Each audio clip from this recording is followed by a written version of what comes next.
So hello and welcome to the MyWhoosh Championships. It's stage 5 of 7 over 8 days. Today is going to be a big day in the mountains. It follows on from a tough day yesterday where a lot of people found themselves in trouble out of the back of a number of our groups. And because of that, I think today is going to be even tougher. Yesterday, there was time to recover. Yesterday, there were downhill sections where there was enough room to get that recovery in. Myself, Matt Payne, and Emma Martin are going to be seeing who can cope with the continuously grinding gradients that is Colombia. Yeah, it is, isn't it? And it is going to be a real day out there for our riders. In the women's race, there is almost double the amount of climbing today that we saw yesterday. But it's a very, very different type of climbing out there. None of those really steep slopes. These are long, consistent climbs out in Colombia today. The first one, 3.6% average gradient, and it really is a steady gradient out there. The second, slightly steeper, but only with an average of 4.1. There's going to be draft out there on those climbs today that they didn't really see in as strong yesterday. Well, the headwind is quite strategic out there as well in terms of where that wind is coming from today. So they do need to watch out because there are some big blocks of headwind out there that they will come into. So being in a group at that particular point in time, being able to sit in the draft, absolutely key for conservation of energy today. And it's going to be really interesting to see who is going well on day 5 and who has conserved the energy up till now. And I think that energy conservation is going to be really, really key, isn't it? Because we do have a rest day for many of the riders. A lot of riders, a lot more than maybe last year, and planning on not riding on Sunday on the Sunday Race Club, which is our rest day, and actually taking that as a rest day. I think experience has shown that it is a good move for a lot of people. And so today is an empty the tank kind of day if you think you can recover in time for that time trial that's coming up. And in some ways, this is an uphill time trial effort because although there is going to be drag, in terms of aerodynamic drag and draft, I think, when you then throw in the time trial coming up where there is no draft, where everybody's going to be on the same time trial bike, it's going to really change it. So coming into rest day, this is your chance to really empty the tank and cement the lead. If you're a GC rider, maybe cement the lead in the mountains competition could well be decisive today. Yeah, and I think we're going to see people move up and down on GC quite significantly. And there are some very, very close gaps out there off of the top 3. So people will be fighting for positions. Let's go into stage 5, the last day of racing. Before we go into the rest day, it's our big mountains here today. Who will the mountain judge as fit to take away the race lead at the end of today?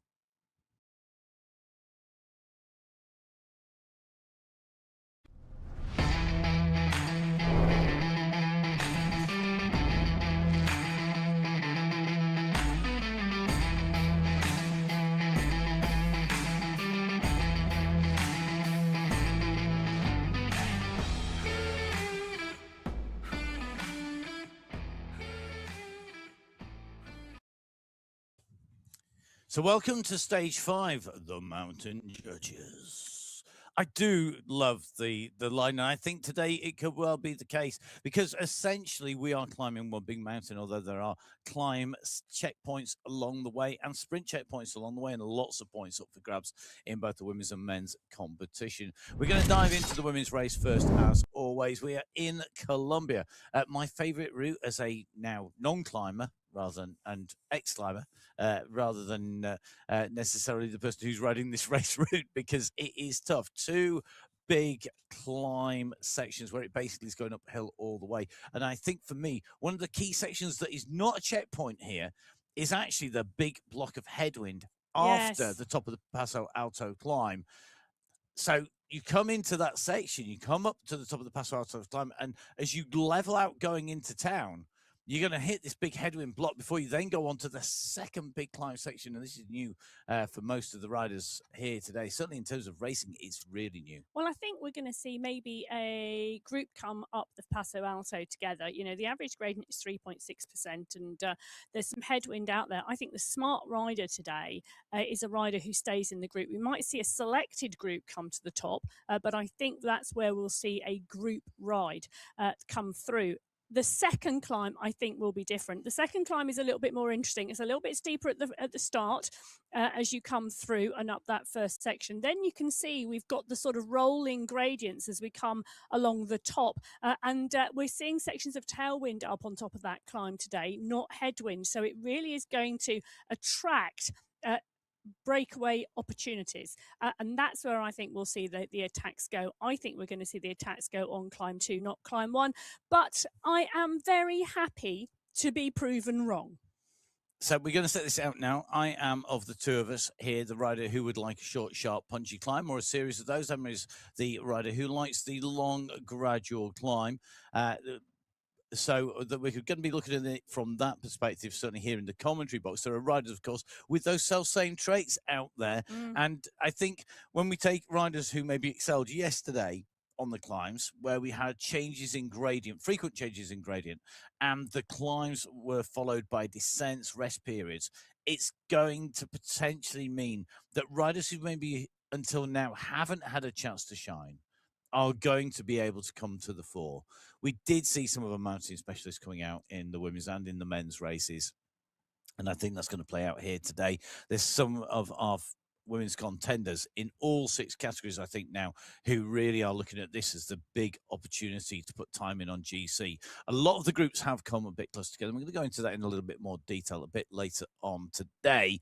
But let's go down to our race start. We're getting ready to start with category 6. So let's run you through the headline facts, basically. Liz Smithson leading at the moment, just over 6.25 hours of racing for the leader in the gold jersey. Behind you can see that it is Juliana Agadello being followed by Maria Jose Zabala at the moment. Big race field spread through at the moment, and good climbers like Venuccio and Sarasu, 38 minutes down on GC. I think today could be the opportunity for a rider like that to excel, who wants this longer climb here today. The category 6 race field has been putting in some storming performances. Yeah, and it is huge, the category 6 race field in the women's race. It's absolutely brilliant, and right the way through the field there are battles going on out there. I mean, just look how close it is between MyWhoosh and Dakra. 3 seconds separating those two on GC. So wherever you are on GC, there are battles going on. That's 33rd and 34th out there. Okay, let's go to our stage winners now. Yesterday, we saw Liz Smithson in that sprint to the line take away the top spot just ahead of Zabala and Agadella. Nina Pierce taking away the most sprint points on the day, and Angie Reyes taking away the most climb points on the day. And let's put those climb points into perspective. 27 points, the points haul for Arias. I think today it's 40 points available today on offer. That's the maximum number of points available out there because these climbs are huge. They are haute category, i.e. beyond category. They are without limit, and it does mean that the riders are going to attract 20, 17, 15, 12 and 10 points respectively on each of those 2 big climb segments that we saw on our course profile. Time to head out onto race route, the last day before the rest day, before we come back with the time trial, then our final stage. Who is going to give it everything today? Who is already into emergency mode? Who's limping up to the top of this climb? And who will be racing? It's time to find out. In category 6, they're up and away and already seeing a nice big push out of that race start. The riders just making sure they go into position. Ange Krapp, one of our traditional fast starters on the front of the group here. Just seeing Almeida, Zabala, Jones, Ladana, Bremner, Shalbar making the way into contact here as this group comes together. Now, our first checkpoint, I think it's 3 kilometers, isn't it? It is. So Jacqueline Almeida on your screen at the moment. Day 5, she's in the pack, putting in a sterling performance as normal. Almeida doing a great job as she just reaches and checks, and the final checks going on in the pain cave. But that first checkpoint, yes, comes at the 3 kilometer marker. And if I was one of the riders in the sprint competition, and we have, 2 riders really in contention at the moment, Pierce and Jones, I would be eyeing up that sprint, particularly if I wasn't a strong climber and up for the overall. But, it's going to be interesting to see if they do push on like that. Jones and Pearce in 9th and 10th overall at the moment. If they do push on like that, they could well put some of those climbers' legs into a little bit of danger before they hit the climb. Adriana Barco on your screen at the moment, and look of concentration, because she knows this first 3K is really, really important. She is, and it's nice to be in with Adriana Barker. We see her every day, and what I really love about going in with Adriana Barker is that every day she looks poised, ready. There's no panic. It's right. Next day, we're on with next day. This is all good. This is all what I wanted. I've chosen to be here, and I'm going to do an amazing job here today. So let's see how these riders get on. We have a number of categories, of course, racing here today in our different competitions. We're in with Bridget Bremner at the moment, and Bridget, one of our regular riders. Am I right in thinking Bridget is a defending champion? Can I just say, sorry, I'm just taking a little look around the pancakes. Seen what you've the seen. Vegemite Vixens have a jar of Vegemite in the shop. What can I say? But lovely continuity and support for the team. Yep.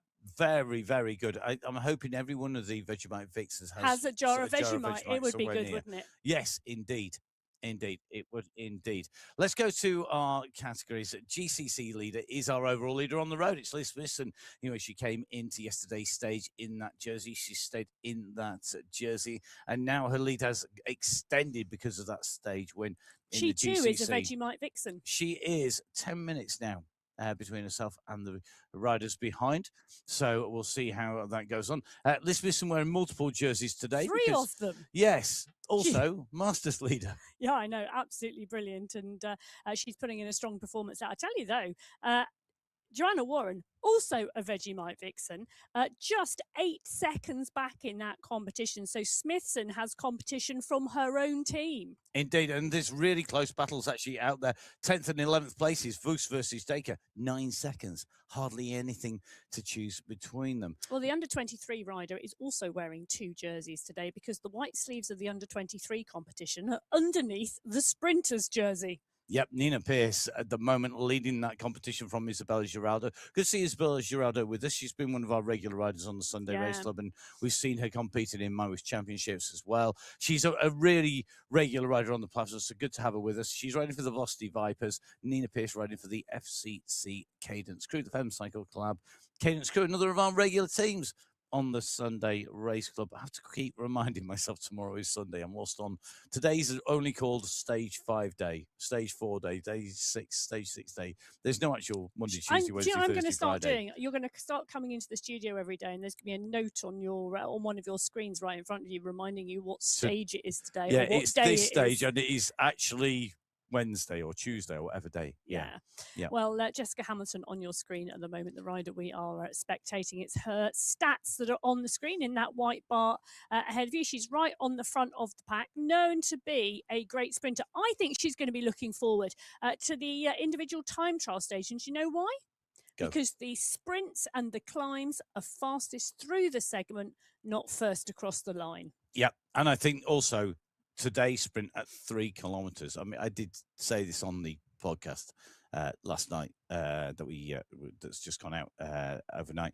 The sprint here for me, this is the chance for sprinters, for anybody who's not into their long drags, to actually do a little bit of damage to the climbers by making it hard a little early and really make the pace jump up and down, because that's what you said yesterday on the broadcast as we were watching our climbers on the climbs in Bhutan. Climbers love a rhythm. Yes, they want do. to have a rhythm, yeah. and I think if you can disrupt that rhythm, that's going to work for you. 2.9k covered, 100 meters out from the sprint line. And Pearce is going. She's gone from the front here. Who's going for the points behind? I think Sharboy and Johnson are going to be side by side pretty much as they go over the line here. Interestingly, Hamilton not contesting that sprint. Yeah, so Jessica Hamilton in the pack, but Nina Pearce picking up those points today. She's got such a strong, she's got such a strong lead. Dominique Shalbroy is picking up the points, 57 versus the rider who's picking up climb points and sprint points out there, Shalbroy. Heather Johnson, first points on the board. Well done, Heather. of Aurora Cycling. Good to get some points in the bank as we make our way along this section. Now, if you're looking at the screen going, oh, it looks slightly uphill, it's not a huge amount. It's only 0.91% at the moment. You can see that on the right hand side, and that gradient line, that's the red line that's coming across, the thin red line that has the yellow bar on it. That is the critical thing to keep an eye on. Do you know, I'm looking at the umbrellas and I'm thinking they're so reminiscent of something, and it has just reminded me what they're reminiscent of. Go. Newark Crit in the UK, because the umbrellas used to be strung in the square exactly like that. Yes, New York Town Centre Criterium. Yeah. They did indeed have that across the square. Yeah, very, very much. Whilst Emery's thinking about the umbrellas, I tell you something, there's the riders at the moment, they're definitely thinking no rain today, although that cooling effect would be good. I'm loving the sugar, the sweets, the Haribo, the jelly sweets, the jelly babies, whatever you might want to be eating today to keep yourself fueled and carbohydrate loaded. The riders in the Pain Cave have got plenty on the tables today alongside of them. Hydration and fuel, absolutely key. And not just hydrating and refueling for this race, but the riders are hydrating and refueling for the stages to come. That's it. Even with the rest day coming up afterwards, putting yourself in deficit during the stage, if you've got the chance to stay on top of it, is a really, really bad move, because you're starting your rest day on a backward step, and you really want to be pushing upwards, or at least maintaining. Now, Melissa Scriven, one of our riders that we regularly go into on camera. Morning, Mel. Good to see you. I hope everything is good in the world of Scriven, as that could be the world of Scriven. The world of Scriven. The world of Scriven. There's a TV programme for you. Sarah Jane Voos and Mel Scriven, the two riders together here in Category 6, as they head out into Colombia. It's great to have the duo together on the course here. So hopefully these two riders keep each other company, and riders not too far away from them either. Indeed. Let's dive into Category 5, our second set of riders to go up onto race start. Isabel Alzette leading the overall classification. You can see the time gets to Schul, Loxley, Becker, and Giuliano behind. Then the big gap to Seslak and Co. The competition yesterday did indeed break this race field up. Just taking a look through the race field, riders like Candice Dobbins, who is a little bit further down through there. Candice of the FCC Cycle Sparks in what seems to be a real battle with Barbara Heron above and Amber Johnson behind. But lots of riders in some great races. Yeah, there are. And there's some, as we said, in the Category 6, there's some great races within a race going on at the moment. And that is absolutely fabulous to see. Chizekowicz there on your screens as well. The Category 5 riders looking good. Victoria Sewell in the golden jersey. Isabel Alzette, Natalia Becker. They were the riders who... I've just, we'll go back to that. I'm tired. I'm apologising early.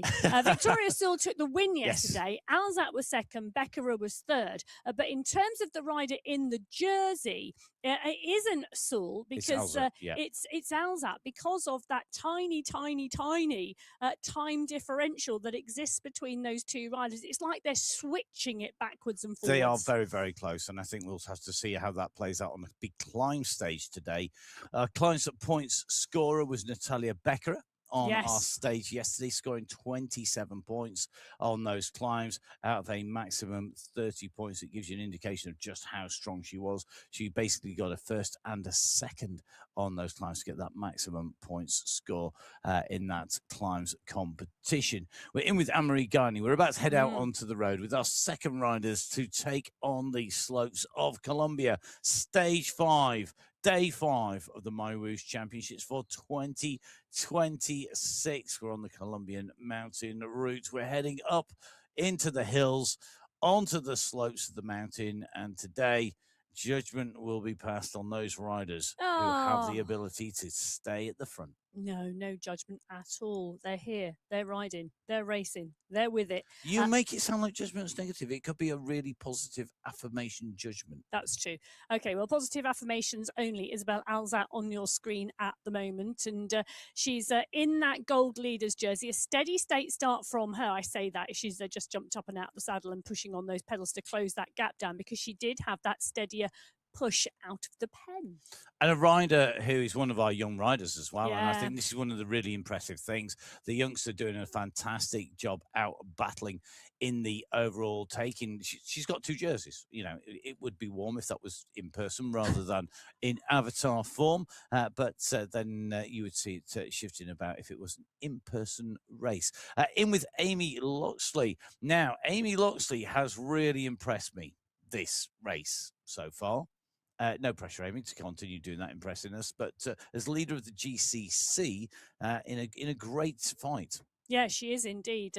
Annalyn Tejeros is the rider behind her in that competition. Fatima El Issa is there as well. So Loxley doing a great job for the Aeronova crew too. So good to see her, and she really is pushing on and punching really well out there. Yep, Tajeros and Alisa, both Velocity Vipers, so teammates, but in their own little private battle, only separated by 2 minutes, 7 seconds, I think, at the moment. And with this big mountain stage, then the time trial, and then our final stage still to come, plenty of time for that to change. At the moment, just on the little lumps and bumps at the moment in category 5 as we go in with our Masters leader, Maria Wilhelm, taking the lead and holding the lead in that for the pedal dancers. Pedal artist Kath Tomkinson behind. It's close, really close. Yeah. The top 3 are very close. I think even top 4. Yeah, 4 minutes separating the top 4 riders in the Masters category. And there really is everything to play for in this competition. So Wilhelm, Tomkinson, Skierska and Guiney separated by 4 minutes on the Masters competition. Yep, it's a race that will run and run. And remember, of course, those Masters riders in the green skin suits, as well as the leader in the official leader skin suit and jersey. Now, the leading jersey in the youth competition, we did say it was Isabel Alzet, who was leading that earlier on. Here she is on our screens once again. Yeah, she is indeed. And up and out the saddle, punching on the small rise here at the 1.5 kilometre marker, heading towards that first sprint of the day. I'm really loving the battle in 2nd and 3rd place between Cycloholics Aliwa and Cycle Sparks Hernandez. They are separated. You ready for this? 4 seconds at the moment. I know. There's only 4 seconds between them in 2nd and 3rd place. That's going to be a real battle. Yeah, it's absolutely brilliant to see. And the push just coming on the front of the group here as we go in with Brooke Samuel. Samuel just up and out the saddle, making sure she gets into that group and tightly into the draft as she is.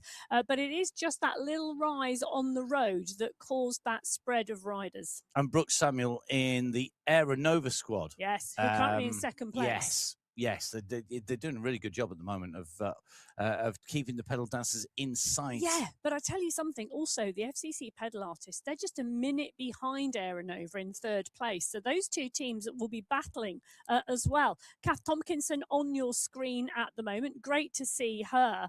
She's in 2nd place in that Masters competition. And part of the pedal artists. Yeah. The team in 3rd place that you just said. Just sitting a minute behind the team of Aeronova. So good morning to Kath. Thank you, everyone who waves. We do wave back. Now, let's go down to us. But interesting move here because Loxley is having to respond as Louisa Schultz has done what she did yesterday and has done on multiple occasions, gone for the long one in the sprint competition. Coming into today, Schultz had 47 points. Loxley had 41. Loxley has been managing the sprints of Schultz on sprint 1 and just losing a point, but then taking the 2nd sprint out there because she's got the better climbing at the moment. And because of that, the gap is coming down each and every time. Can Loxley this time get the better of Schultz in a head-to-head sprint? Well, stay in the draft, stay in the draft, stay in the draft is what Amy Loxley's done because Schultz went really, really early there. Now Loxley launches for the line with 200 metres to go, and she's going to go underneath the banner. Great positioning and thinking from Loxley there, and not just responding to Louisa Schultz and trying to go over the top early. So Kelly Herring taking the best of the rest points out there. We'll get those confirmed on our screens at the moment.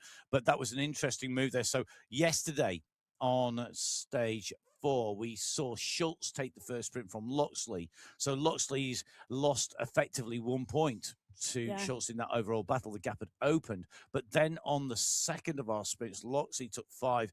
Schultz out of the running in terms of the top spot, and that meant that the gap came down. In fact, it was overall, it was a gain for Loxley of 4 points. Now, today, there's the potential that could be even higher again. It could be a gain of 5. And remember, they started today separated by 6 points. So Yeah. it could be today that we are going to see those 6 points wiped away because there's 1 point in gain in the bank already for Loxley. Well, it's interesting, isn't it? Because from now onwards, there's still, well, for these riders, 30 points left in that sprint competition. And it will go down to the wire, I think, on stage 7.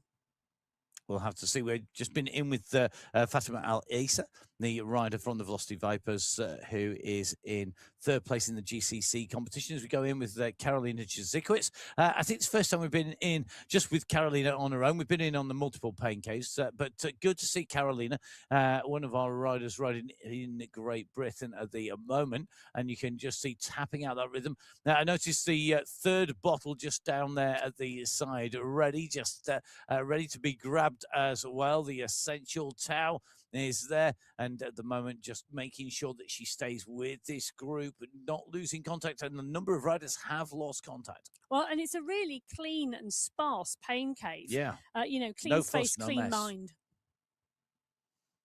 My mind's a mess then. Yeah, well, I wasn't going to say it. Category 6 on the climb already. They're at the 7.4 kilometre marker. They're coming, well, they're just over the 3 kilometres of climbing complete. The group still together. This is a steady pace up here.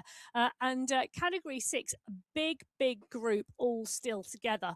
We talked right at the start of the show when we were looking at the maps about where the attacks might go. Hoyas on the front, just starting to lift the pace. But this really is that they're sitting here at zone 4, zone 3, zone 4, a pace that's not going to put you in the red, and ideally, normally, one you can sustain for a significant period of time. Let's see how sustainable it is. I like your description there. I think it's that pace where you can just about hold the wheels without diving too deep into oxygen debt. Let's go to the front of Category 4. Great race this, with Martinuska leading the race out. Dowling and Martinuska coming into the finish together, and you can see that by the big time gaps behind. Pekka Kova currently in 3rd, Barragan in 4th, Haglin in 5th. As we work our way a bit further down through that field today in that competition in Category 4. I'm loving the battle between Shikifu and Lam Kong. There's so little difference in that. There's sort of 50 seconds in that. They're in 19th and 20th position. Yeah, on different Fem collab teams. Yeah, big shout out to Alma Mongelli, not far off that battle with Valentina Latriglia. I'm loving the fact we've got so many regulars from the Sunday Race Club here battling against each other in this stage race. As you can see, Jingji, our last rider on the road at the moment, has been in the saddle just over 7 hours at the moment. So the longest rider, I think, if I remember correctly, is 9 hours, 9 minutes or so. Well, from memory, out of the race field in absolutely totality. outstanding riding from all of our riders, whether you're at the front of the peloton or the back here for the 7 stages of the MyWhoosh Championships this year. Nina Dowling took the win from Shannon Martinuski yesterday. It was a right battle between the two of them. Martinuski had the climbing ability. Dowling was strong on the flats and the descents. And between the two of them, they battled it right out. And you can see how close to the wire it came yesterday, 0.362 of a second on the line. Hannah-Pekka Kova was not that far back, and indeed she took the points in the climbing sprint competition as well. And leading our sprint competition at the moment overall. So doing a really good job of doing that. The climbs competition, as Emma said, the most points going to Martinuski, and Martinuski leading that competition by a long way, 15 points, in fact. No, 13 points. Got to get my maths right. I know my maths. The countdown's on. It's time to go. It was 5, 4, 3, 2, 1, and away they go. It is Category 4 up and away. The 3rd of our race fields leaving the start pens. As you can see, Pekka Kova heading up on here. So making the race start and out from the pens. One big group, which is what we want to see at this stage. So everybody out cleanly. Albin tucked into that group. Taylor Carter in there. We can see Falana in there as well. Seba Al Ray in this group. We've got a lot of our regular riders in here.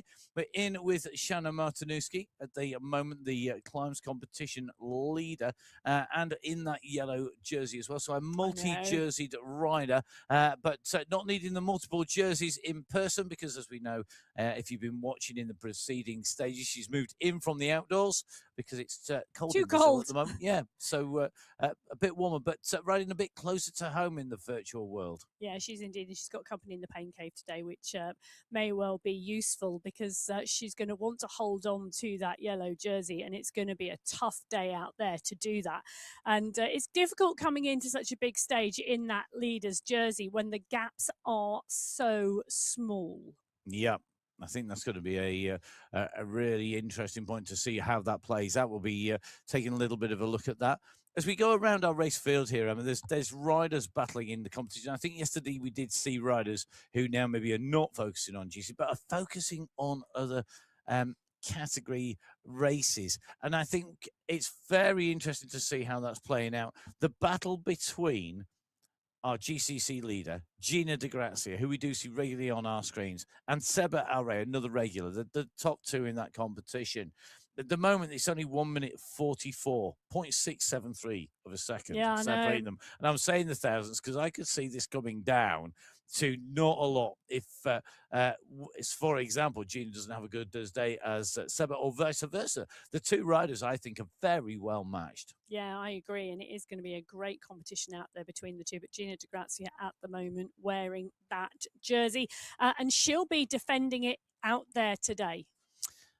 And I do wonder whether these two riders have raced together in real life, Di Grazia and Al Ray. Highly likely. Yeah, let's know. Highly likely. Get in touch with either Emma or myself. Emma's on at Biking or Emma or myself at Matt Fixer Pain on Instagram for both of those. Don't forget, if you're on Instagram or on social media, make sure you give MyWhoosh a follow. It's at MyWhoosh.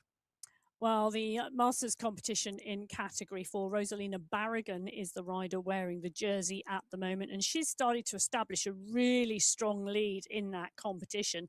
Alma Mongeli sitting in second place, though, very close to Helen Taylor Carter in third.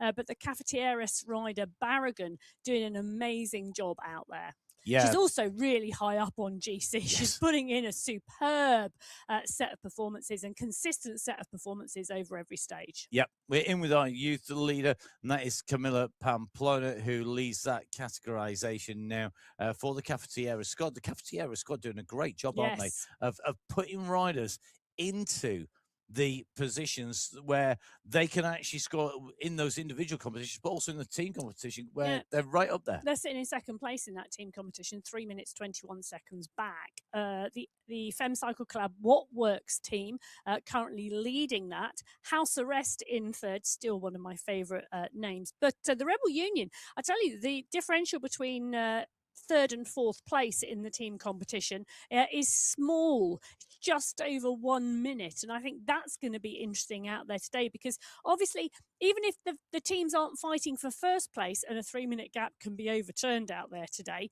but if they're not fighting for first place, they're still looking at that overall team GC, and every place counts. Yeah, and that's really reflected right through Category 4, isn't it? Because the Pedalicious squad are within a minute. I know. Well, it's just less than a minute ahead of the Watt Warriors squad. So the Pedalicious squad of Rapaz, Al Ray, and Mongeli and G, just ahead of Knowles, Kielbasa, Falana, and Fu. Well, nice to go in with a number of our Category 4 riders. We're going in with Nina Dowling, Shannon Martinuski, Hannah Pekakova, Jermaine Prado, and Seba Al Ray. Al Ray already getting extra fuel on board and ready for what is to come. The riders all in this group at the moment because the pack rolling strongly together still. They're 400 metres out from that first sprint checkpoint. And in terms of those sprints, we'd be expecting to see Pekakova, who's middle of the screen, go for this, because the gap at the moment in that sprint competition is just 3 points between Hannah Pekakova, who's leading, and Shiki Fu in second. And Shikifu really has flown underneath the radar, despite being the rider who regularly goes on the offensive. And we can see this here, Shikifu going to go under the banner first, Pekakova going through in second, De Grazia in third there, then Falana and Albin, Taylor Carter and Al Rai. The riders having to lift the pace. And you could see that across all 5 of our riders. So once they go into the sprint and the pace picks on the front, everybody lifts their pace. So whether you're contesting the sprint or not, you've got to respond in some way or another. I tell you, great timing from Shiki Fu there. She caught Pekakova napping a little bit, and that gap now coming down to 2 points. So even closer now as they go through the competition. Will Pekakova be in the points at the 24.9 kilometre marker? Will Shiki Fu? Well, the only problem for Fu, and it might not apply today, is that the 2 days she's lost positions in the overall and not being in the leading group going into the sprints that come after climbs has been on the climbing days. So the later sprints, she's not been in contention on those climbing days. Today, though, the type of climb it is, I think there's a good chance she will be in that group today, and then I guess there's a lot more points after. Well, that's it, and that's what I think is really interesting here, because it is so close between the two. Pekakova, yes, is the better climber, so likely to pick up points on the sprints after climbs, but there are 10 points available tomorrow. There are 15 points tomorrow. We're having a rest day tomorrow, the day after on Monday. 10 points available on Monday, 15 points in the competition available on our final stage. So I do think in category 4, the sprint competition will go down to the wire. Helen Taylor Carter on your screen at the moment. Great shot into the pain cave. You can see Taylor Carter on the bike, but you can really see what she's looking at as well. Yeah, it gives you an indication of the rider's screens, what they've got in front of them, where they're looking at the map, what they're looking at in terms of connectivity, or whatever they are using as their reference points. And another rider liking bright kit. Yes, good point. Good point. Well, Maria Hjalmarsson on your screen at the moment. Great to see her. She's part and parcel of the pack. I think she was a little bit surprised that we came to her there. Hi, good morning. Please enjoy the race. But she's right on the front of the pack. And, well, you know, when you go on camera, you just naturally lift the cadence and move to the front of the group. Yeah, indeed, and that's what we're seeing here today. And I think she's got to be really pleased with her performance so far. And I think she's sitting inside the top 15. She's in 14th position at the moment. So I think we're going to see another improvement today as we go in through. She's gone good on our climbing days. Let's go to a rider who seems to be good on every day, Jem Riel. At the moment in the category of 3 race. Riel at the moment battling it out with Estler and Lou, Litton and Bauer. And then we've got a gap back, 3 minutes, then another gap of 4. We'll go into a bit more detail in this at the top of the race a little bit later on, I think, today. But if you look down through that race field, I'm loving the fact that we've got a big battle between the 2 Polish riders, Pluta and Bulawara, the defending champion. They're separated by 17 seconds. I know, but I'm looking all the way through the race field, and there's lots and lots of really close racing out there. I mean, look at Monica Rona and Liliana Silva. I mean, again, that's a really, really close competition. So it is fabulous to see right the way through the race field these riders and racers. And you know what? 18 riders in this competition are still within 10 minutes of the top. And yesterday it was that win from Jen Riel that kept her in that yellow jersey on the overall, but it was a great race. Look how close it was. Esler and Lou, that sprint, but Riel timed it to perfection, and her teammate Brittany Litton led that out for the last pretty much 2 kilometers. Carolus picked up 5 points in the sprint competition. That was the maximum amount of points picked up in the sprint competition yesterday, which tells me a lot of riders picked up points and they got spread all over category 3. Yep, the riders contesting that across the race route yesterday. Overall sprint leader is Sarah Carolus, who picked up the maximum points yesterday. Can she do the same in our first sprint? It's time to find out. We're heading out in category 3 onto race route here in Colombia, stage 5 of the MyWhoosh Championships for 2026. So out of the pen go category 3. There's a bit of a push on the front from Ravena at the moment.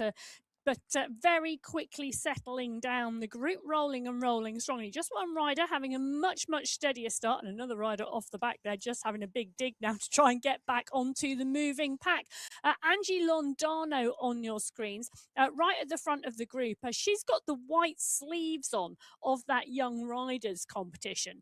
So great to see her in the mix. She's leading that competition significantly. Yes. By 18 minutes at the moment. Yeah, I think the battle now is second and third place. Aravena and Corrales battling it out there rather than the battle for the front. It's going to take something major for Londano to lose 18 minutes, but never say never, because this is stage racing and people can have good days and bad days. Some people come out of the rest day absolutely pinging and flying and on fire. And other people don't like taking a rest day, so they'll be out riding on it. Yeah, and a number of those will be riding on the Sunday Race Club. The Sunday Race Club coming to you on the MyWhoosh YouTube channel and on Twitch TV with myself, Matt Payne, and Emma Martin, putting words to the action as we do here on the MyWhoosh Championship.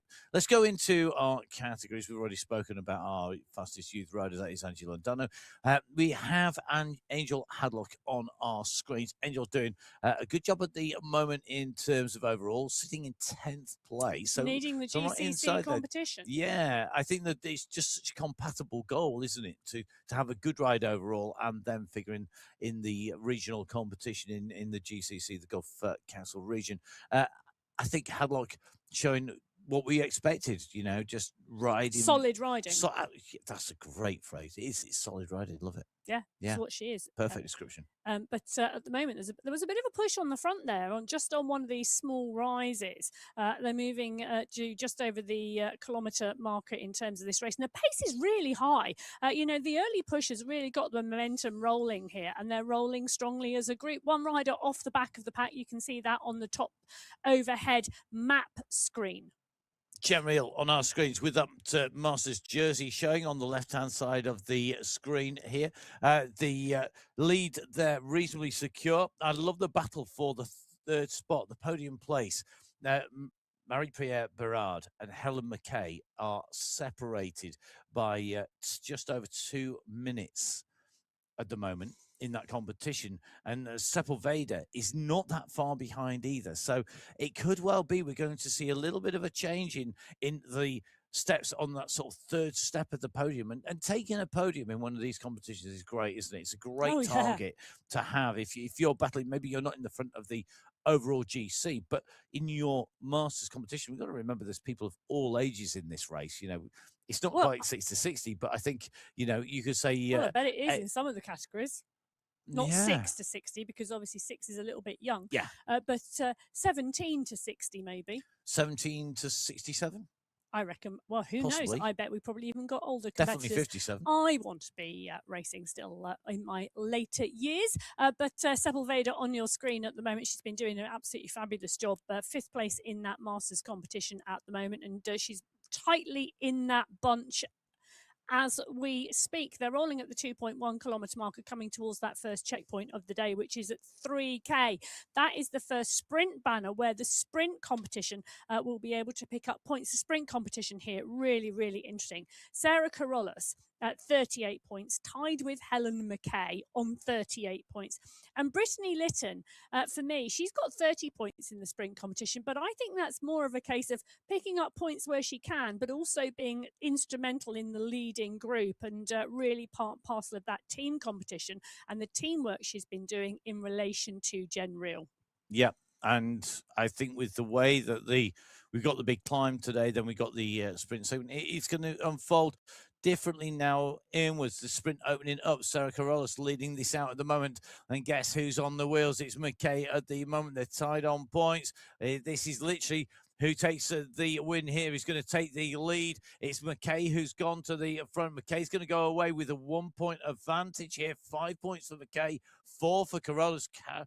Carolus in there as well. Sepulveda and Litton coming through, I think, inside the top 5 We'll get those points and positions confirmed before we make any kind of pronouncement on the overall positions. But a good ride there. McKay with 5 confirmed there, ahead of Corrales with 4. Corrales in 3, Sepulveda in 2, and Lytton in 1 at the moment. So let's see how that plays out as this continues onwards. Who's going to be up on the top of the standings when we get to the end? Will it be Corrales or will it be McKay?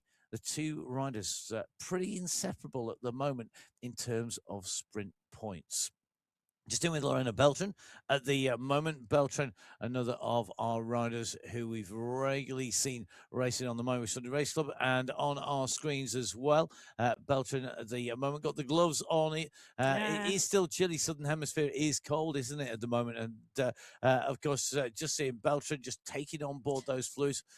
Well, there's also choices. Even when the temperature is warm outside, if you've got an air conditioning unit and fans on, I've been known to race indoors in gloves because whilst I want the cold air, your knuckles can your knuckles can get a little bit chilly on the handlebars.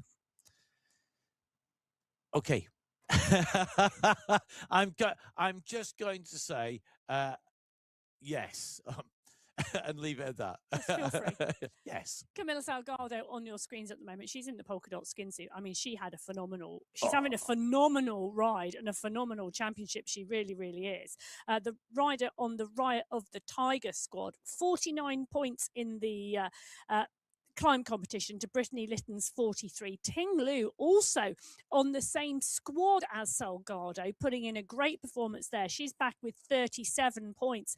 So this is going to be a really, really interesting battle out there in Category 3 today for the climbing competition itself. Kimberly Miller on your screen, and you can see her there with the headphones on. A lot of the riders either pumping music in their ears or on Discord or other chat apps with their groups and teams. Yeah, really important to keep that communication going. Kimberly Miller at the moment sitting in 15th position overall for the FCC Sweaty and We Know It squad. She's climbed consistently up every single stage. In 15th place, she's moved up every single time, and I think that's very telling in terms of her performances, particularly if you compare that to somebody like Salgado, who's yo-yoed up and down. Oh, in with Brittany Lytton. What a championships Brittany Lytton is having as part and parcel of that Riot on the Storm squad. She's doing absolutely sterling teamwork and individual work out there. It is fabulous to see. Yeah, inside the top 5. And today's going to be a big day. Lots of pressure now starting to fall on the shoulders of those riders in those leading teams and leading in the overall competitions. We'll see who's going to come out on top. Let's see how that's playing out on the road shortly in Category 3. But we need to get our riders away in Category 2. Sylvia Garea taking the stage win, deposing multi-time winner Emily Sopers. That stage win taken in style. She just went for it. She was irrepressible all I know, race. it was amazing. She climbed so strongly. And then that final punchy climb just before the finish, it was short, but it was steep. And she just went and Sopers could do nothing about it. And it was just an amazing race to watch. Category, well, I can't pick a favourite category because they've all been absolutely amazing. But Garea, Sopers, Roach, Hakkinen, Kalman, Wiseman, there are so many riders in this race who are putting in phenomenal performances, and this is so close. Garea taking the win yesterday from Sopers and Hakkinen. Russell picking up the most points in the sprint competition, and Wiseman picking up the most points in the climbing competition. But those categories, those races, the sprint race, the climb race, are still tight out there too. Yeah, because of the volume of points left and the distribution of the points where they are, I think it really has generated a fantastic race. Wiseman taking 30 points yesterday. That's taken her clear at the front. Garea sitting in second place, though, in that climbs competition with Murray in third at the moment. I think we're going to see this run and run. One rider I think who will be looking forward to today's stage is Holly Bergin, the rider we are in with as we go off the race start. I think this is going to be really interesting as we move off in category 2. Race start. Riders up and away. I know I'm going to get really excited and wave my hands everywhere and knock things over in the studio in category 2 racing. I always do. So I'm going to sit on my hands as much as is physically possible, even if it's only my left arm, on my left hand, just so that it stops me waving and knocking over one of the many screens around us.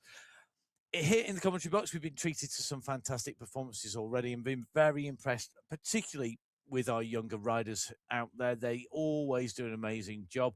But I think there's a lot of people in category 2. I don't think there's anyone out there, to be honest, who's even got to the start line of this who I'm not impressed by, because it takes a great amount of commitment. And one rider who is coming good as the race has gone on, is committed to it, is Silvia Correa. Really, really interesting rider. Has gone better on our climbing stages, leading the competition out, taking away that stage win yesterday. And that stage win, we talked a little about it. I think we could probably talk all show about that stage yesterday and the way that the racing played out. We did a little bit of that last night when we were recording the Inside the Race podcast that's out. Do give it a follow, give it a listen.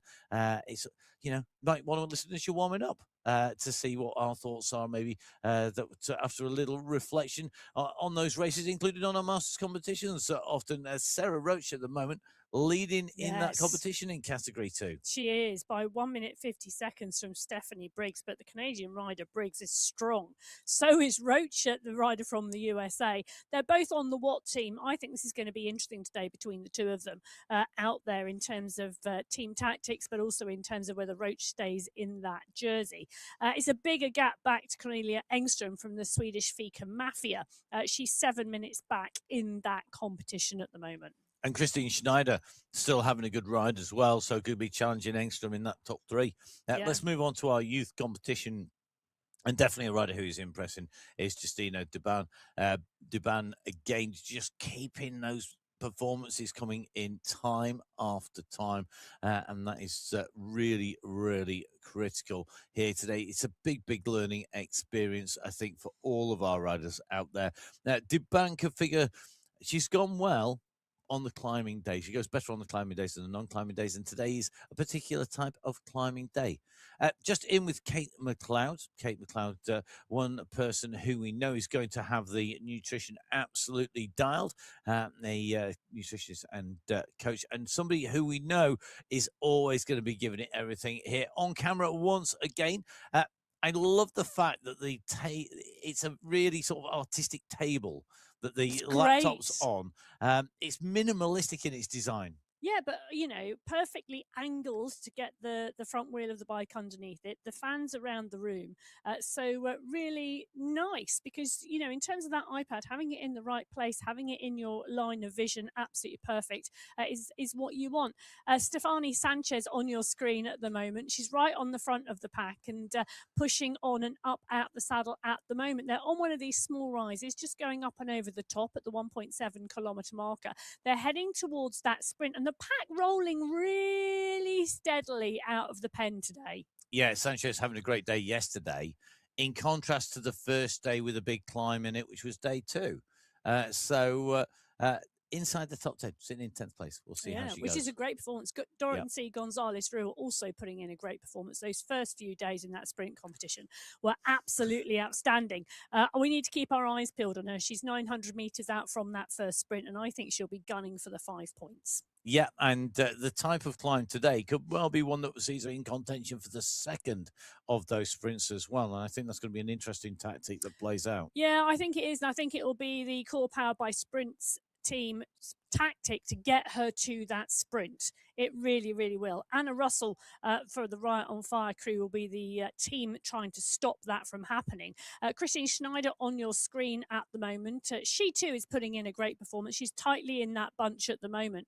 But the competition between the Core Powered by Spritz and the Riot on Fire crew, in terms of that sprint competition, there's been some real sprint tactics out there between those teams in that comp. In the main team competition, the Watt team are currently leading, but it is so close, just 12 seconds back to the core team. That's got to be one of our closest team competitions at the moment. The FCC United cadence, 2 minutes 49 seconds back, and not out of it as we watch Gonzalez Rua launch. Gonzalez Rua launching for the core, powered by Spritz team. Russell behind at the moment, not having an answer to this, so points in the bank for Dorothy Gonzalez Rua. Job done, one sprint done, and now it is about making sure she's ready for that climb. We saw a similar situation where Gonzalez Rua took the maximum sprints on stage 2 before the big climb that came in, and then saw a distance today. Will it be a different story that unfolds in front of us? Russell took second then, and Todd third. The same result on that climb for the top 3. Points going for Nilsson and Menshandi as well. But I think it's really interesting the way this is playing out. The Riot on Fire squad, and it does contain the rider we just saw on screen, Christine Schneider, who's sitting in 25th place overall. They are working really well in the sprint competition, but they are not up there they're inside the top 5 in the teams, but they're not right at the front. So really different priorities, I think. Can I tell you how steady Category 2 have taken this out of the pen? I know it's only the first 3 kilometres, but they're currently rolling at the same pace as Cat 5. Nice. I know. What a nice start to the day. Steady start in well done, Category 2. Joanna Cowman, part and parcel of that core crew. She's sat at the moment. It's her stats on the screen. You can see sat zone 2, zone 3 in that pack. The fans blowing and blowing strong today. The hydration and fuel absolutely key and critical. Schneider, Cowman, Hakkinen, McLeod, Williamson, Heber, Smith, all towards the front of the group at the moment. Yeah, sorry, I'm intently staring at my data screens rather than the main screen. Well, Vanessa Murray now on your screen as well. She's been having a great competition. It's fabulous to see her. She's in the mix here in this Category 3 race. She's tightly in the bunch. In terms of that bunch, 36 riders in the Category 3 bunch. In the Category 2 bunch, it's 35.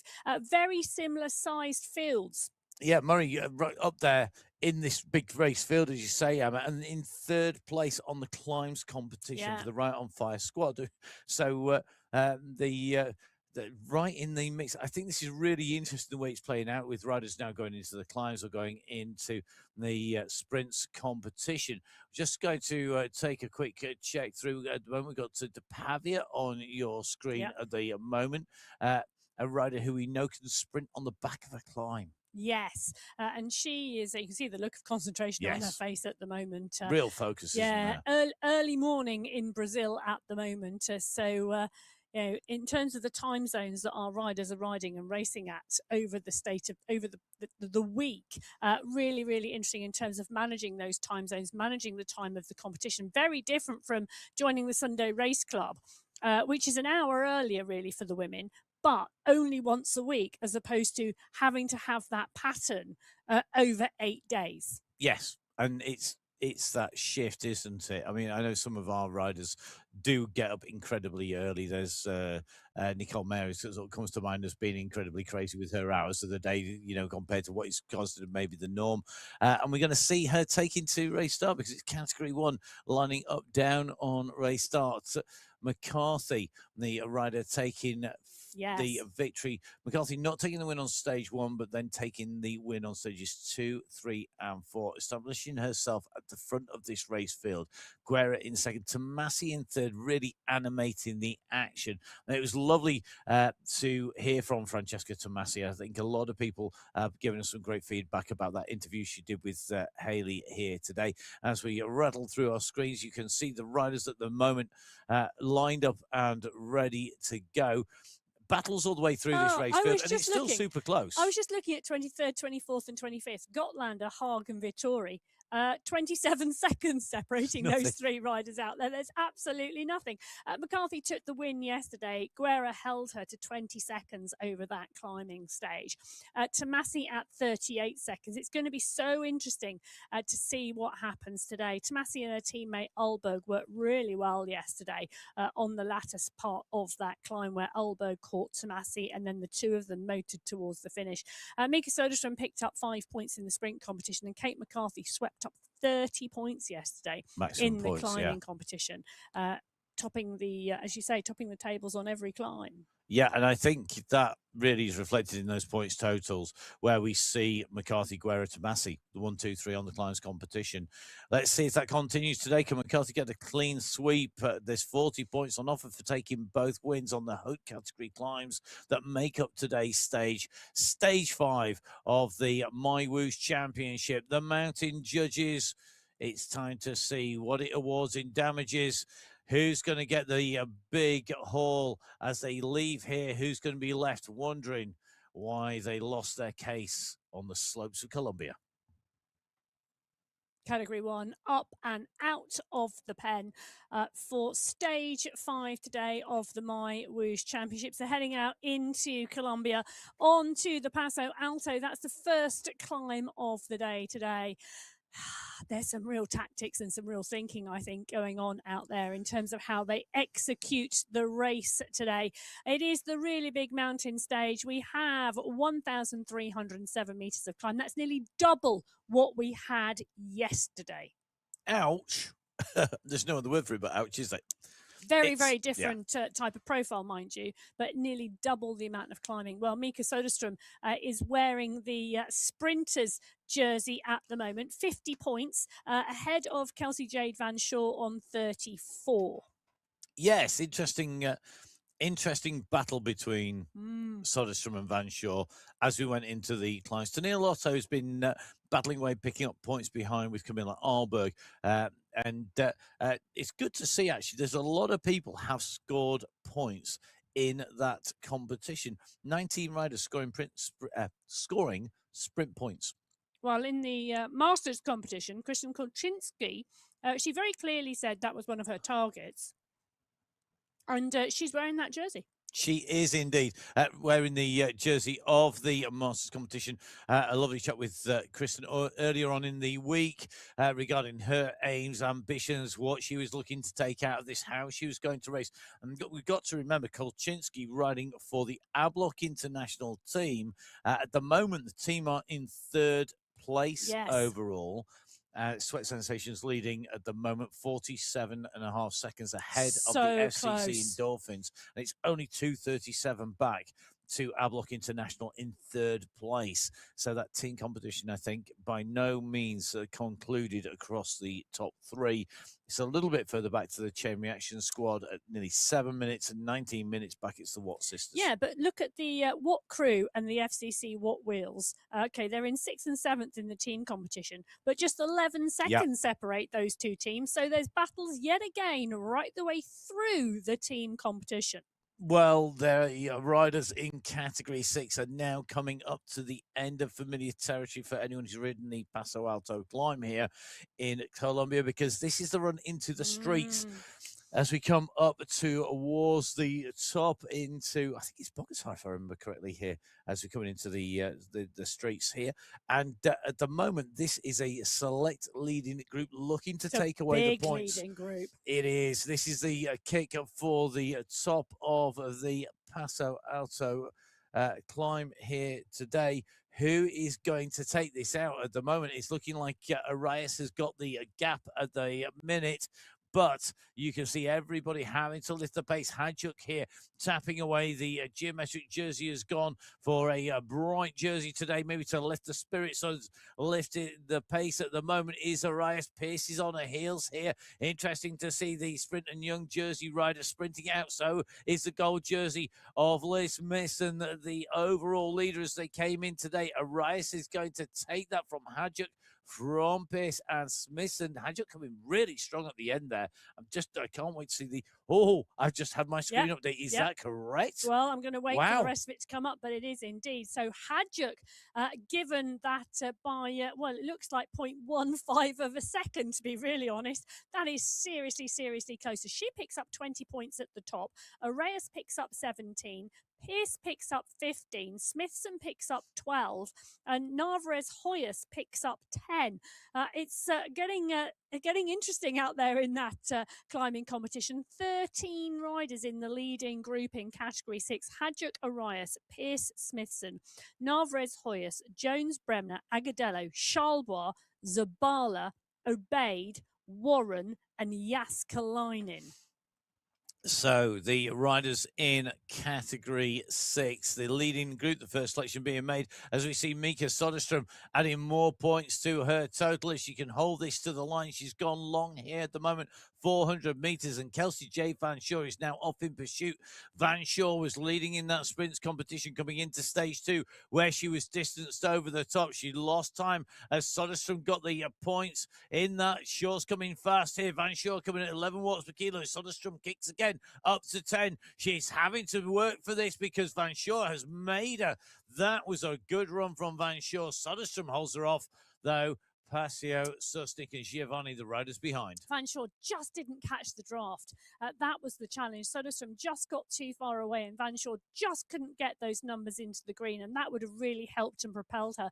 But Soderstrom picks up 5 points. Van Shaw picks up 4. Pasio picks up 3. Susnik picks up 2. And Giovanni picks up 1. Can I just say, I'm absolutely loving the fact that Category 1, the fastest rider in Category 1, Mika Soderstrom with that superb sprint, is 76th in time to that line. It's a steady start because, getting to the end of the first 3 kilometers is not going to win you this stage today.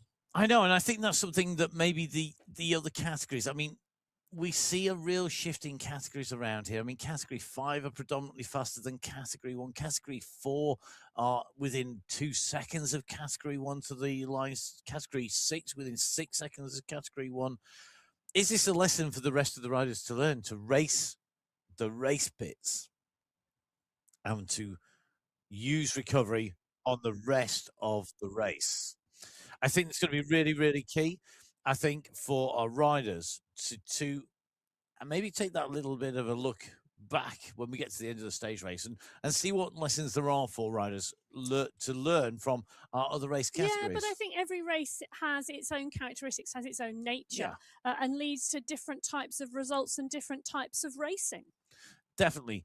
I think it's time for us to maybe take a little bit of a look at the riders who are spread across the race route now from Category 6 to Category 1. We've got a lot of riders out on course. We all started out on day 1 with the clocks set to 0. The clocks started the moment those riders were set off from those pens on stage 1, and the time has been added each and every day on the way through. So the overall general classification does that, and that's how it pans out. Now, Emma, we take a look at our leader at the moment in Category 1 on the screen above our heads here. That is Kelsey J. Van Shaw, but right-hand side of your screen, we can see Liz Smithson at the moment in that general classification overall. I think it's interesting the way that Smithson is up there, along with Agadella, Zabala, Arias, and Charlebois, along with Warren. But then you've got a 10-second gap, and it's these blocks of selections being made, isn't it? Yeah, and those selections have been made stage by stage in terms of who's made the front group.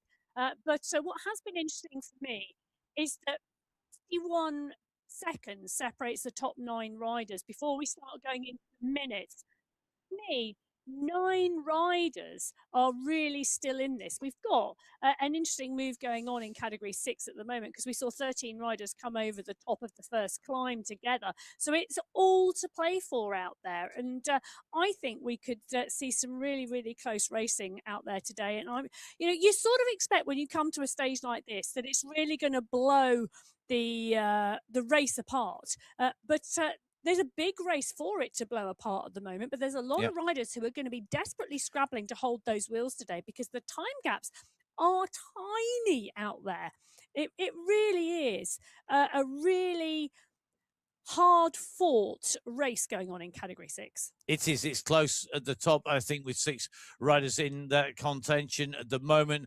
It's harder for those riders behind, but this is a big climb today. Let's see how that plays out. Really interesting how riders have made their way up into position. Yeah. Now, let's take a little bit of a look across to the riders in Category 5. Now, Category 5 in this overall race, Isabel Alzat leading overall. Alzat has been inside the top three on every stage so Mm. far. She really is climbing strongly. Big, no real big movers and shakers really in the top group of 5 riders. It's been little moves each day. Um, the riders on the outside, Sheslak has moved up probably the closest in terms of almost getting in touch. She's paying the price, I think, for the day one loss. It was a couple of minutes she lost on day one. Yeah, and it is really tricky. But for me, this race, we've clearly got 4 riders who are nearly a minute ahead of the rest. Those 4 riders, well, it's sort of all on them at the moment, isn't it? I think in category 5 in terms of making the action, because all everybody else has got to do is try and stay with them. Alzat Sewell, Loxley, and Beckera. I think they're going to battle it out today. We could see one of the other riders a little bit further down on GC trying to go clear, which would be a really interesting move as to see whether they'd let them and whether they're just looking at each other today. Like made the selection coming in on stage 2. And I think that for me is the rider potentially who has the most chance to go up there out of the top 10 to break into that group of 5 today and maybe shake up the racing. Let's move across from category 5. We're going to go into category 4 in the overall. Now, Shannon Martinuski was rewarded with that overall on GC despite the disappointment, the obvious disappointment on her face as she came over the line to take second to Downing on the stage. But in terms of overall, Rosalina Barragan climbed 12 places on stage 2, which was our big climb stage, really pushed herself up. And riders like Pamplona and Prado lost time on that stage where we had that big climb. Are we going to see the same today? Because it wasn't quite the same when we went out onto the big mountains. Well, it's really interesting, isn't it? Because Prado and Hagland moved up yesterday. Yeah. So they moved up in position on GC yesterday into 7th for Prado and 5th for Hagland. So they did take some time back yesterday, and they could well take more time back today. It's really difficult, isn't it? If your eyes are on the 2 big mountain stages on stage 4 and stage 5, but actually on stage 2 there was significant climbing, but that's not in your head. We've talked yesterday a bit about, the psychology versus the physiology. There's some psychology about hold the effort for the 2 big mountain stages, and whoops, you've just lost one because there was a bit of a mountain stage at stage 2 as well. So it's going to be interesting to see how that goes today. Barragan, I think, is an interesting rider and racer, and I think she will go well. But Martinuski has just been proving she is a great climber. Not quite as strong on the descents and the flats. So today has got to be the day she's targeting. Yep, and riders always trying to stay inside the top 10. RA with a bit of a challenge after her second stage loss of 18 places. Now let's go to category 3 here. And looking inside that top 10, we talked about Angel Hadlock being a solid rider. She's gone up or down 2-3 places at a time. We have seen big losses for riders like Angela Dunno. She dropped 9 places on that big climbing stage where we saw that group go clear. She ended up 20th on that stage. But looking at the very top here, and you look at the time gaps, and we're seeing this pattern emerging, aren't we? Category 6, category 5, category 4, 4 or 5 riders minutes ahead. Yeah, and yesterday the top 4 here on GC were all away yesterday. Jojo Bauer trying to salvage time by being off the back of the group and just riding a solo race.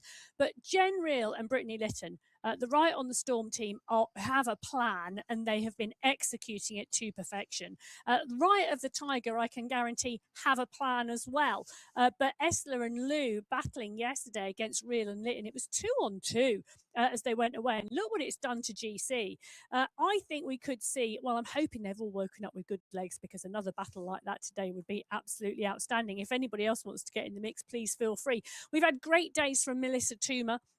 She's back on GC by 3 minutes. I think she'll be another rider who comes to the fore potentially for the final couple of stages later in the week. But, the climbing, those 4 riders, for me, I think that's what I'm expecting to see again today. Yeah, watch out for Barbara Ballara coming in from behind. She's just outside that top 10, but has good climbing days.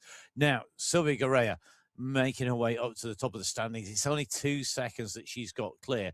But again, once we look down this, it's not the same pattern. This is Oh. where that pattern breaks to a greater or lesser extent here, because it's 20 seconds here, it's 10 seconds Yep. there, it's 20 seconds here, all the way down, and that continues on. The first huge gap is 17th to 18th place. That's when we see the I first gap know. over a minute. In fact, it's about 2.5 minutes. Of these riders in here, I think there could be some surprises for people. I'm going to say this now because she's not on the. She probably isn't listening. She's probably got the tunes banging. Hayley Simmons is a rider that could score big today because she's a multi-time national hill climb champion, and on a 15-minute climb, she took one of her national victories on Hato. She could be the rider who makes up there. Well, I think there are some riders just outside that top 10 who could go superbly well. Katrin Nielsen, we started to see her come to the fore yesterday. It's not over yet, even though she's in 16th. Holly Bergin, Stephanie Briggs, Carrie Stewart, Rhiannon Denton is 80 seconds back on GC. Category 2, phenomenal racing is going to unfold today. Category 1, Kate McCarthy is at the top of the table, the world champion. And, it's only one stage that she hasn't taken the win in so far. Guerra, though, for me, has held her to perfection in terms of that time gap, 39 seconds back. To Massey, Alberg have been brilliant. The time gap between Gallegos and Fua in 5th and 6th is not even a second. It's 0.05 of a second between 5th and 6th. This race in Category 1 is not over by a long shot. Well, let's see how this plays out. It's going to be interesting to see what happens.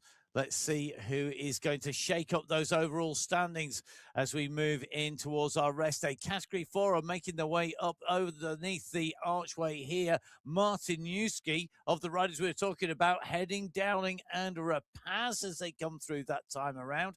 Interesting changes here in the overall, I suspect, by the end of the day. But in terms of that climbs competition, Martinuski taking away the maximum points at the top of that climb. Remember, this is 20, 17, 15, 12, and 10 points up for grabs. Martinuski with the maximum points now on 78 points overall. Dowling taking 17, now on 52. The gaps really are opening out. So Martinuski in here, and look who's behind. Rapaz, De Grazia, and Al Ray. And Al Ray having a good ride here today. She may be ruining the race a little bit further back. Well, 3 riders clear, Martinuska, Dowling and Rapaz. Monica Rapaz, nice move from her. On GC coming into today, she was sat in 9th place overall. So great to see her putting in some fabulous climbing out there. The group behind 16 riders, it's 10 seconds. It could be interesting. There's no downhill for them to come back on. So it's going to be interesting to see where that gap continues to go. Camilla Salgado is continuing to go. The Category 3 rider, seriously now showing us her climbing leg. She's got the polka dot casket back on to match the jersey her avatar is wearing. She looks so comfortable. She's sat zone 4. This is time trial pace for Salgado. 20 seconds back to the group at the moment at the 16.8 kilometre marker. She's about 1,500 metres from the top of the first climb, from the top of the Paso Alto. This is fabulous. Yeah, great riding at the moment as Salgado comes round. She's opened up this gap. Is this going to be a solo to the summit? Because it's certainly possible for one rider to break clear at the lower slopes and hold the gap, depending on what everybody else does. But they are handing over the eventual race win potentially, because of the time gap could be huge. There needs to be a response from the riders behind, but there's a lot of team tactics going on here as well, I suspect. So this is going to be interesting. As you say, Emma, as the phrase goes, this could run and run and run on here.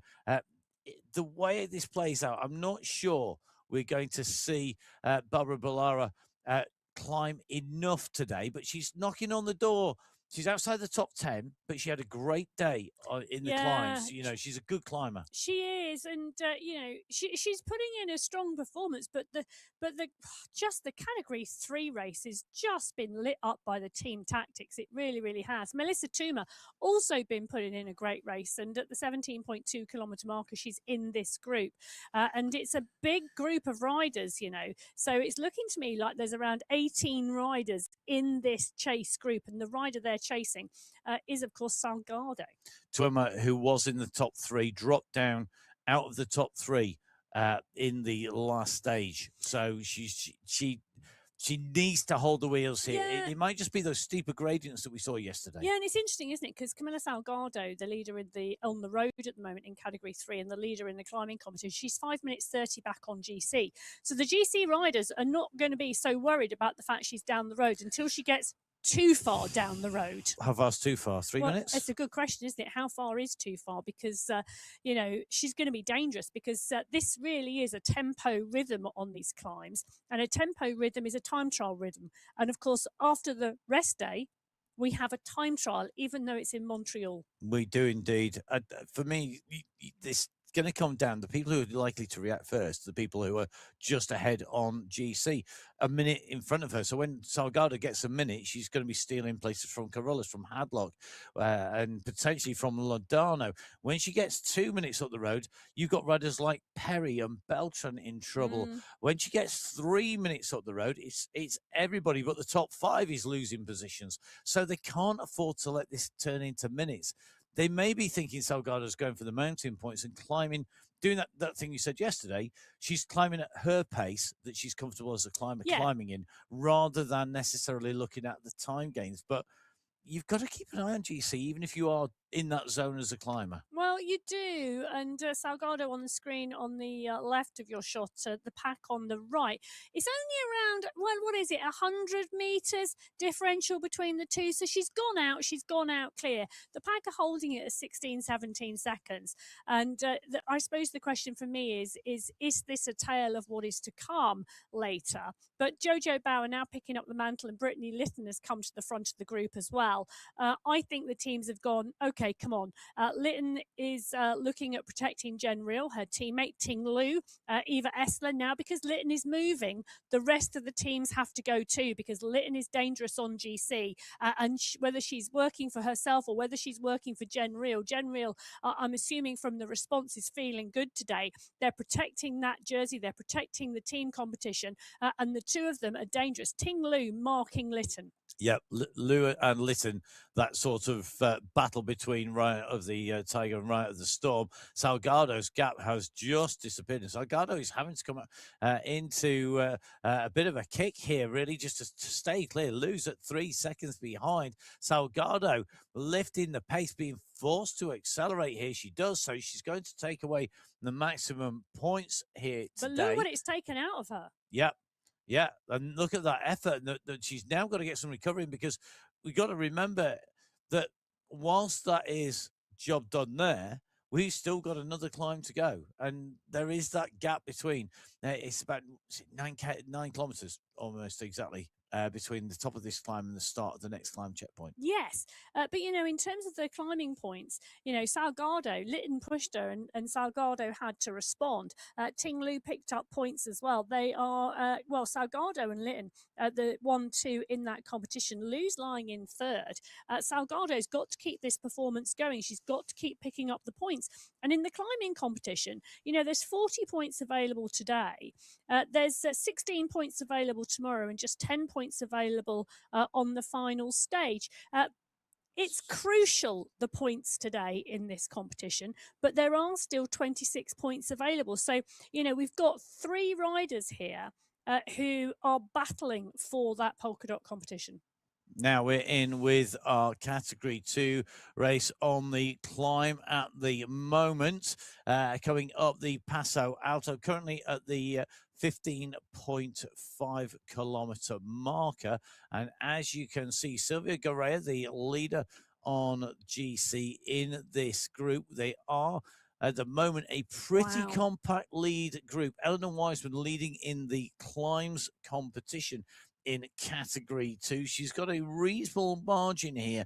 And to be fair, given the amount of client points she picked up yesterday, you wouldn't bet against her taking a even bigger lead away today. Yeah, but look at the strategy here. The polka dots and the golden jersey right together in the group, a good halfway down the pack, fully in the draft, and they're motoring at 32 kilometres an hour at the moment. The draft is strong in that group, and they're beautifully positioned. Riders up the front of the pack moving on. The teammates will tell them when it starts to get spicy and they start to need to move up through the pack.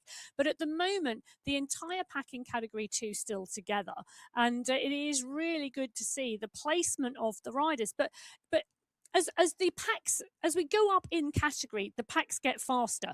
The draft gets stronger on the climb. The more important it is to be in the mix. Christine Schneider at the moment just about to get into trouble here. But you can see now we've got a number of riders damaged and out the back. Yeah, one rider just losing contact with the group in category 2 on the left-hand side of your screen, right-hand side of your screen. Dana Wagner in exactly that same position. You can see in category 1 because you got Paulson off the back of the group. Shanks has gone, Leinenen's gone, Soderstrom's gone. They are all gone from that leading group on this climb. They're now into time management mode. They're into energy conservation mode. They're into looking after themselves now for the rest of the race. They're not going to figure in GC. They know that they can back off. If you've got ambitions for the team, if you've got ambitions for the overall time, any of these time-based competitions rather than the points-based competitions, you have to keep on pushing, and that is the balance these riders are looking at. How much effort do they need to put in as a non-climber or not as good a climber as the very front of the race? How much effort do you put into climbing up these slopes to minimize your time loss versus the amount of recovery you can do? The fatigue is mounting for people, even if they're not on the very front here. And the problem is that that recovery time is limited. Yes, we have got a rest day for the riders tomorrow, but that doesn't mean they're going to recover fully. It's not like you just press reset and it starts all over again. You still got that fatigue. Well, Simmons on the front, X, Stewart, Sanchez, Steyer, Lethbridge is in here. She's a good climber, is Lethbridge. Wiseman is in here. Kalman, Manshandy. They're all in this pack as they continue to climb. They're at the 16.8 kilometre marker. They're coming up to 1,500 metres to go until they get to that polka dot banner. Russell is here too. She's riding strongly. Sopers is in the mix. Catherine Nilsson is still in the group. So's Rhiannon Denton. I think we're going to see a good-sized group in category 2 go over the top of the first climb of the day. Again, you know, that little bit of thinking about how this stage may play out at the beginning of the show may well be correct. We may well see, and we are seeing, groups go over the top of the Passo Alto. It's going to be that final climb that lights the fire. Yep, selection of those riders to be in contention for the final climb is being made. It is almost too harsh of a football match, but without the refreshment breaks. Well, Carrie Stewart with plenty of refreshment on the table by the side of her. She's going to need it out there today. And that's one of the things when you're tight in the pack and you're concentrating on the racing, you just can't forget that fueling and hydration. Well, category 4 are at the 24.4 kilometre marker. They're 500 metres off of the sprint banner. You can just see it in the distance. And the leading group of 3, Martinuski, Rapaz and Dowling, have now extended that gap out to 20 seconds. This is nice work because it's not long after this sprint that they go into that final climb. And it was on the first climb they established a gap. And because of who is where in this, I think actually, you know, when you're looking at the point scores, it's actually nobody in this group is going to be looking for the sprint points. You're not going to see them move. We're not seeing a jump. We're not seeing anything here. You know, there's a little bit of a lift here from Rapaz just to get onto the wheels here, but nothing drastic because none of these 3 riders are worried about that sprint banner. They're not worried about sprint points. They're nowhere near that. The nearest is Martinuski, and she's got 5 points so far. It's nothing in comparison to the 40-plus points of the leading duo. But you've got Pekka Kova, Shikifu, DeGrazia, Barragan, all looking for points behind. Pekka Kova takes them as she goes over the line there with Fu and DeGrazia in the mix as well. But I think Pekakova and Fu taking 2-on-1 points there. That Pekakova is just extended the lead by one more point. It'll be 4 points now at the top of the Yeah, gap. this is interesting, isn't it? Because Pekakova is now 10 seconds off the leading three. There's a gap to 4 or 5 seconds to the group behind. The question is, does Pekakova bridge across and hope the group sit up behind, and then it's a group of 4, or does she sit up and join the group behind again? Category 2, they're not at that point in the decision-making mode yet. They're at the 18-kilometre marker. They're 400 metres from the polka dot banner. I would expect to see a push on the front from riders who want the points here, but we are going to see a big group go over together.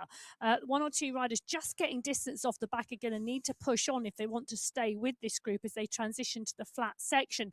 But there's a lot of headwind out there once they go through the banner. Wiseman and Garay are going head to head here. So this is that run for the line. Wiseman versus Correa, the leader of the mountains competition, up against the leader of the race overall in the run to the line. They're going to open a gap to Briggs, Sanchez, Denton and Co behind. The pace at the front of the acceleration starting to come into here. That lifted the pace behind. And now Guerrero has pushed that a little bit further through the line behind. What is the response? Well, they've lifted it, but they've not sprinted, and I think for me that's really telling about the ambitions of the riders behind here. They're going to let the chips fall where they do in terms of the points overall. Guerrero, Wiseman, Briggs, Sopers and Stay are the point scorers in that competition, in the mountain climbing competition, but that group is a smaller group than we started today. This is a selection. It is a selection, but it's a selection of 25 riders still. Wow. Guerrero, Wiseman, Briggs, Sopers, Steyer, Sanchez, Murray, Manshandi, Russell, Hakkinen, Nielsen, Proust, Roach, Simmons, Denton, Kalman, Eck, Lethbridge, Heather, Smith, Stewart, Santos, Bergen, Schneider, Williamson and Thompson as we go in with Category 1. And Anna Caramello, off the front of the Category 1 pack, has the energy and the awareness to give us a wave. Oh, come on. She did this yesterday as well. It was absolutely brilliant to watch, and she's doing it again.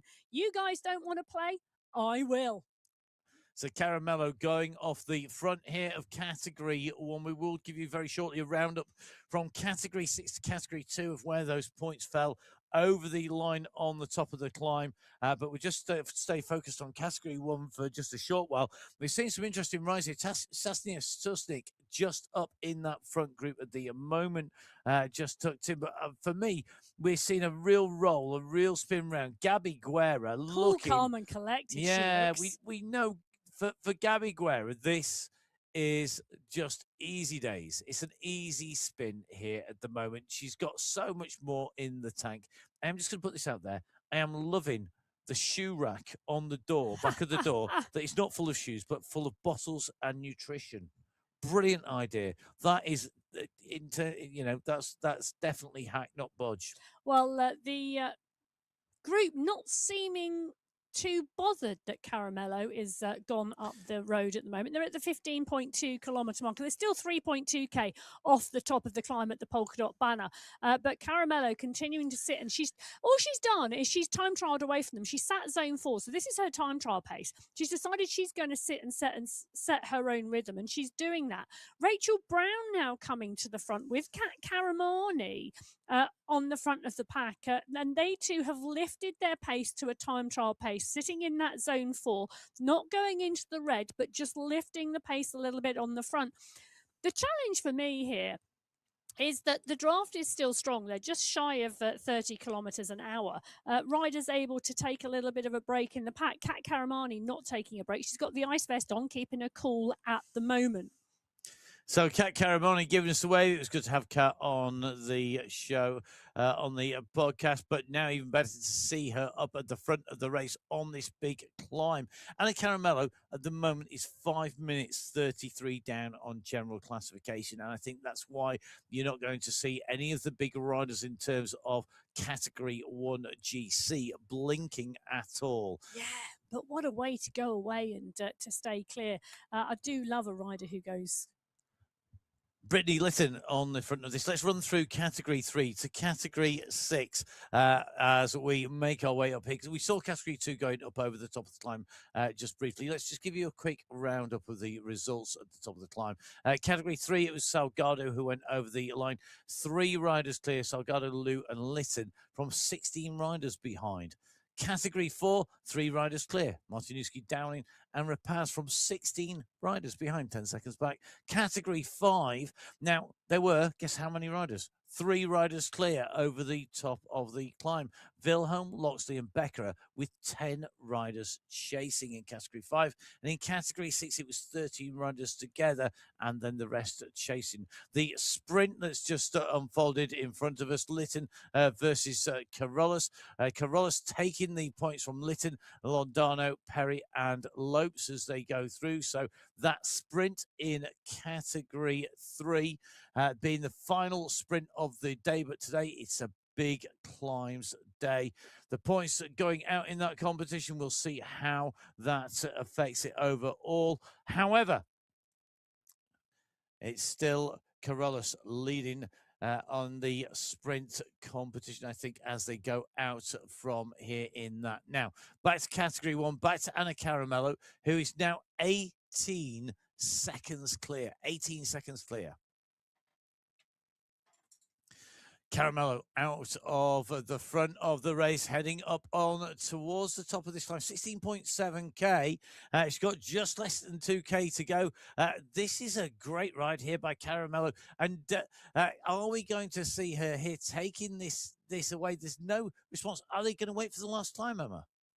Well, I thought they were going to wait for the last climb when we saw the map earlier on today, and I think that's exactly what they're going to do. You've not changed your mind. I've not changed my mind at all. But Caramello at the moment doing a great job. And do you know what? Why not? Why not give it a go? Why not get out there? Why not give it large? And why not show what you can do? Well, Anna Caramello doing exactly that right now at the moment. She's off the front of the pack on the Category 1 race. The pack are at the 16.9 kilometre marker. McCarthy, Fua, Bjarhead, Velner, Gallegos, Meda, Gotlander, all in this group. Gallegos is there as well. They're wide across the road, steady state at the moment. And I say that, Tomasi currently zone 2 at the moment on the climb. Steady state at the moment. There's a lot of cagey riding out there today in terms of the strategy that they're going to execute. We talked about earlier on the fire getting lit on the final climb. I think that is going to be the state of play today. McCarthy on your screens at the top. The world champion means business. She's got the world championship jersey, the rainbow stripes in the background. Guerra looking cool, calm, and collected. Francesca Tomasi is a rider looking forward to the stage. That's what she told us last night when we had a chat. Camilla Alberg, her teammate, the two of them worked fabulously together yesterday on that climbers stage to get 3rd and 4th, and a very small time gap between them. They're all in this group at the moment as they come to the 1,000 meters to the polka dot banner. So Caramello looking to try and stay clear in there. We've seen all of our groups go over the top of the first categorized climb. Now we're just going to give you a heads up as we go to the top of the second one, and we have got riders on that climb already. Category 6 on the left hand side of your screen now at the 31 kilometer marker. They are well and truly in. They're 4k into our second categorized climb. There's only about 600 meters from the finish of the second categorized climb to our race finish. And whilst we will try and cover all of our race categories, a bit like we saw on the climb of the Paso Alto, the previous one, it's not always possible to get every picture from every race category at every checkpoint to you. So we will do our best to bring you as much as we can. And if we don't, we'll try and round those up afterwards in a kind of summary. And if we don't get it on there, you can pick up the results and all of the stats, the results on www.mywhoosh.com. Go to results on the main menu and pick the relevant race. Remember, of course, they're not official until stamped as verified. And don't forget, you can go to mywhooshinfo.com and pick up lots of stats, splits, and data on there as well. Well, Caramello now 400 metres off of the polka dot banner. She is significantly clear of the pack on the right hand side, around 200 metres clear. It's 25 seconds back to the group, and Caramello is going to come through and pick up the points here. Anna Caramello in this Category 1 race, she rode clear of the pack on the climb. She's heading towards the polka dot banner. She's going to pick up 20 points in that competition. She's lying in 15th place overall, the What Crew rider. She's riding and racing strongly. She's 5 minutes 33 back on GC. In terms of that Queen of the Mountains competition, she's going to pick up points today, and a lot of points. She's got no points at all at the moment, but she's going to put herself in 4th place in that competition right now at the moment with 20 points. Kate McCarthy pushing on for the 2nd place in that climb. Guerra in 2, Tomasi in 3. That's the order that we've normally seen them go over: 1, 2, 3. This time round, it looks like it's going to be 2, 3, 4. Maya coming up to try and pick up the points away from Alberg behind. But interesting moves from Caramello. Yeah, interesting move by Caramello. Guerra and McCarthy, the pace of them coming up that climb to battling it out for those points behind has taken them right up almost to the wheels of Caramello, who's about 6 seconds up the road. So 20 points for Caramello, 17 for McCarthy, 15 for Guerra, 12 for Tomasi, 10 for Maya. McCarthy still with a clear lead at the top, extending that lead over Guerra. Now, the interesting point is that there are 28 riders. I'm making an assumption that Caramello is coming back into that group, but 28 riders in the Category 1 pack. So those riders, you can see the stretch on the group now at the moment, and 1 or 2 riders just in danger. You can see that on the top right-hand corner of your screen because they're pushing onto the wheels of McCarthy and Guerra. It's one thing letting Anna Caramello go down the road, who's 5 minutes on GC. It's a very another different matter letting McCarthy and Guerra join her. And it's that pace that was gone on the front. It's strung this group out. Yep. It's now starting to become a big blob again. You know, it's starting to blob up. It's starting to become that big bubble rather than this big, long, thin line. I mean, I was just looking at the time gaps and I was thinking, oh, that's a long way back for Van Hove at 23 seconds back. But actually, you look at the time gaps, there's no gap in that group. It was one long line, but now we're just starting to see the riders who are nearest making contact, the group forming and picking up pace because it is a group. And the further back down this line you are, the harder it's going to be to get into this group. Well, Nicole Mayer will be absolutely reveling in this week. She's getting to do exactly what she loves, ride with women who are absolutely at the top of their sport, just like she is. Well, Malene Briarhead closing the gap down. So Serena Vittori, Jennifer Gottlander and Katarina Karamani are the ones in trouble at the moment in terms of squeezing back onto that group, but they are desperately trying to work to do that. Gottlander with a homemade ice vest on. Yes, that is indeed an old running trail vest that she told me all about. She was going to fill with ice. She's needing it today to keep cool. She's got Karamani for company. Those two of them now working to get back into this group. They haven't got long before the next rise in the road. Karamani on the front, but you can see the effort going in from Gottlander here with Karamani to close this gap. It's 3 seconds. They've really got to get those numbers into the green and get as close to that group as possible to give themselves a chance, because the pack is rolling fast at the moment. It's rolling fast. This is really, really critical for them. It's so hard to do once that gap opens. Look at the face of Karamani. She's out of the saddle here, stamping down. Gottlander and Karamani, they need to draft at each other and then work on the front and then draft and then work. They're about to make contact. They need to move quick. Done it. Here. This is critical. It's like 1 second. Please tell me they've done it. Come on. This is so key. They've done all that hard work. I think they've got a chance as the lead group just slows here coming in. But what they've not got to do is relax onto the climb here. As the group goes into the climb, it's going to slow. As they come on at speed, they'll come on to the back. But what will happen is they don't charge to the front of this group. They're just going to find that repeat that happened at the top of the last climb happens again. The gap is not down. They are not in the draft. If they go over the top, they're going to get gapped. Keep pushing. This is key. Goslander knows this, so does Karamani. You can see these repeated efforts, and I'll tell you something, that's a massive kick back in behind them as well. What was really lovely to see was to see Ashley Passio from the FCC Chain Reaction squad come back to the back of the group to provide us some draft, because Gotlander is her teammate on that squad. Good spot, Emma. So it was fabulous to watch that little bit of teamwork. The call would have gone on the team. Passio comes back to the back of the group to attempt to give a bit of draft and momentum to the two riders coming on and get her teammate back in.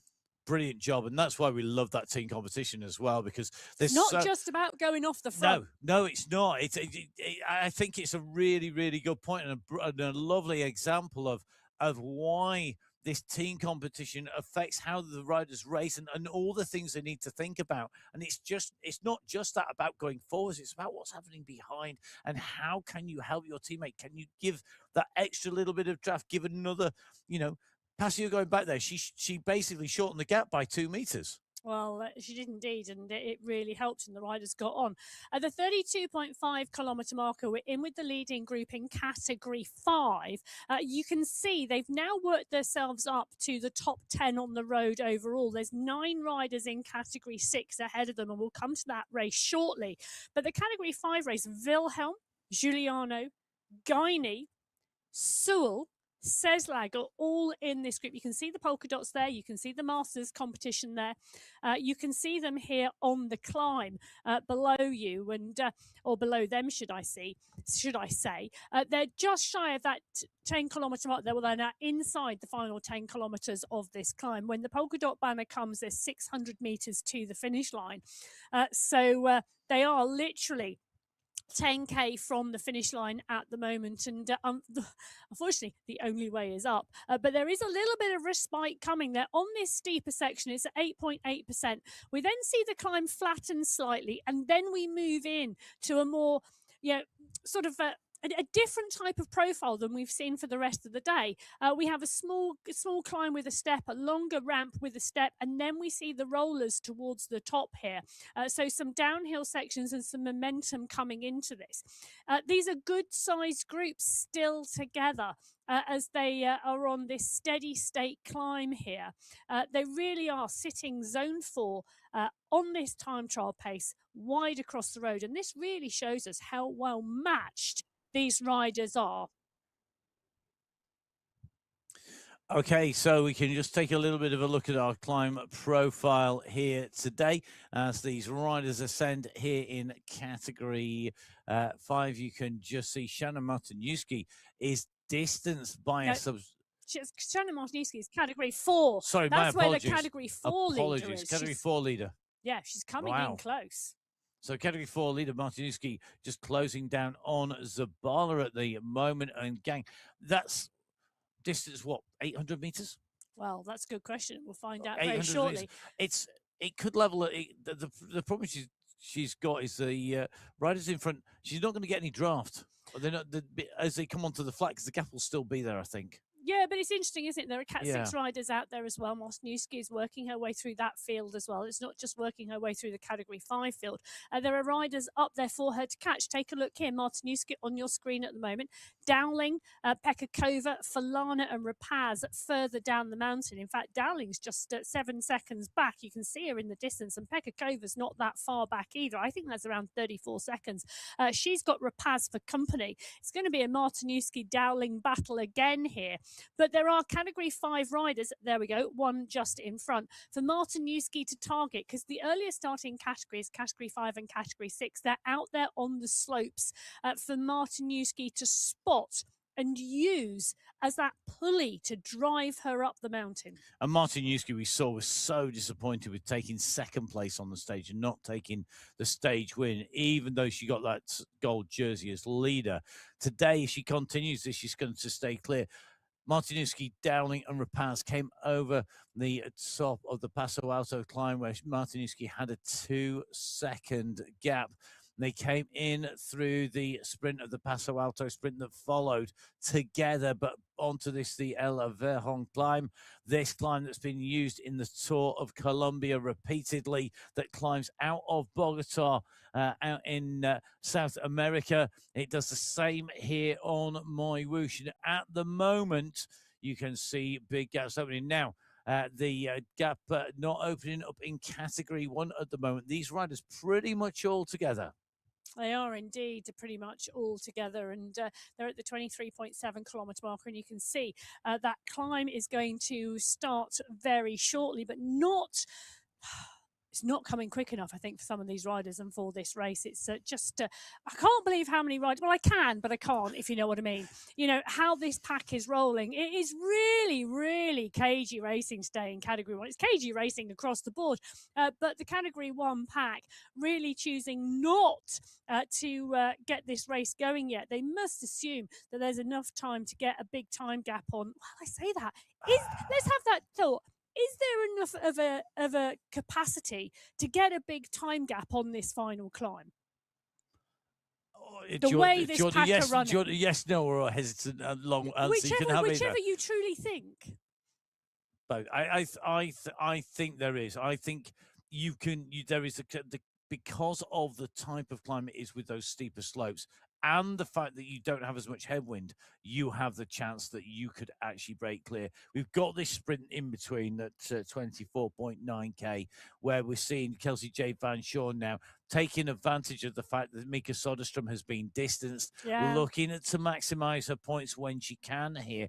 Van Shore, who didn't make the top of the climb on stage 2 and was distanced, was at a disadvantage, but now the tables have turned. They turned yesterday and today, where we saw Soderstrom, the rider, first to be dropped of our 2 big sprinters behind. Interestingly, Meyer and Otto there, just a little bit of a kick from Anthony Otto, who's battling in that sort of 3rd, 4th place as well overall.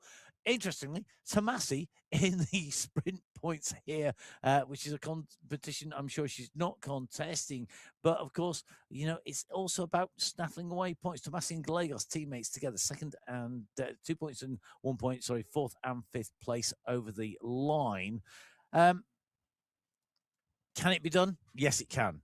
And I think it can be done if the rider goes early and goes hard, because we do have that first step, little breather, then go again, and you've got tailwinds on this top section that give you a real they reduce the advantage of being in the bunch, in the group. So I think the gaps could be open.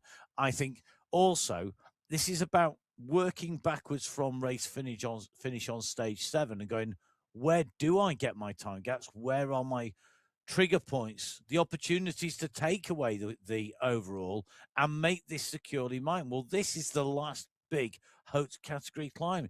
It's the last big mountain of the race. If you don't do it now and you're a climber, you could have done, you're going to be ruining it. You're going to be thinking what could have been all the time. Well, I know. This is it. This is your opportunity. And that's the interesting thing, isn't it, about just how steady in some respects the early stages of this course have been ridden. Yeah, the riders have been saving themselves, but what are you saving yourself for as a climber if you don't use today? Yeah, because there's nothing, you're not going to do it tomorrow. Not tomorrow. Well, you're definitely not going to do it tomorrow. It's the rest day, but you're not going to do it the day after when it's the time trial, because they're short, sharp, punchy little climbs. But there is no draft on that time trial course. So if you are a strong climber out in Montreal, I think that's a very different beast to today, because the draft is good here in Colombia.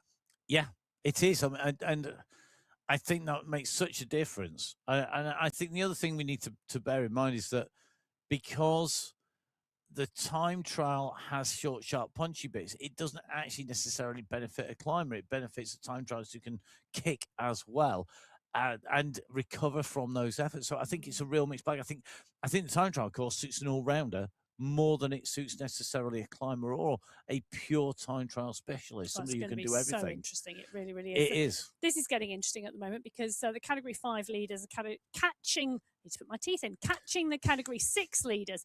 Wilhelm just coming up onto the wheel of Jones. Jones distanced by about 15 seconds from the leading group in Category 6 up ahead.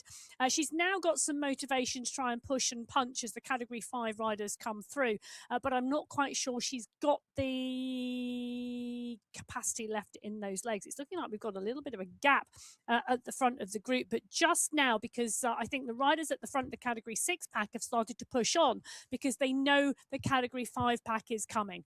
Yeah.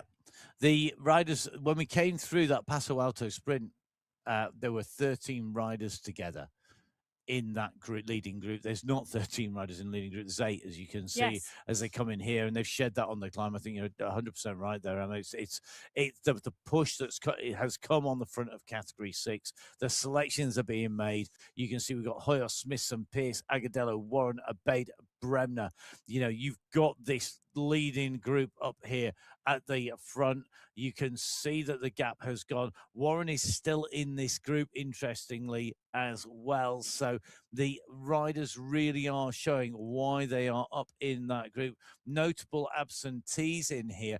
People like Hadjuk, I think, missing out of this group, if I'm not much mistaken, along with people like Jones. Yeah, so she's a bit I further think, back. Yeah, I think the overall is going to see a shake in Category 6 here, and we're going to see some movement. Also, just looking in that overall competition, no Chalbois in this In league. Category 4. Sorry, Dominic. In Category 6. Okay, fair point. Yeah. In Category 4, sorry, because I'm looking at Category 4 on the left-hand side of the screen, and I'm trying to look at the gap between Martinuska and Dowling. It's still really, really close, and Nina Dowling's doing an amazing job to try and hold Shannon Martinuski in sight. It's around 10 seconds at the moment between those two riders, and between the two riders, we've got a Category 5 rider, Hernandez. We've also got Almeida and Al-Mansouri, 2 of the Category 6 riders in there as well.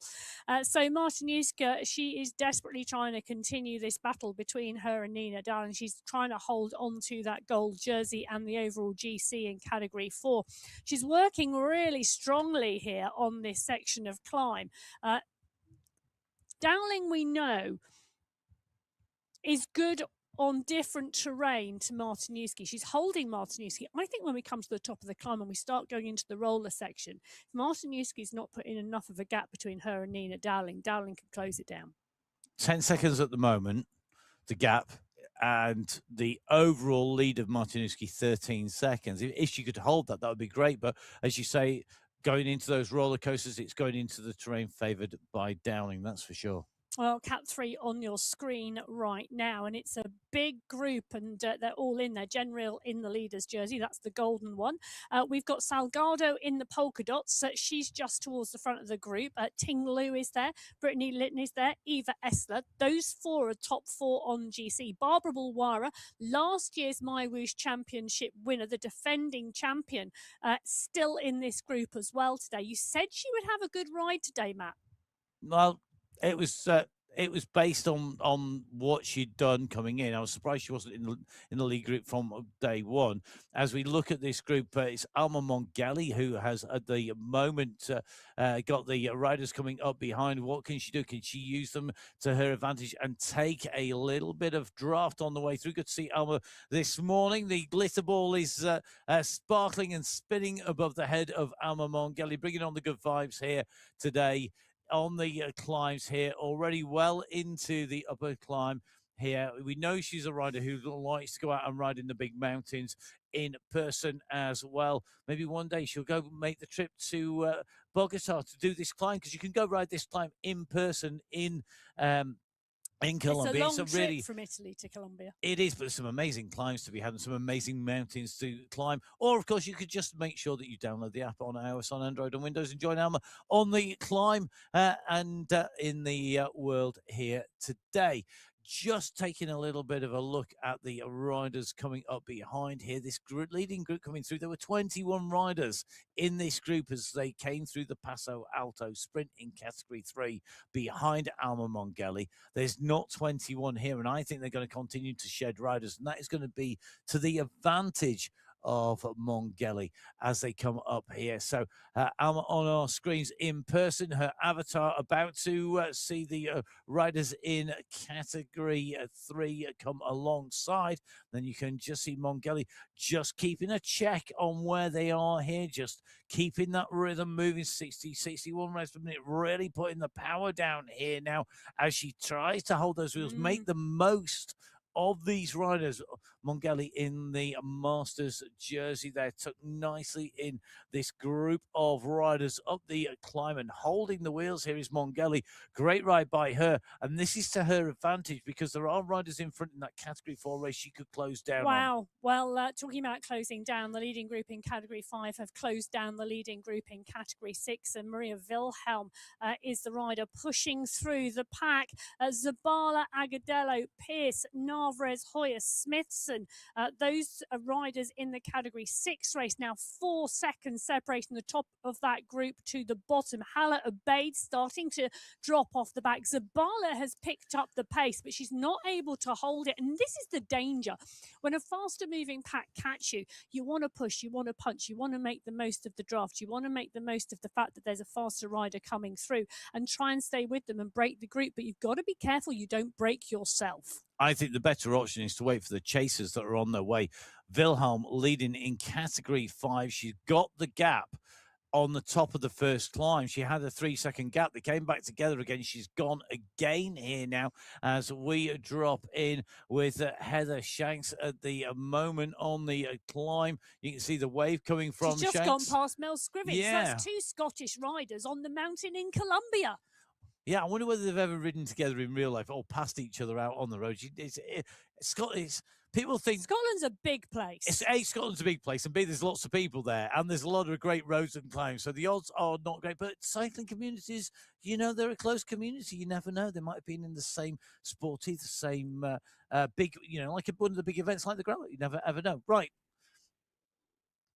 So at the moment, I think we have some great riders on our screen, and we've got some great jerseys in the background as well. I'm loving the fact that we've got riders with the GB jersey in there. We've got riders with the World Champs jersey in there, and it unites our riders. You've got riders here from Category 1 to Category 6, all united by proudly displaying the jerseys they have raced in.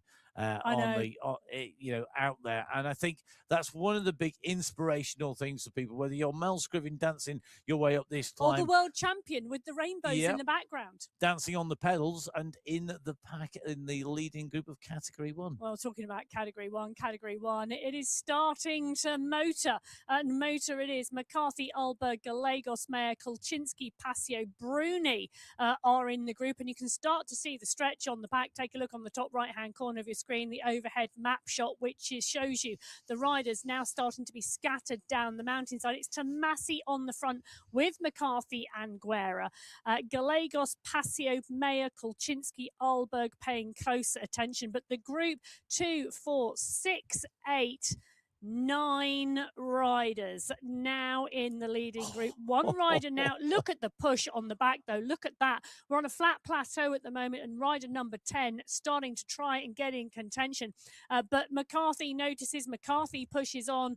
Now is the time to go. We're at the 30.5 kilometre marker in Category 1. The finish line is at 42.9, and the world champion goes, "It's time. Let's take this to the line." 28 riders, 5K ago. They're down to single digits in the leading group, and it's not going to be long, I think, until we're going to see this come down to 4, maybe 5 riders at the most. I think we're going to see McCarthy, Tomasi, and Guerra resume their battle. Alberg will be in there, and Kulczynski now moving up into the top 5 is my other pick on this long, big climb. It's so reminiscent of a lot of the hill climbs you find in the United States of America, where the riders time trial the way up. She's going to be feeling in very familiar ground. McCarthy, our leader overall at the moment, biding her time. This is not on the limit by any stretch of the imagination. Her heart rate at the moment, 153. It'll go to 166. We saw that yesterday. So she's still got range. She's still got capacity. And the rest of the riders know this. But they'll have range and capacity too at the moment as well. McCarthy, Guerra, Tomasi, Alberg, Kulczynski, Passio trying to go with them as well. And so is Mayer. Interesting times at the front. McCarthy setting the tempo. Kulczynski just about holding the wheels at the moment. Passio drifting backwards now as the pace picks up. Guerra holds the wheel of McCarthy, who's lifted it to 6.5, nearly 7 watts per kilo here. She settles back down again. What damage has been done here? May is now at 4 seconds. Passio at 5. Alberg 1 second down, just off the back of the leading group. Krasinski is just about holding on to the wheels, but she's fighting along with Tomasi to stay with the lead too. This is a decisive moment, surely, here on the MyWhoosh Championships for 2026. The mountain has come. It's time for the gavel to come down when we get to the end of the stage. The distance now left is for the climbers to make the time count. McCarthy stretching the lead. Guerra just hanging on by her fingertips at the moment to the wheels, and onto the wheels she comes. Response by Guerra. McCarthy throws the blow.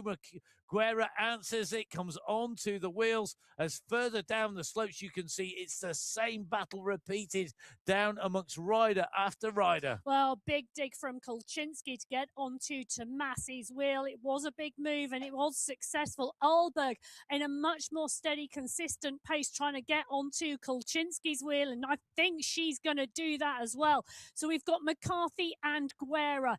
They are neck and neck at the moment with a 8-second gap to Tomasi, Kolchinsky and Alberg. Those three riders battling it out together. Passio with Meyer a little bit further back down the road, but McCarthy and Guerra. Guerra is sitting as close to that wheel of McCarthy as possible. McCarthy on your screen just tapping her own rhythm at the moment.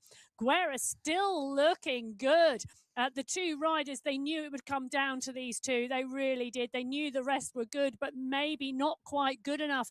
It comes down to McCarthy versus Guerra on the hillsides in Colombia. McCarthy starts to push Guerra dig. She's not going to let that wheel go by any chance today. And we are now starting to come up towards 10 kilometers to go. 10 more climbing kilometers here in Colombia. This is going to be key. Not panicking if you are in this chase group. Tomasi, Alberg, and Kolchinsky, a trio of riders chasing. They've got Passio and Meyer behind. They're on the right-hand side of your screen. As we see on the leaders on the road, there's been a little bit of a change here now as Schul, Guiney, Loxley, Alza, and Becker are all here with Kansara Jones in category 5 up at the front of the race. The riders at the very front at 38.7 kilometers, and they're coming into this roller coaster section, which, as we have said before, could change the makeup. Emma, you said this was, we were talking about one rider on one. It suited one rider over another. When you've got a group like this, it almost takes a little bit of that advantage out, doesn't it? Well, yeah, and it also changes the dynamic, because if you're a rider who likes a consistent pace, all of a sudden it's chopping and changing, and that really can play around with your head, and it can play around with how you stay. Some of the riders will like the punches better than that consistent gradient, and if you've managed to stay in the wheels, all good to you. Now, McCarthy, category 1, we're dropping back in here. She's starting to push again, and she's starting to really settle into this rhythm of her own.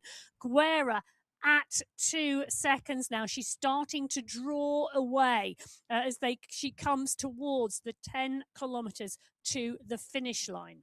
Now, McCarthy just hovering around 6.5 to 7 watts per kilo when she put that gap in. Guerra was sitting around 6 to 6.5, so about half a watt per kilo, but Guerra's just lifted the pace back up again. Now, that could be a little bit to do with the terrain that's underneath the wheels. The steeper it gets, to maintain that speed, riders will just have to push that a little bit harder on the pebbles, but I think we're just seeing that little bit of differentiation. Guerra now knows that she can't panic. There's lots of distance to go. McCarthy settling into pace, and you can see she's out of the saddle here. This gradient is unrelenting until you hit our next step up here. And the next step comes, it kicks in at about 33.5 kilometers covered. So it's not that far for McCarthy before she's going to get a little bit of respite. That's on the right-hand side of your screen. Left-hand side of your screen, the rider's just coming to the crest into this roller coaster section. So they're just weaving their way along the top here. And at the moment, you can see this leading group in category 5. It is 10 riders strong in category 5. This is a big group to be taken in. If we see a big group come into the finish together, if we don't see big time gaps today, it leaves some very difficult stages to take time on. You've either got to be a great time trialist to take time on stage 6, or you're going to have to be really lucky to get away on stage 7, because by then everybody knows that there is no stage 8 and that you can give it everything, because you don't need to be able to move on the day after. You don't want to be able to move. You want to have given everything in the race. You've got that far. And I think that's the worry for people coming into stage 7. You cannot afford to have to have not made your move by then, because everybody is going to give absolutely everything on that last stage, having got that far. Well, they are indeed. And at the moment, Liz Smithson on the left-hand side of your screen in the golden jersey of Category 6, just in trouble now. Narvaez, Hoyas, Zabala and Agadello, the 3 riders just pushing on ahead of her as they go into the next of the climbing sections of these rollers. I think this is where Liz Smithson is strong. I think this is where she's going to bring this group back. But it is indeed a tricky time at the 40.2 kilometre marker. Just over 2 kilometres to go, 2.7k to go for that group. Category 5 on the right-hand side of your screen are 100 metres up the road. And I tell you something, Nina Pierce is doing a great job of sticking. And she's utilised this group to push away from the Category 6 group that we were just talking about. They are 10 seconds back. So Pierce leading by 10 seconds in Category 6. In Category 1, McCarthy is leading by 7 seconds. Guerra, just to note, is on amazing form. We saw her on Sunday Race Club dip a bit a couple of weeks ago because of a training block. That training block is working. She set a new 20-minute power PB on MyWhoosh on stage 2. Wow. And I think that shows you. I mean, it was a really big stage. It was really instrumental in making these selections here. You can just see at the moment, though, McCarthy very much under control here, just out of the saddle, keeping that rhythm there, keeping consistent. 8 seconds the gap at the moment. Both McCarthy and Guerra, interestingly, have gone from that 6 to 7 watt per kilo marker to 5.5 here as they've gone across the flat. They've used this both for recovery. Neither rider has been able to use it to take advantage and build speed. Well, I'll tell you one rider who is really going to move up on GC today, and that's Kristen Kolczynski, lying in 8th on GC, 154 back, behind Passio, Fua and Gallegos. McCarthy, Guerra, Tomasi and Ulberg currently 1, 2, 3, 4 on GC. So the big winner today here on GC is going to be Kolczynski if she can stay with this move.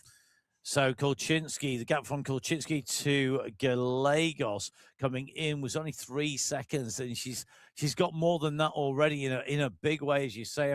The gap to Passio, it was only a second, and she's just put what is basically 18 seconds into Passio, the first cycling esports world champion. It shows you just how much the game changes, the way that the racing has moved, the way that, and I think one of the things it's really showcasing is how strong Category 1 is now. It really is at a massively high level. Well, I'll tell you, that group behind actually is not too far off. You can just see it on the overhead shot actually at the moment. You can see the time gap and the distance. So Ulberg, Kaczynski, Tomasi, they're 20 seconds clear of Passio. But Gallegos, Meyer, Van Hove, etc. are a further 8 seconds back. So the time gap is there. What it's going to be at the finish all depends on how Ulberg, Tomasi and Kolczynski race this. They're 3 amazing climbers, and I think that's one of the things we really need to bear in mind. They are 3 absolutely stunning climbers. Now let's go across to the Category 5 and the Category 6 race. Now Nina Pierce is in here at the moment. Now I was just looking at the stats in terms of the GC for Nina Pierce, where she was. She's 10th overall. She's 2 minutes 40 down on the race lead. She's she's 1 minute 50 down on Georgina Jones. So today, Nina Pierce has to go big to move up from that 10th place, and she's doing it. She's putting in the ride at the right time. There is a chase group. It is behind. That's a category 6 race, category 5 race. This is really intriguing, Emma. It is. Sul, Becker, Alzat, Giuliano, Wilhelm, Gaini. 6 riders in this leading group, all still locked together. I'll tell you something, they're going to see the polka dot banner very, very shortly. They're going to see the polka dot banner in around 550 metres time. That's the top of the climbing segment. They've then got 600 metres to the finish line. You can see the polka dot banner and the finish line on the top right-hand corner of your screen at the moment in the overhead shot. They will have spotted that as well, and they will know that it's now not too far to the end of stage 5 on the MyWhoosh Championships for category 5 and category 6. The overall general classification coming in: Alzat 1 second clear of Sewell, 2 seconds clear of Loxley, 3 seconds clear of Becker.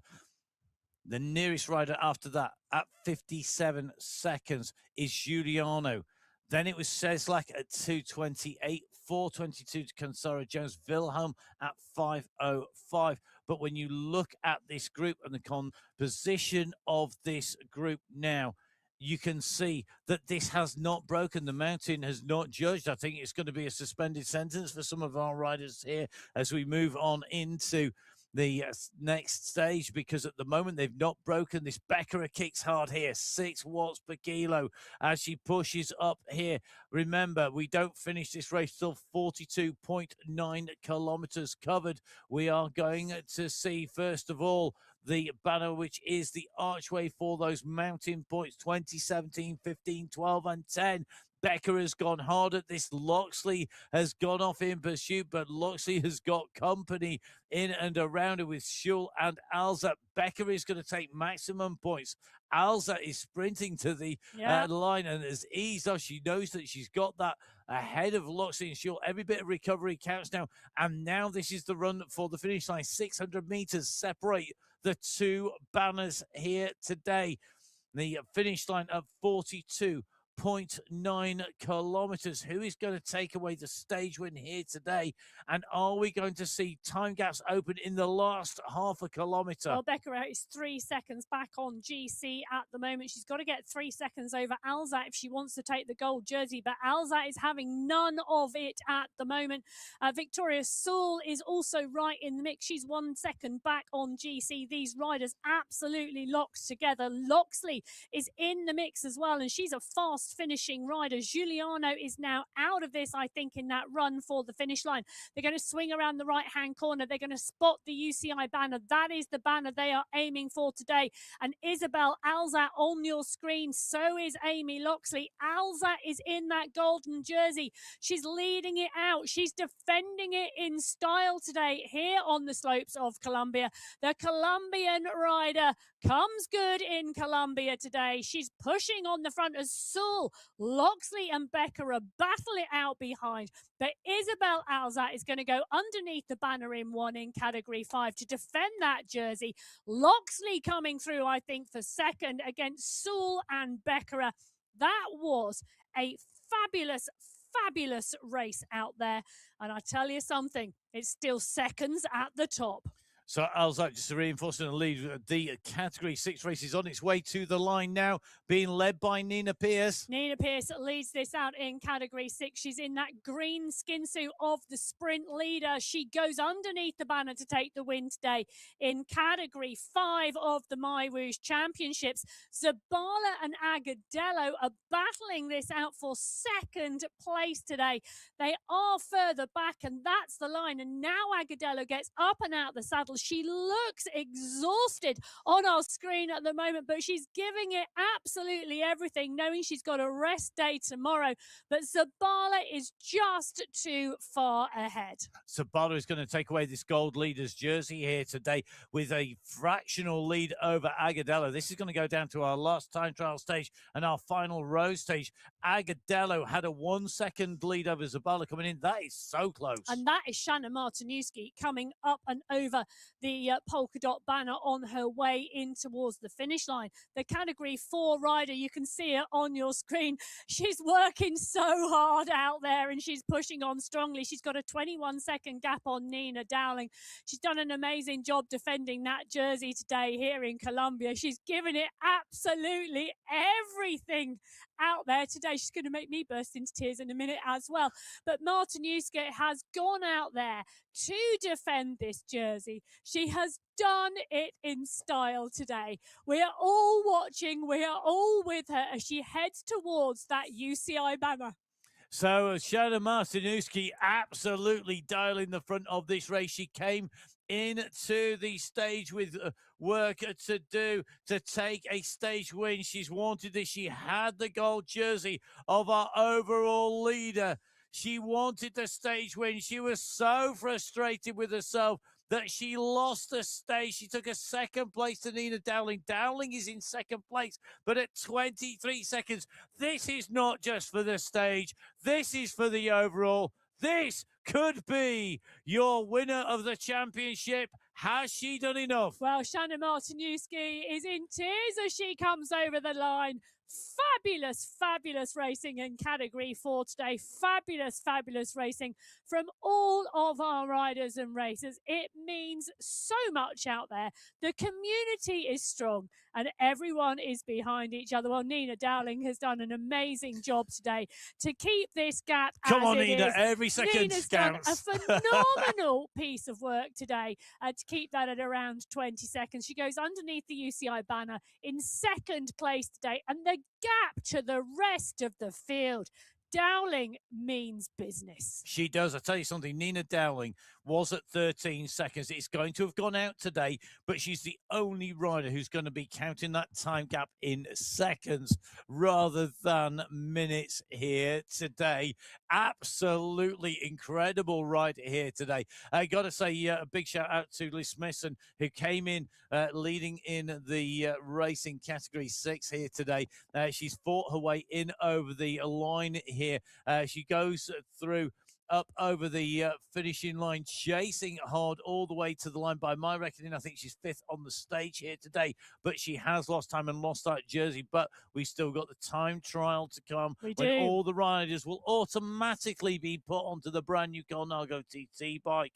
You don't need to do anything if you're riding. You're going to go onto that TT bike yourself. So do make sure you're ready for that no draft when we go to that time trial. Let's move more across. Stages. It's not over yet. Well, Camilla Salgado is trying to make it over yet for everybody else in the climbing competition in Category 3. What a move from her. The polka dot skin suit wearer and the polka dot casquette on your screen at the moment, coming towards the 42.7, 42.8 kilometer marker. She's climbing absolutely phenomenally, and she's climbing her way up GC as well, because she's going to win the stage today here in Colombia. Camila Salgado, the Colombian rider. The Colombian riders know their hills. They do indeed. They know their mountains, and she takes top spot today in the Category 3 race. Ting Lu, Barbara Bulwara, Jojo Bauer, Jen Reel and Brittany Litton are battling behind. Ting Lu here is riding herself into that gold jersey. She was in third place, 1 second off the lead from Reel and Essler. There was nothing in it between the three of them, nothing in it between them and Litton, but Lu of the overall contenders comes over the line in second place here today. But my goodness me, she has taken that jersey, and they're not going to wrestle that back from her. Barbara Ballara, the defending champion, cometh the mountains, cometh Ballara. But is it too little too late? Because Lu has had the better of her on this climb. She's still got distance to make, and that clock is ticking. Ballara is going to move up, but is it going to be enough behind? Bauer, Reel and Litton are all fighting. Well, and so is Eva Essler and Melissa Toomer. They're all in the battle behind. Jem Reel now starts to launch in that gold jersey, defending that position. Litton punches through to the line. Bauer and Toomer, Essler are all there in that Category 3 race. They're salvaging time out there, and the GC is going to be shaken. But how shaken is it? A lot. I'm going to say the words. Yeah, the lead is going to go, and I think it's going to go to Lu. And I think behind, we had 5 riders really close together within 8 seconds. 4 riders within a second. It's not that close anymore. That group is still all together, but Lewis edged herself out over the top. She's taken the step out from the group and gone to the front. And I think that now is really going to change things.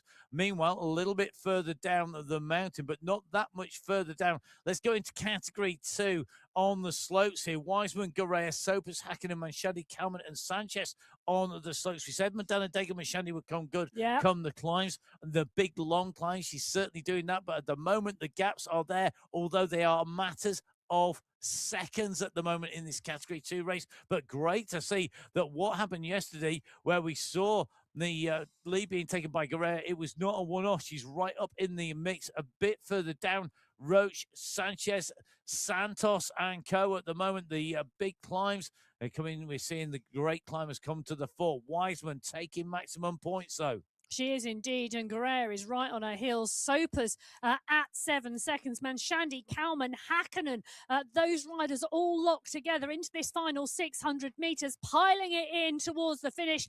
Sylvia Guerrero's got Eleanor Wiseman in sight, but it's 3 seconds at the moment. What can Guerrero do? She's lifted the pace, but so has Wiseman. Wiseman in the polka dots is driving for that finish line today, and Guerrero is trying to salvage seconds at the moment. Sopers 5 seconds back. Hakkinen even further with Kalman for company. Sanchez and Kalman on your screen at the moment, but it's Eleanor Wiseman who's going to come round and see that UCI banner. She is driving towards that finish line today in that category 2 race. It's a great performance from the climber here today. So Eleanor Wiseman on the front here with Guerrero, the overall leader, behind her here in that category 2 race. Kalman, though, doing a great job of pushing herself up through the standings as well, currently into 4th position as they come to the line. It's going to be Wiseman who takes it. It's going to be Guerrero behind Sopers, Kalman, and Dega Manshadi come through thick and fast. The overall is going to be key here, Emma, I think, more so than necessarily the stage win. Well, yes, I think it's going to be really interesting at the overall. And I can tell you that Sylvia Guerrero is going to hold on to that leader's jersey. The core rider will stay overnight in yellow. 2 seconds the gap back to Wiseman on GC, 4 seconds back to Sopers. Kalman now 12 seconds back on GC. Hakkinen 18 seconds. Manshadi 19. I can tell you it is still close out there in category 2.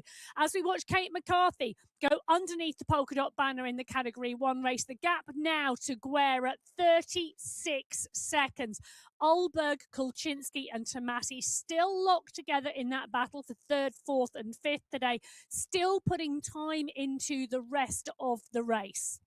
The mountain climbs competition, the point scores at the moment, let's quickly bring you those. Kate McCarthy now has over 100 points. Wow. It's 107 points to McCarthy after the ascent of that climb. The gap really has ratcheted open at each and every checkpoint. She's in the race lead going towards the finish, about 250 meters to go as Guerra goes underneath the climb banner in 2nd place, picking up the 2nd highest point score on that section of the climb. Yes, what a race, what a move. We go in with Kate McCarthy. She's never one to back off. She takes it right the way through to the line, and she's taking it through to the line today. Kate McCarthy, the world champion, has shown how dominant she is today out on the slopes of Colombia as she comes under the banner in 1st place. She wins the stage and she starts to put additional time into Gabby Guerra. Guerra now driving for the line. She's driving to save those seconds and driving to save that position on GC, but fabulous racing from Guerra today. I think this is a lot about the team time as well for the Sweat Sensations. Guerra, part of that team. making her way towards the line. And this is why I think Guerra, although she's pretty secure in that second place in time, is giving it everything. Look at the face of Guerra. She knows that this isn't just for herself. There are others as well at stake here, and the seconds are going to count. Alberg is behind, so is Tomasi. They're on the slopes, but they're not going to challenge Guerra. They've also got Kolchinsky for company, but Tomasi has gone clear of a teammate, and it's left Kolchinsky in the dust as well. So McCarthy in 1, Guerra in 2. Tomasi now comes to the line, and that is the scale of distance that has been opened up by Guerra, that's been opened up by McCarthy between themselves and the rest of the bunch. Well, Camilla Olberg and Kristen Kolchinsky come underneath the banner, locked wheels together. Tomasi is 8 seconds up the road. Guerra, well, she is now through and across the line. It was 44 seconds on the line between McCarthy and Guerra. Tomasi is now trying to close that gap in terms of the seconds between her and Gabby Guerra. Olberg is trying to hold Tomasi in terms of that times, and it's also important these times for that overall team competition as well, because the FCC Endorphins, Tomasi and Olberg's team versus Kolchinsky and McCarthy's crew of Ablock International. Guerra in the sweat sensation. She's put some time in for her team, but these times count in that competition too. Tomasi, Olberg, Kolchinsky. Francesca Tomasi is going to sight that UCI banner right now, and she's going to drive through it across the line to take 3rd place on the stage today. Fabulous racing from the Italian out on the slopes of Colombia. Camilla Olberg has got company because she's got Kristen Kolchinsky on her wheel. But Olberg picks up the pace and pushes for the line. She's going to take 4th place today. Kolchinsky's going to take 5th. And I tell you something, there's a battle behind for 6th. That fight is going to continue to the line all the way through the top 10. This is really going to be critical. You can see our top 5 riders on your screens, all from Category 1. Eleanor Wiseman in 6th, our leading rider over the line in Category 2, ahead of Guerrero, Sopas, Kalman, and Manshandi.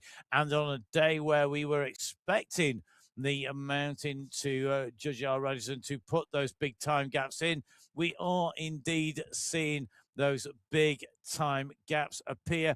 Maybe not in all of our race categories, though. And I think that's one of the things that's really telling here today, Emma, is that we expected to see everything blow out and go really wide, and it didn't. We were still seeing 2s and 3s in some of these. Some big movers coming up who were not even in the top 10. Yes. Coming into this stage. Yes. And they've been able to profit, babe, but the time gaps were maybe a bit big. I think there's a lot left. Well, I think there's a lot of riders moving up on GC and a lot of riders moving down on GC overall, and it's going to be really interesting once everybody's in and over the line to take a look at that later on today, and I'm sure we will have those conversations. But what a race. You know, I don't know how McCarthy held her nerve. She held her nerve and she held her nerve. And a lot of riders out there, it was a job in holding your nerve today, as well as planning when you were going to execute that move, because that's pretty much what happened in a lot of our racing. But it was really, really exciting and quite emotional out there for some of our riders. And some of our commentators, both of us. The riders coming in over the line still. And because we've got riders out on the course in really critical positions, we are going to go and take a short break very quickly indeed before we set off with the men's race. Don't forget, all the results are live at the moment on MyWhoosh.com, and they're live on MyWhoosh info as we speak. So riders still coming in over the line. We're then going to kick off with the men's race. We're going to be taking the race apart. We're going to be picking it apart, looking at the big moves and changes on the Inside the Race podcast. So don't worry about us not dealing with all of our top 10s now. You can catch up with it on the podcast later when we've had time to draw breath, think about it, and maybe discuss it with 1 or 2 riders as well. And some great guests, including today's stage winner in Category 1, Kate McCarthy, coming on the show. That's going to be coming up. Make sure you give MyWhoosh a follow at MyWhoosh on social media. You can follow Emma at biking_Emma, myself at Matt Fix Pain. But enough of that. time for you to get refreshed, rehydrated, and ready for the men's race. If you are watching, if you're out there riding, keep on going. No hill goes on forever. I tell myself that on a regular basis. Keep pedaling. You're going to achieve something monumental today. You're going to have climbed the biggest stage of the championship in the women's race, and it's the biggest stage of the men's race coming up shortly. Until we're back with that from Emma and myself, Matt Bain, enjoy what little break you're going to get, because we're going to be back real soon. We'll see you soon. Goodbye. Goodbye.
So hello and welcome back to the MyWhoosh Championships 2026 stage 5, of 7. Over 8 days. Tomorrow is the rest day. Today we are in Colombia. We've just watched the women's race. Absolutely amazing. When I say we in the studio, it is me, Emma Martin, and Matt Payne. The dastardly duo, but there's more than a duo out there today. But there are duos battling it back and forth out on those mountain stages. that is indeed, and we've just seen an incredible women's finish to the stage with some decisive moves being made, but not all of the categories wrapped up by any stretch of the imagination. No. In fact, a number of categories in that women's race, I think, are now going to run right the way down to the wire, the very last stage, because the decisive opportunity was not grasped here by all of our riders necessarily, or they were not able to. And I think that is what we don't always, and certainly I don't always get across, I think, when we're talking about the racing, is that it's not that people don't want to make a decisive move. It's just that they can't, because we've got so many kilometers and meters under the wheels. And because it's so intense, particularly on this race route where it's uphill all the way. And I think when we move to the men's, we may see the same again. Well, yeah, I think it's going to be really interesting. And we'll talk about the course in a minute, because there's a difference in the course today. The final 43 kilometres of the men's race are the same as the 43 kilometres we saw in the women's race. It's the beginning of the men's race that's different today. And we'll talk about what I think that will bring shortly when we look at the course.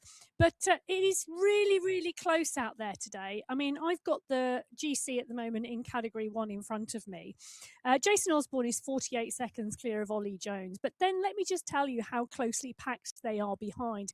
The next 48 seconds covers about, 12 riders.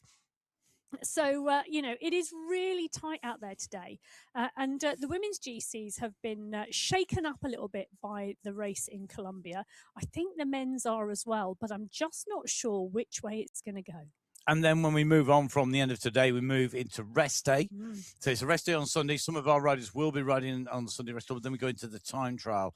And that is going to be stage 6, where all the riders are given a time trial bike and there is no drafting at all. So it's not a standard road stage in any way, shape or form. It's really, really interesting now as we come into the crux of the stage race. So let's get ready to go rumble, make our way up the mountain. Let's see who it judges today on the stage of the MyWhoosh Championships 2026.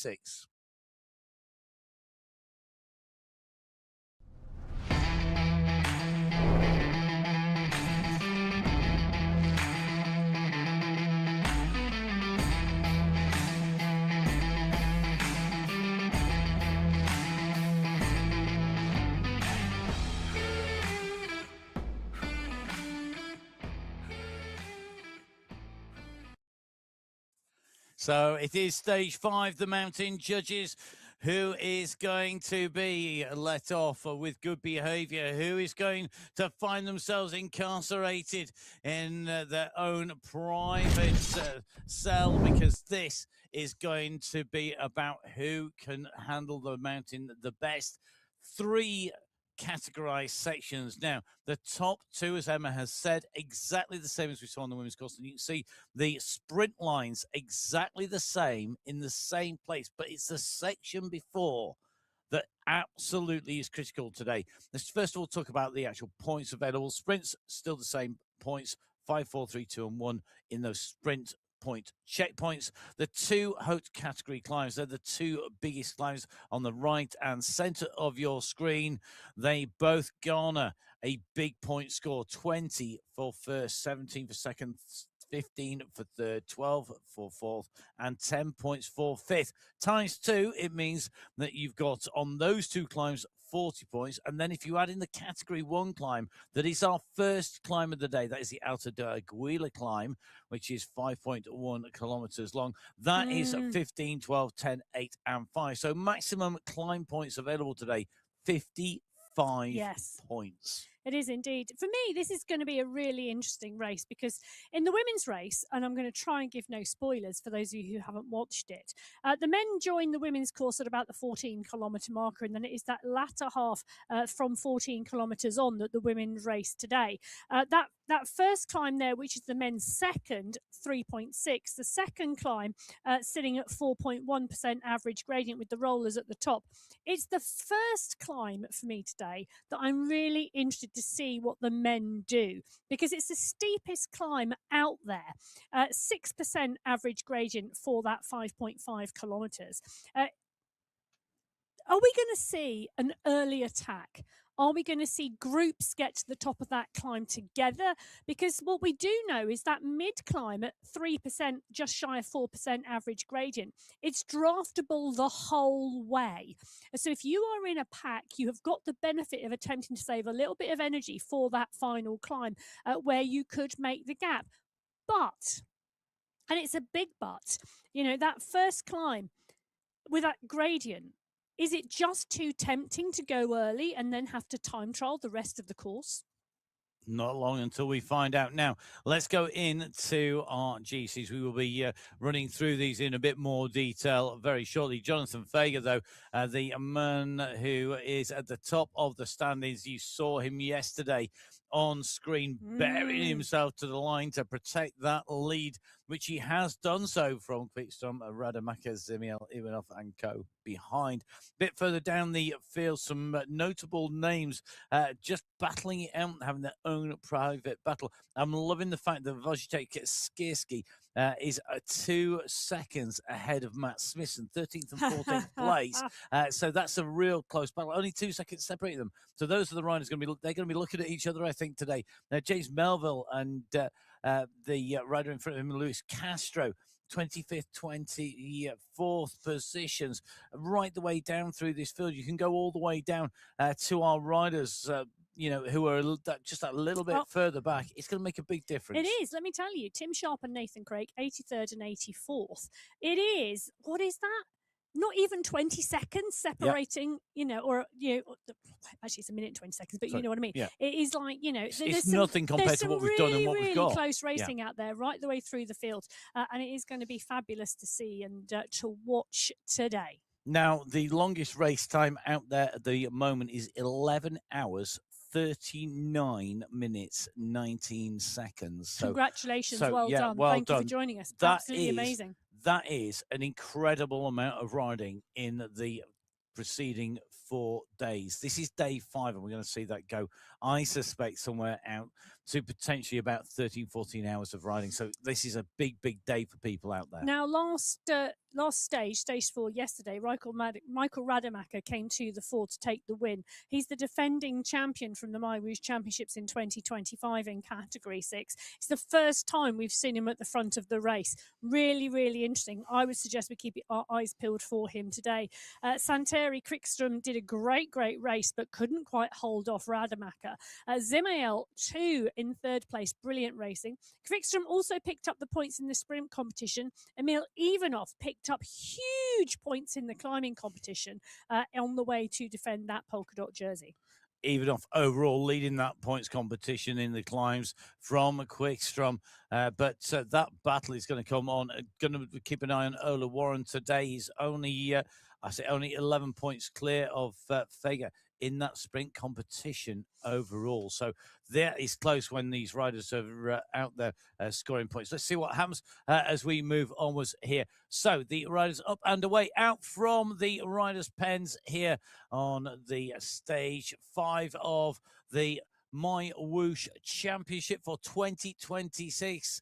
The tagline of the mountain judges could well be the case as Andre Corbani just pushes up there as we see Super Mario on the move today. So it looks like he has engaged his full game mode. Speedy. He's on his way out indeed. Thank you, Mario, for the message. It really made me laugh. He's got in touch via Instagram, as a number of people have done. Actually, as lots of you have done. Thank you, everybody. I love the fact that he's watching back the race footage after the race with his kids. It is indeed. And I think the whole of the family should be very, very proud of him for what he's achieved so far and what our riders have done. So Super Mario at the moment off the front, hopefully throwing the odd banana skin out behind him to try and stop the riders behind, maybe You pulling him can't do back too that. close. I know. I think that's something slightly different. Another family here, but riding side by side. Andre Corbani in the Category 6 race. Arthur Corbani in the Category 4 race. Both of them riding really strongly.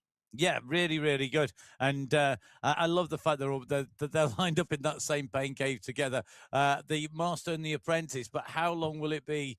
Well, I think it's already happened. The apprentice is now faster than the master. That is just the way of the world. But I tell you something, we will see how it goes today because they're, tortoise and hare. Let's see who ends up there at the finish, smiling the most. Hopefully, they're both smiling. Now, Super Mario is currently nearly 10 seconds down the road at the moment. There's no look at them. It's like, leave him be, let him go. Jonathan Fager has got a new hairdo for the day. He has. It's not shaved it all off. This is in tribute to and in inspiration from Tadej Pogacar. I know. Absolute He's going legend. to fly today. He's aiming to channel the Poggy on the mountain. Can I just say, it has radically changed what Jonathan Vega looks like. I had to take a double check we've got the right camera there on the right person.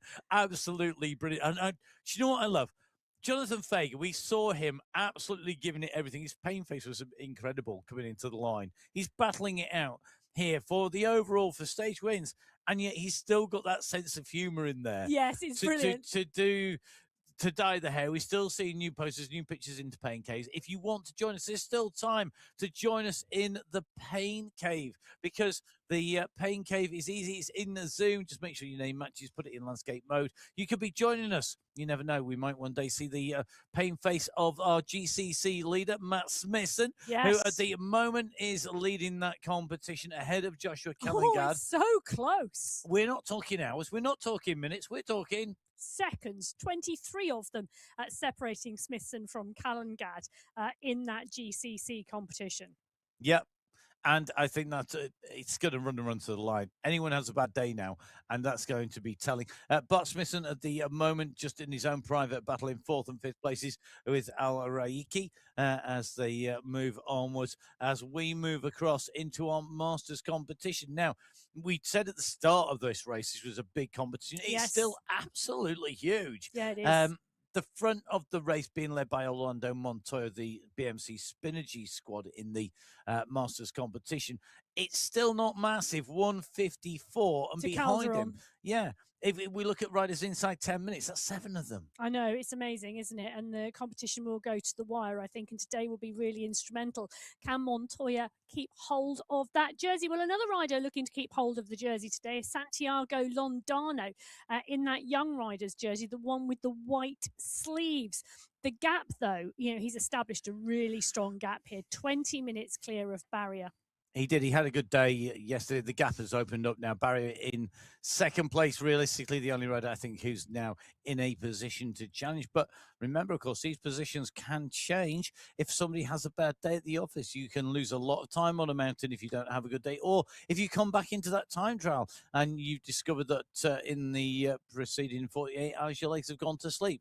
We're in with Ola Warren at the moment, the rider currently leading in that sprints competition. And I'll just do a little correction. I've got to make sure I read the right numbers on the side here. The points gap is 18 points. It is. It's really, really good. Ola Warren doing a phenomenal job in that competition. The level Kevlar rider, 51 points to Jonathan Fager's 33.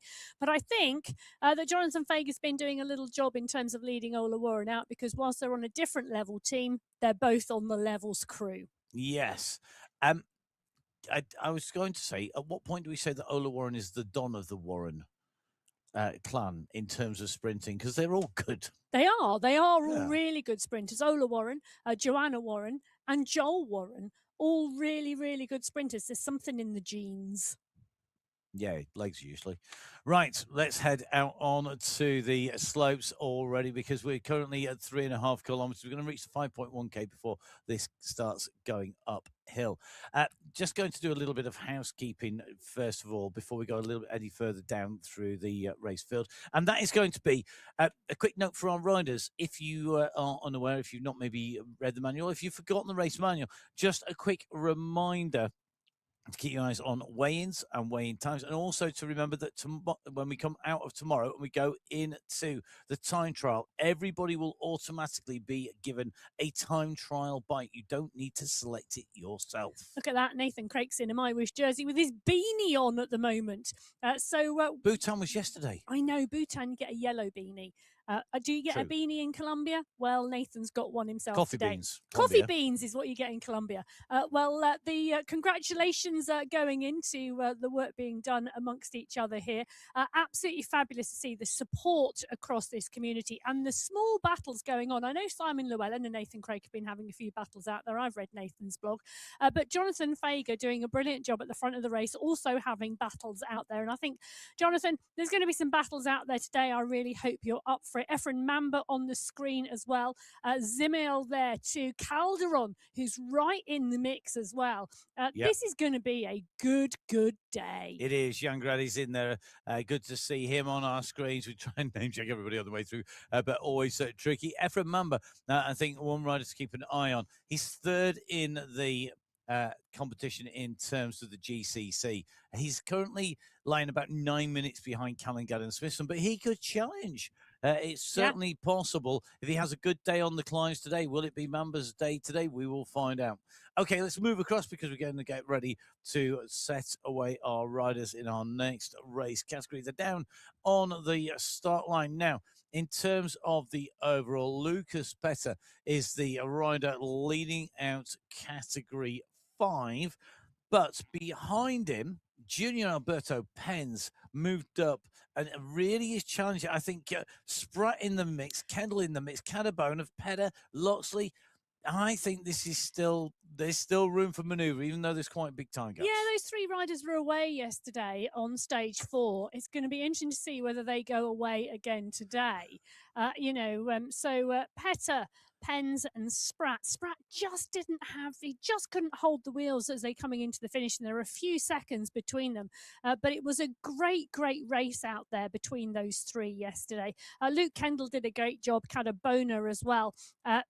Petter and Loxley, there's some great names out there and there's some great competition going on, but this is still a massive race field. Yeah, I've just been keeping my eye on Simon Patzel for the Level Avengers, mostly because I like the name Level Avengers. And Simon Patzel, one of our regular riders, he's just behind Martin Vita. You can actually see them on your screens. You see that time gap at the moment. It's sub 30 seconds. This could be they could have their own private battle on this climb on the slopes. If they're that close together now, it's literally going to come down to who is in front of who on this climb, who is in front of who in the time trial, and the final stage, because it could run to that.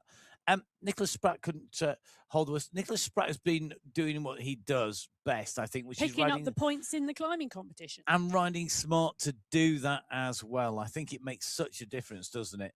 If you can ride with your head and not just your heart, you need heart as well. Spratt ahead of Andre Grevescu, the nearest challenger in that mountain climbing competition.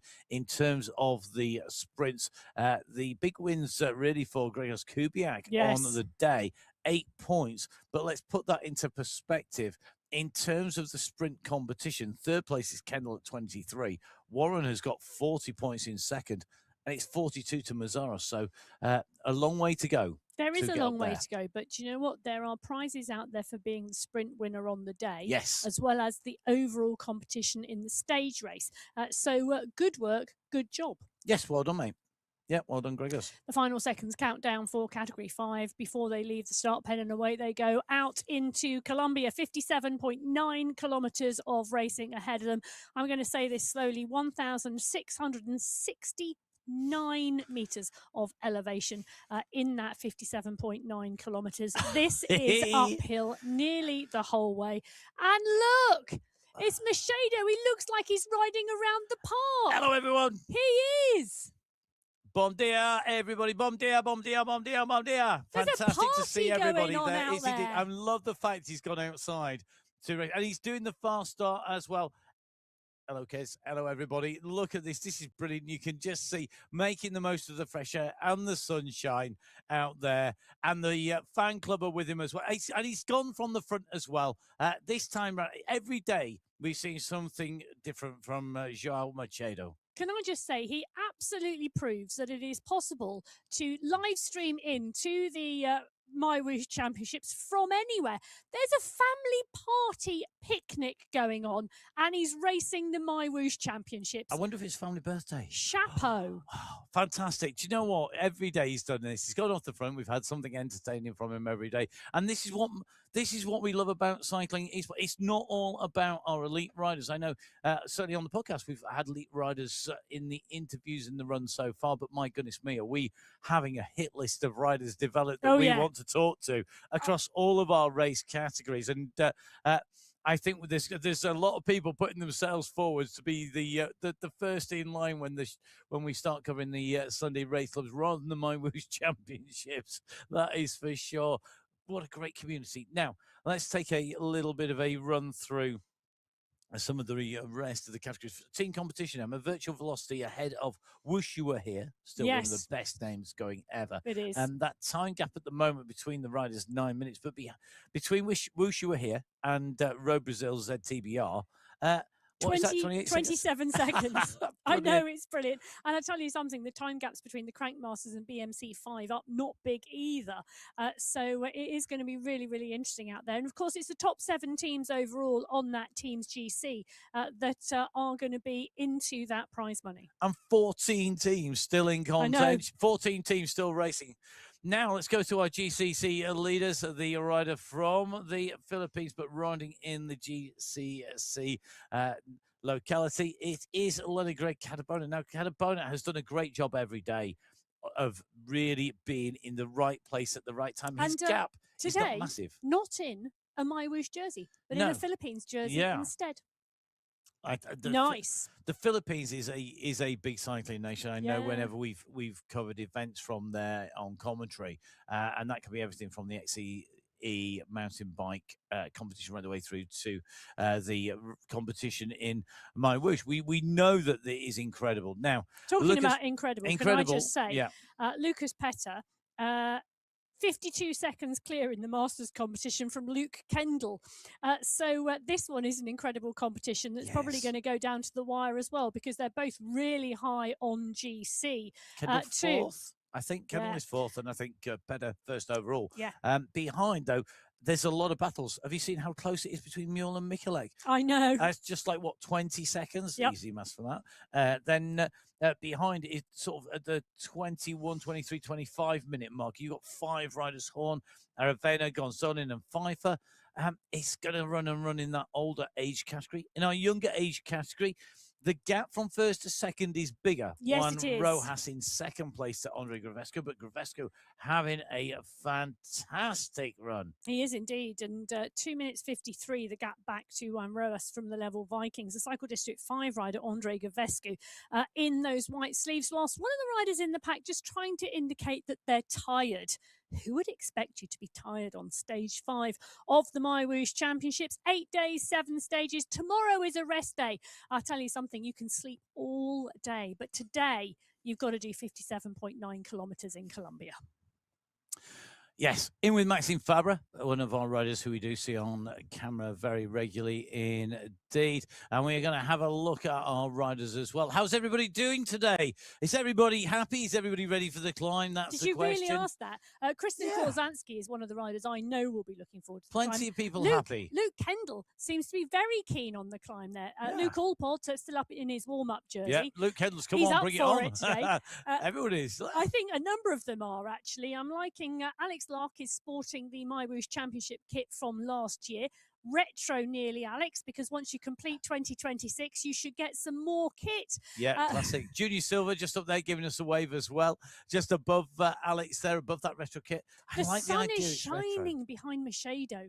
I mean, look at that. You're just Indoors, jealous of- outdoors. You're just jealous of being outdoors. That's all it is. Just because we've been in the studio for I can't remember how many hours over the last how many days. I know, but do you know what? It is great. It is Yeah. absolutely fabulous to be alongside you in the commentary box, bringing you the MyWhoosh Championships over the 8 days of competition. Absolutely fabulous. And don't think you're going to get rid of us on the rest day, because we're here for the Sunday Race Club as well. I knew you were going to remind me of that at some point during the day today. We are indeed the Sunday Race Club. Rolls onwards. It really is an indomitable machine, and some of our riders who are racers on our screens as well. So Mathieu Sepo, Maxime Fabre, along with Nicole Savic, Rod Loxley, and Villa Petta on our screens. 5 riders who today will have to face the mountains, and 5 very different camera shots as well of all these riders in action. And that's one of the things I like. It's not just the same head-on shot every time. We get that People are nice moving spread. the cameras around as well, which is really quite nice. But I have to say, I am loving the outdoor view out of Villa Petta's window that we've seen every day this week. It's been wonderful. It has, calming, tranquil. That's one camera you don't want to see moved, isn't it? No, I don't. I just like that to stay there forever. But Nick Spratt right on the front here at the 2.9 kilometre mark. He was doing 2.9 watts per kilo. He quickly rolls back into the bunch at the 4.4 kilometre marker.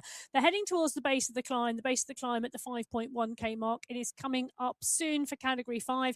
Category 6 are already on the slopes. The climb banner comes at the 10.6 kilometre marker. And at the moment, Esteban Montoya is on the front of the pack. And riders scattered now all the way down the slopes. The leaders have gone round the first 2, if not 3 corners, and are well on the way up this climb. There are riders just making their way up the very lower slopes in Category 6. Category 5 will be there very shortly indeed. We are going to move across to Category 4, though, where we saw absolutely everything being given by Aidan Sinclair. A performance really reminiscent of the performances we've seen.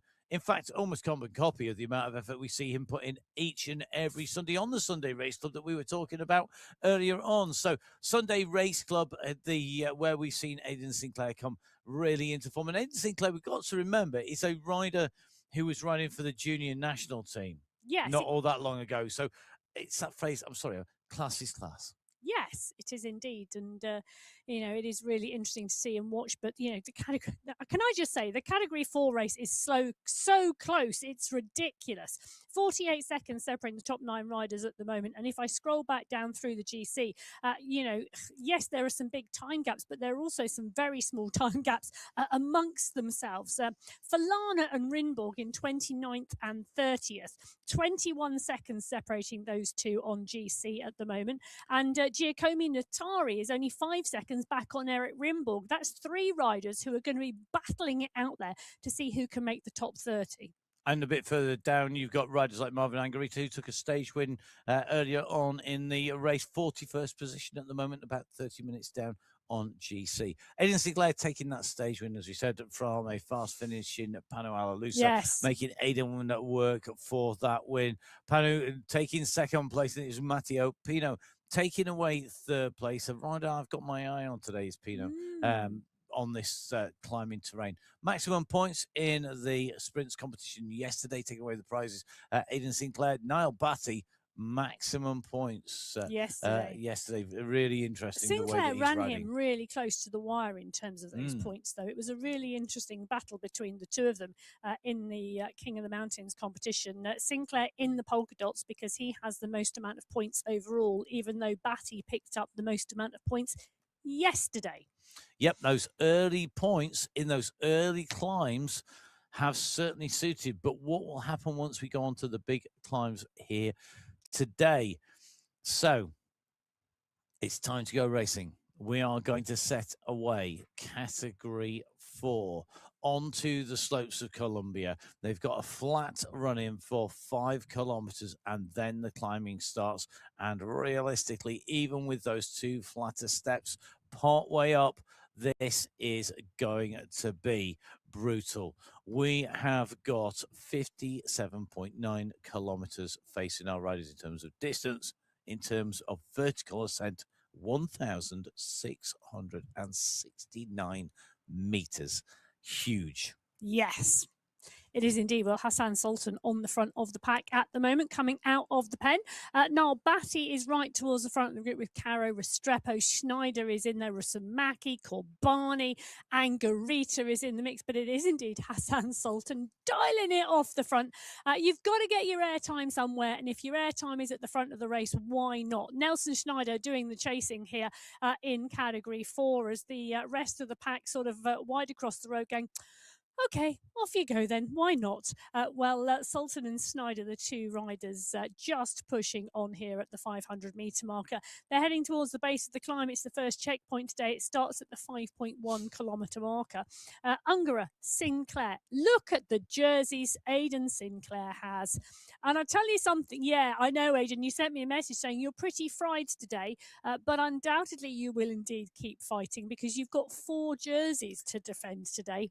Big job, big ask. And I think that is the big concern, isn't it, for any of our riders who really emptied the tank to the point of exhaustion yesterday, is how well have they recovered from yesterday to today. You can see our young rider as well is Aidan Sinclair as he meets that under 23 category. I think for me, he is a rider who has embraced a lot of the technological changes, because I have been banging on about his handlebars for a long time, but I actually know how wide those bars are now. The UCI would have apoplexy at them, believe me, having sat in on a technical discussion with the UCI. They are uber now. I think from memory, and I still can't quite believe it, it's about 15 centimetres between the brake lever hoods. Well, can I just say, he's got a great team around him. The Level Golden 4 team too. Gonzalez, Sinclair, Svort and Rinborg. Be interesting to see how much help they can give him out there to defend those jerseys. Well, talking about jerseys, let's take a look at the GCC competition, because Francis Pino is wearing that GCC jersey out there. Clinton Cirillo and Hassan Sultan, the other riders in that competition.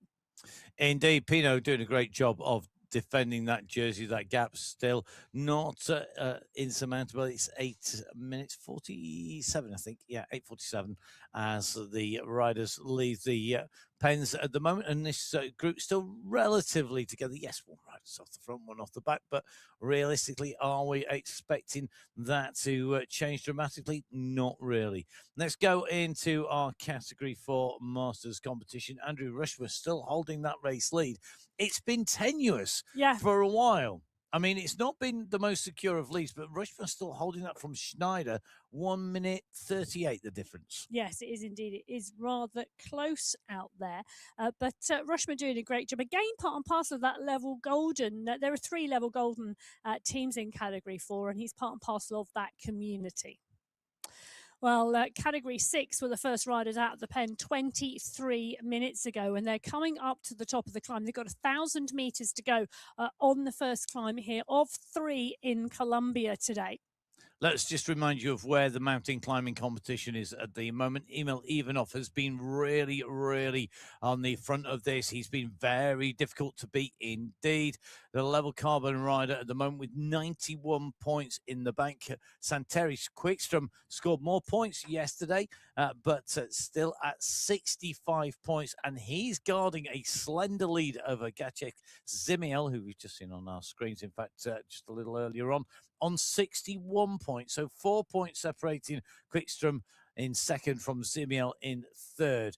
But the big gap is up in front, up to Ivanov, who will be looking to make this his. There are still quite a number of points out there. I mean, a quick reminder, today alone, there are 55 points. But it's very difficult to see now anybody beating Ivanov, just because he doesn't even need to score in every climb, and he doesn't need to win every climb. And in fact, he doesn't even need to win probably the majority of the climbs. As long as he's there or thereabouts now into our race finish, he should be holding that lead. In fact, there's Gacek Zimiel, the rider just down below Jonathan Fager. And Zimiel, that rider, he's only 4 places off Quickstrom.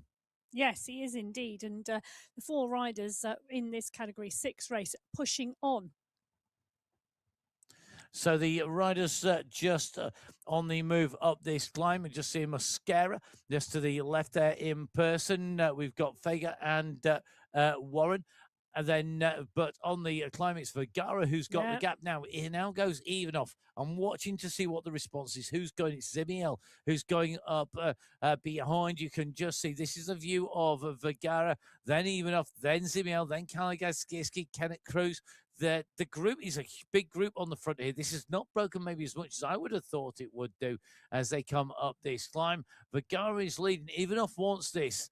And I think maybe just looking for, as you said, Emma, the on-the-day points prize as well. Yeah, exactly. And that is what is available. And this is the first climb of 3 today where those points are available. Vergara, Ivanov, Zimiel, Kalangad, Mamba, Vikström now starting to move up in the pack as well behind, and Montoya. Riders not wanting the gaps to go, because you can see the stretch on the pack behind.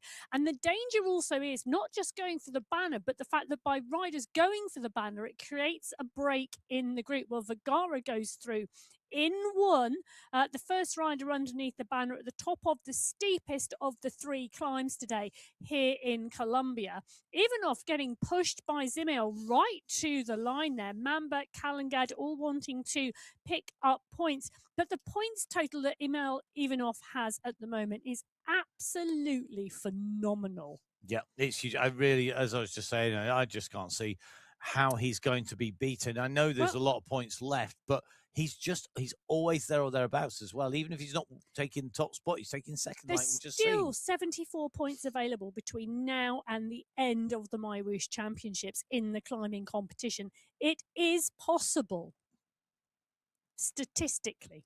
In my humble opinion, not probable. Well, Zimiel and Vikström, second and third in that competition, they are very, very tight in that King of the Mountains competition, 70 points to 71.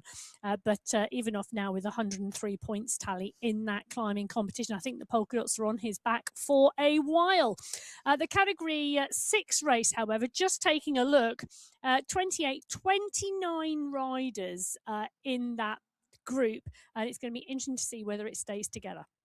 So let's move across down to our race start as we moved into the upper half of our race categories. Yu Yun Lin with the race lead overall. This is the slenderest of margins. Both Shakila and Skierski behind, less than 2 seconds separating them from our race leader. In fact, you can see that this for me is almost the outlier. It's sort of the exception that proves the rule. It isn't sort of 5 or 10. This is a big spread of riders.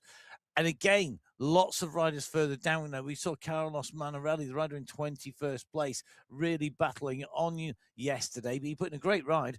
Eric van der Zandt, though, is 1 second behind him on GC. 21st to 22nd, 1 second. 2 minutes separate the top 27 riders in Category 3.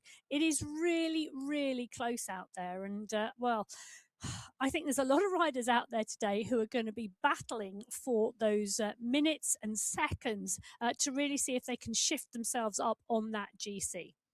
And after over 7 hours of riding, in fact, over 8 hours of riding for the last rider on the road, it is just over 8 hours. You know, we're still seeing time gaps of 1, 2, 3 minutes, even at the biggest in places. And I think that's really incredible. Carlos Manarelli taking away the win, propelling himself up into 21st place, but not enough to take himself up into the top 10 yesterday.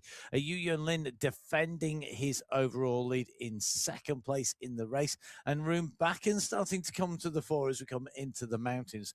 Christopher Morgan, the man who seems to make a habit of breaking away and taking sprint points, almost simultaneously taking away 14 points on the overall win in the point scores on the day, as was Manarelli in the climbs competition. Yeah, it's interesting, isn't it? Because Morgan still has competition in that sprint competition, because Mason Rocker has on 45 points. Manarelli moves himself up into 2nd in that climbing competition behind Fabio Hjulhorst. But Ergatan Dar is on 50 points as well. So that's 7 points separating the top 3 in the climbing competition. Keep your eyes peeled for those names today, because there are 55 points on offer. Time to go racing in our anti-penultimate category here today. The riders heading off on to the course. Who will take away the top spot? Who will climb to the summit of today's course in 1st place? Who's going to be sitting in the key seats. Who's going to be watching from the gallery? Who's going to start proposing that Christopher Morgan goes off the front every single time? Maybe he's just been, watching Joao Machado in Category 5. Maybe he just likes a fast start. Maybe it's the end of his warm-up. Who knows? But Christopher Morgan off the front of the pack right now. Juan Quiroz doing the chasing, because I tell you something, I think they've realised that Christopher Morgan can do a breakaway. You don't let Morgan go down the road anymore. Why would you now, given what he's done time and time again? He's just like giving away points when we know points are dollars. It's interesting, isn't it? Because where is Christopher Morgan on GC? He's 17th. Yeah. He's 28 seconds back. Can I just say that again? He's 17th. He's 28 seconds back. There is still nothing, absolutely nothing in the GC in Category 3 at the moment. You got to chase it down. And I'm not going to give it. No, this is not giving any spoilers from the women's race if you haven't watched it already. But you can get into kilometer 50 today on this climb of 58. You're inside the last 10K, and you can still find yourself, even if you go in with the leaders there, you could still lose minutes in those last 10K. And we saw that happen earlier today for riders. It can happen in the men's race. Now, we are in with our GCC leader. That is Dorman K. Ellos. Ellos at the moment, his race time, 6.5 hours racing under Ellos's wheels, or on his clock on the bike at the moment, taking the lead and holding that lead in the GCC. Ellos putting in some really good performances, really impressed by his riding. I think he's showing just what a consistent rider he is. Yes, he is indeed. And in that Masters competition, we then go through and we drop in with Antti Ponni, the Ride Club Finland rider. His gap in terms of leading that Masters competition, 1 minute 26 seconds on Martin Konda.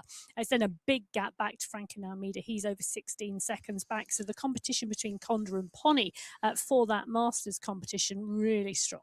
And again, this is an illustration of how close it is on GC, because they're separated. Ponni on 14th place overall, Konda in 26th place overall. Well, talking about tight competitions, Junyu Lin in the gold jersey, also underneath, he's got the white sleeves of the young rider jersey. That's a 13-second gap back to second place, Osorio, a 14-second gap back to third place, Hjulhorst, a 34-second gap back to fourth place, Ponzi.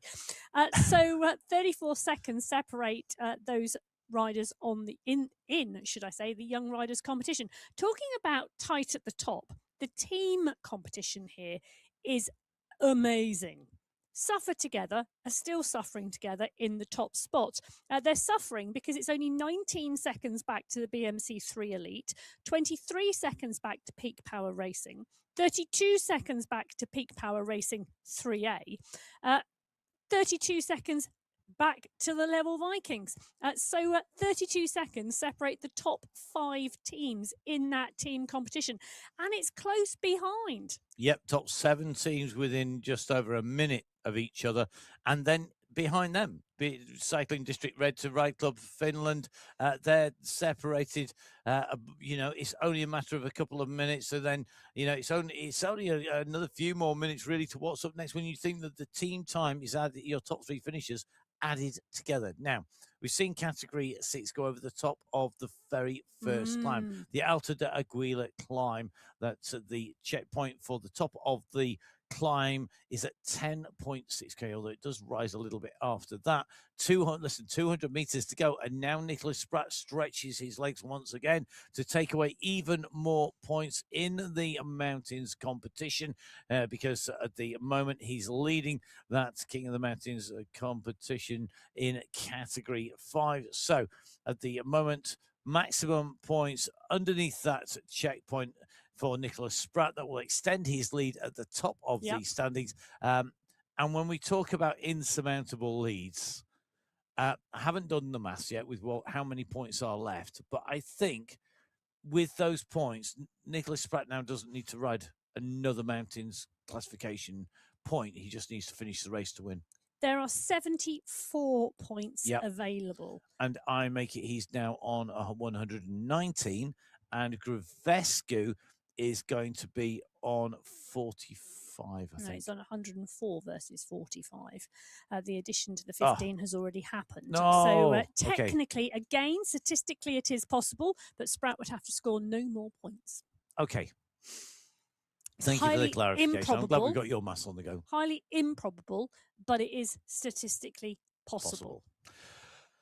Whilst we are constantly going from the probable to the possible, what is a certainty is in category 3. On the right-hand side of your screen, we have got Christopher Morgan on the move. Behind him, Juan Quiros is there. And Zach Patterson looks like he's decided that he's going to animate the racing and get himself some screen time here in category 3. We're always chasing the racing here on the coverage, and Patterson at the moment with Quiros and Morgan on the move. Well, just before we go into category 3 in a bit more detail, at that point in the race at the top of Climb 1, 38 riders in contention in category 5. Okay. How many? Say again? 38. What? What were you doing on the climb, guys? Were you just having a chat? Well, That's still loads. I know. That is massive. It is, but it was a bigger pack coming out of the pen. Category 3 riders on your screen at the moment from Karlstrom, Fell and Butcher on the top there. Yeah, the blue woad is working again for Patrick Karlstrom. I know. These blue gummy bears or whatever they are. I know, but it's working. It is indeed. He's keeping him rocking. He's keeping him rolling. And you can see the riders on his feet. Oh, Luis Andrade has gone to the beach today. Yeah, well, so we've seen other riders heading off into the outdoors. Now, appropriately, Luis Andrade has done that virtually. Good day to everybody. Thank you to everyone, to Jose Oviedo, Juan Quiros, Ivo Shaw, Jerry Pippin, and Jean-Yannick Carmen and co. Thank you so much for the views into the Pain Cave, gentlemen. It is much, much appreciated. It really just does give an insight into what everybody is doing, and it really does make our avatars far more human. It does, and it is great to see everybody, and I love looking into A, the setups, and B, what they've got going on outside the windows, whether it's brilliant sunshine like it is in Quiros's Pain Cave at the moment, or the greenery blowing outside Yannicki's window yet again. It's breezy where Jean Yannicki lives, you know. It's been a little bit breezy every day we've been in with him. Yeah, it has indeed. So category 3 just continuing to push on as we go down into category 2 on to the start line. Now, Mr. X100 moving in to take away top spot, the defending champion in category 2 in the MyWhoosh Championship in race lead. Vidal Mayer, the man of the breakaway, took away second place with a fast chasing, hard chasing Nathan Guerra, closing the gaps down. Another sort of blocky set of results here today, and not the decisive day necessarily that we thought, but certainly I think probably at the moment you could say 2/3 of the race field are still in touch. Yeah, but there was a lot of movement yesterday in this, and you know, there's still a lot of very close racing here in category 2, and I think today is going to be really instrumental. I think we've got to see some real big pushes today. I think we're going to try and see breakaway attacks in category 2, and they're probably going to try over and over and over again until they get the right group that are allowed to go away with the right people in it. You know, we saw that starting to play out in some of the earlier stages. And for me, this is really exciting. Vidal Mayer took the win yesterday from X100, from Nathan Guerra, who was closing and closing fast. Mayer swept up those sprint points. SS sprinted up the mountains to take the climb points. Let's utilise the words that are in my mouth. It's indeed the art of all good commentary. So, as our stage winner, Vidal Mayer, and his breakaway companion, Mr. X100, took 1 and 2. Guerra coming through to chase from that bunch behind, trying to close down those time gaps. Mr. X100 was sitting in second place in there. We'll go into a little bit more detail what happened in those top positions as we go through the race categories. The last rider on the road at the moment, just shy of 8 hours of racing in category 2. The fastest race time cumulative so far, 6 hours, 17 minutes. So still plenty of time in the saddle for category 2, our penultimate category, who are about to head out onto the race route here. heading into and onto and up Colombian climbs for today's stage 5 of the MyWhoosh Championships for 2026. A quick reminder, it is 57.9 kilometers in distance, 1,669 meters of elevation, 3 climbs, 1 category 1 climb, 2 haute category or beyond categorization climbs, 2 sprints on the way. And one thing that we haven't mentioned so far is that these riders, when they get to the top, are really going to have to be attentive, because from the climb checkpoint to the finishing line, it is only 300 meters. It's really, really close. Really tight. Really, really close. So category 2 roll out. Okay, I'm going to need some more coffee. I've got 2 coffee cups lined up here in the studio, both of them empty. I might need a refill. If anybody could bring a coffee to the studio, that would be fantastic. Well, David Nitko's not going to do that job for me. It'd be very impressive if David Nitko could arrange for a coffee to be sent to me right now.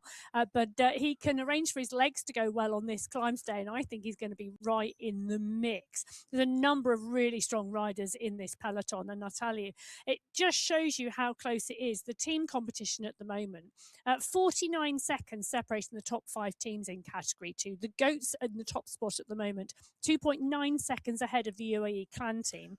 Just say that again for anyone who'd missed that. This is exactly how far? 2.9 seconds separate the top 2 teams in category 2. Team 3, Vuelta Panda, are 20 seconds back. Team 4, Team Balbina, are 44 seconds back. And the Peloton Phantoms, who are in 5th place, 49 seconds back. That could all change today. Michael Macedo on your screen at the moment, just disappearing off down the road and stretching his legs. Mare, SS, Betty, Trojanowski, Fournier and Bird on the front of the pack. What can you say? But when you've got the likes of those riders on the front, they're managing the group and making sure you don't go too far. Yeah, pretty much. You got breakaway specialist Peter Malostik on the front of the peloton. Mr. X100 just at the back of the group here. Mr. X100 wearing 2 jerseys today, because underneath the golden jersey of our overall leader, 3 jerseys, it is the jersey of the GCC leader. So GCC leader, hailing from the GC area, racing in the locality, it is Mr. X100. He's also our Masters leader for those riders who are more senior in years. Well, can I tell you, that competition is really close. Brilliant, isn't it? And Nathan Guerra is closing it down. He's lying in 2nd place, 19 seconds back. And let's not forget, we saw a fabulous earlier breakaway stage from Peter Milostic. He's lying in 3rd in that competition in the Team Balbina squad. And I wouldn't discount another breakaway from him. Now we are going to show you the rider who scored the most points on yesterday's mountain climbing stages. That is Niall Batty in category 4. He took away maximum points last time. He's going to take away maximum points this time as he comes up to the banner here. So he's going to head to the line. First climb done. Niall Batty with a 12-second lead. I'm just looking in terms of the points competition in category 4. Aidan Sinclair is leading this, but Batty clearly thinks Sinclair is vulnerable today because he saw the effort that Sinclair put in. I think Batty's come in with a plan to let some of those early points go, but now that we're going into the big mountains, take away the big wins, the big point scores. There's 55 points on offer today.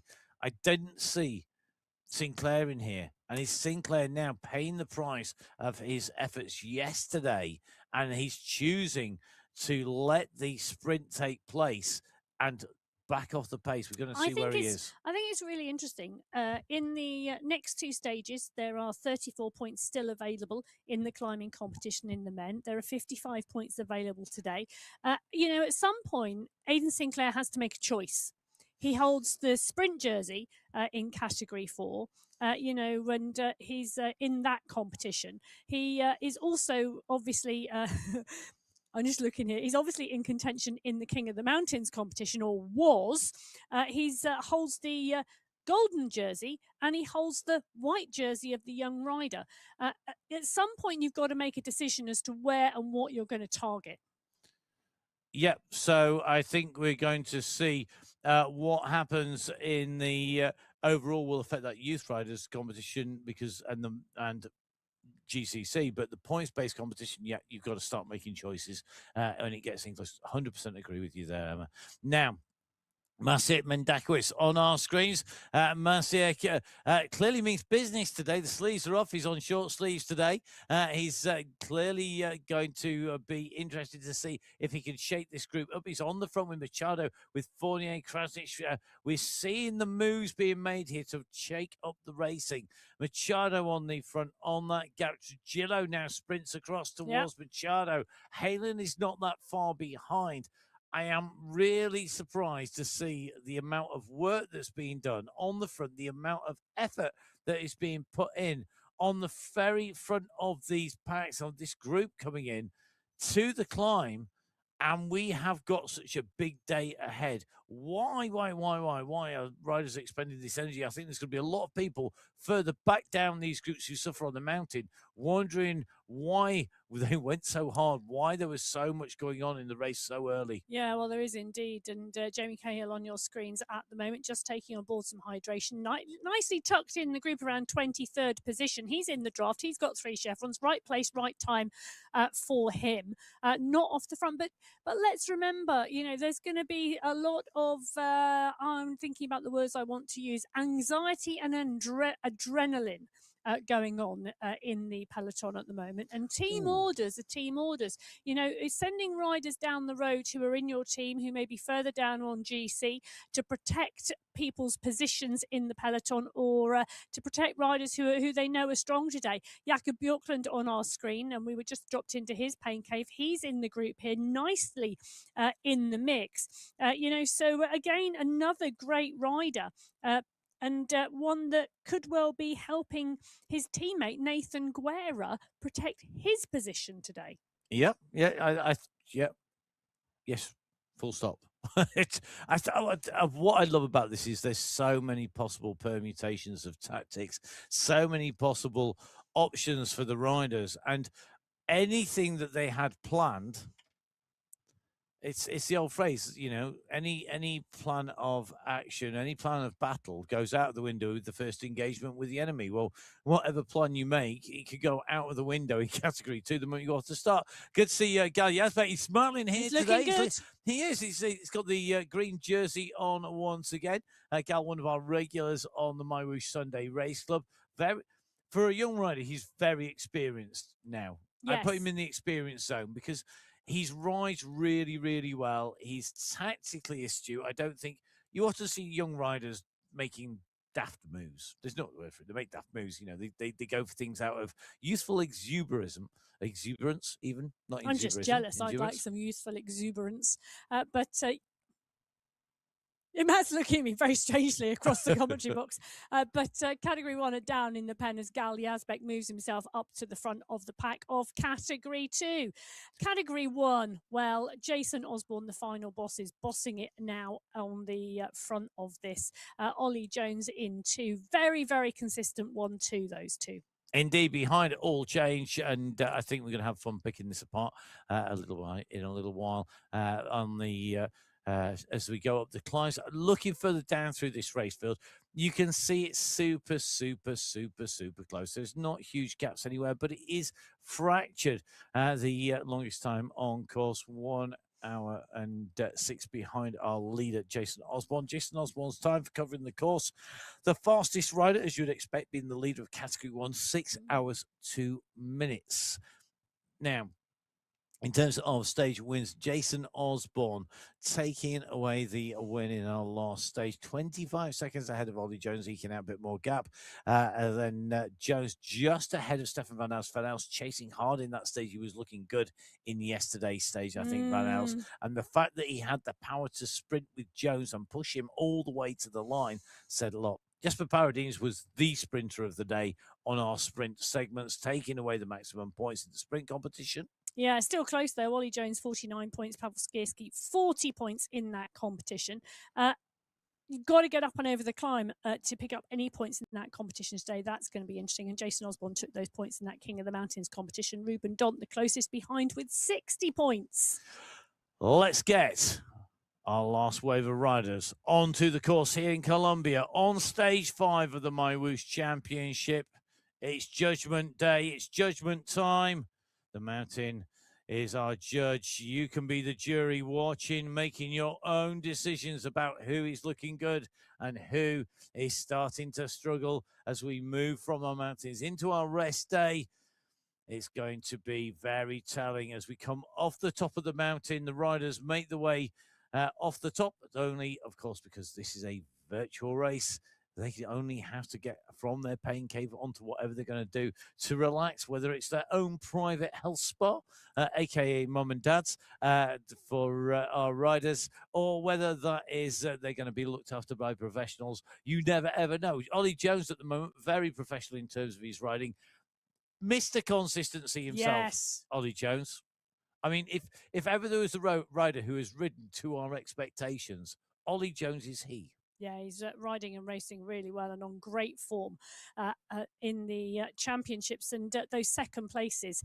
Well, do you know what? Do you think Jason Osborne is riding along there in the golden jersey going, right, today's the day, I'll hand it to everybody? Or do you think he's riding along going, I'm used to hard racing, but my legs are a bit, ooh, who's going to exploit me? Who do I have to watch for? I'm going to have to try and make this work today. I've got two scenarios for Jason Osborne in my head. Have you? And I can't decide between them. Scenario one. Scenario one is that Jason Osborne waits for his typical 1 hour to the finish. He's worked it back down the slopes and he goes at 1 hour to go. And he'll be in a breakaway for 1 hour. Scenario two is that we get to 5.11 kilometers. So basically the first 10 meters of the first time and Jason Osborne goes, right, here we go. It's a climb. And he rides from the start of climb 1 to the finish flat out. Well, I can't decide, but it might be one or the other. We'll go back in with Cat 1 at the moment, but Christopher Morgan has done. He's gone off the front at the start, and he's still nearly off the front now as we head towards the first banner of the day in the Category 3 race. It is Manrelli who is the rider battling with him at the moment, and Manrelli now starting to go clear as he pushes towards the polka dot banner where the first set of climbing points are on offer today. Indeed, Manarelli, the stage victor yesterday. On the stage, he took maximum mountain climbing points on the day. Currently looking good. Goes up and clear. Breakaway specialist Morgan, who hoovers up the sprint points, come behind him. Then you've got Hulhorst, but look at the group behind. It's a big group, but it is starting to fracture slightly at the back. Next rider over is going to be Ergatan Adar, the rider third place in that climbs competition at the moment. So Hulhorst, the rider in first place, coming into this. It's interesting to see how this is going to play out because Manarelli taking maximum points. Morgan takes 12 behind Manarelli's 15. It's a 5-point gap from Manarelli to Hulhorst, and that means that the lead has changed at the top already. Yes, it so has. Far. But you know what? It's really, really interesting out there. Those three riders clear with 16 seconds at that point. One rider, Adar, pushing on to pick up those points in that climbing competition because he wants to stay in contention with Hulhorst and Manarelli. Then 32 riders in that group, 7 seconds back to another group of 5. There's still a lot of riders in that Category 3 pack as we just watched Jason Osborne. And you know what? He's having to do some work here because Hayden Pucker, Kaminsky, Kroll and Plantero are down the road. Hayden Pucker on the front. The rest of the pack now coming on and just closing this down. I think we just saw a push. I think we saw Pucker respond and Osborne cross over. Kaminsky on your screen. At the moment, part and parcel of the Alpha Jaw Space Cowboys crew. That team currently doing a fabulous job in terms of that team competition. They're in second place behind the final bosses, 64 seconds back at the moment overall in that team competition. There's a bigger gap to ZDR2 behind them than there is to the final bosses ahead of them.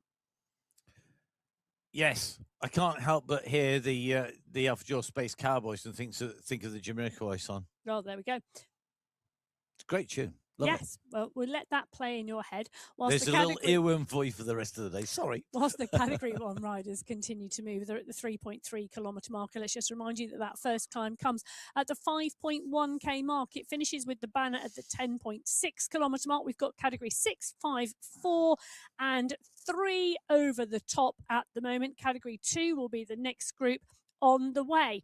In that category 1 race, however, we've got a number of jerseys out there. Neil Fryatt is wearing one of them. He's in the Masters competition and he's in the blue sleeves. And Neil with a slightly different camera shot of the pain cave here, but most importantly, a bit of air coming in through the open door now as the roller door on the garage just rolled up over Neil's head, the air blowing in, and that national champions jersey, the American champs stars and stripes on his back. As we see a kick off the front, Michael Knudsen has gone hard off the front here, as has Alvarado.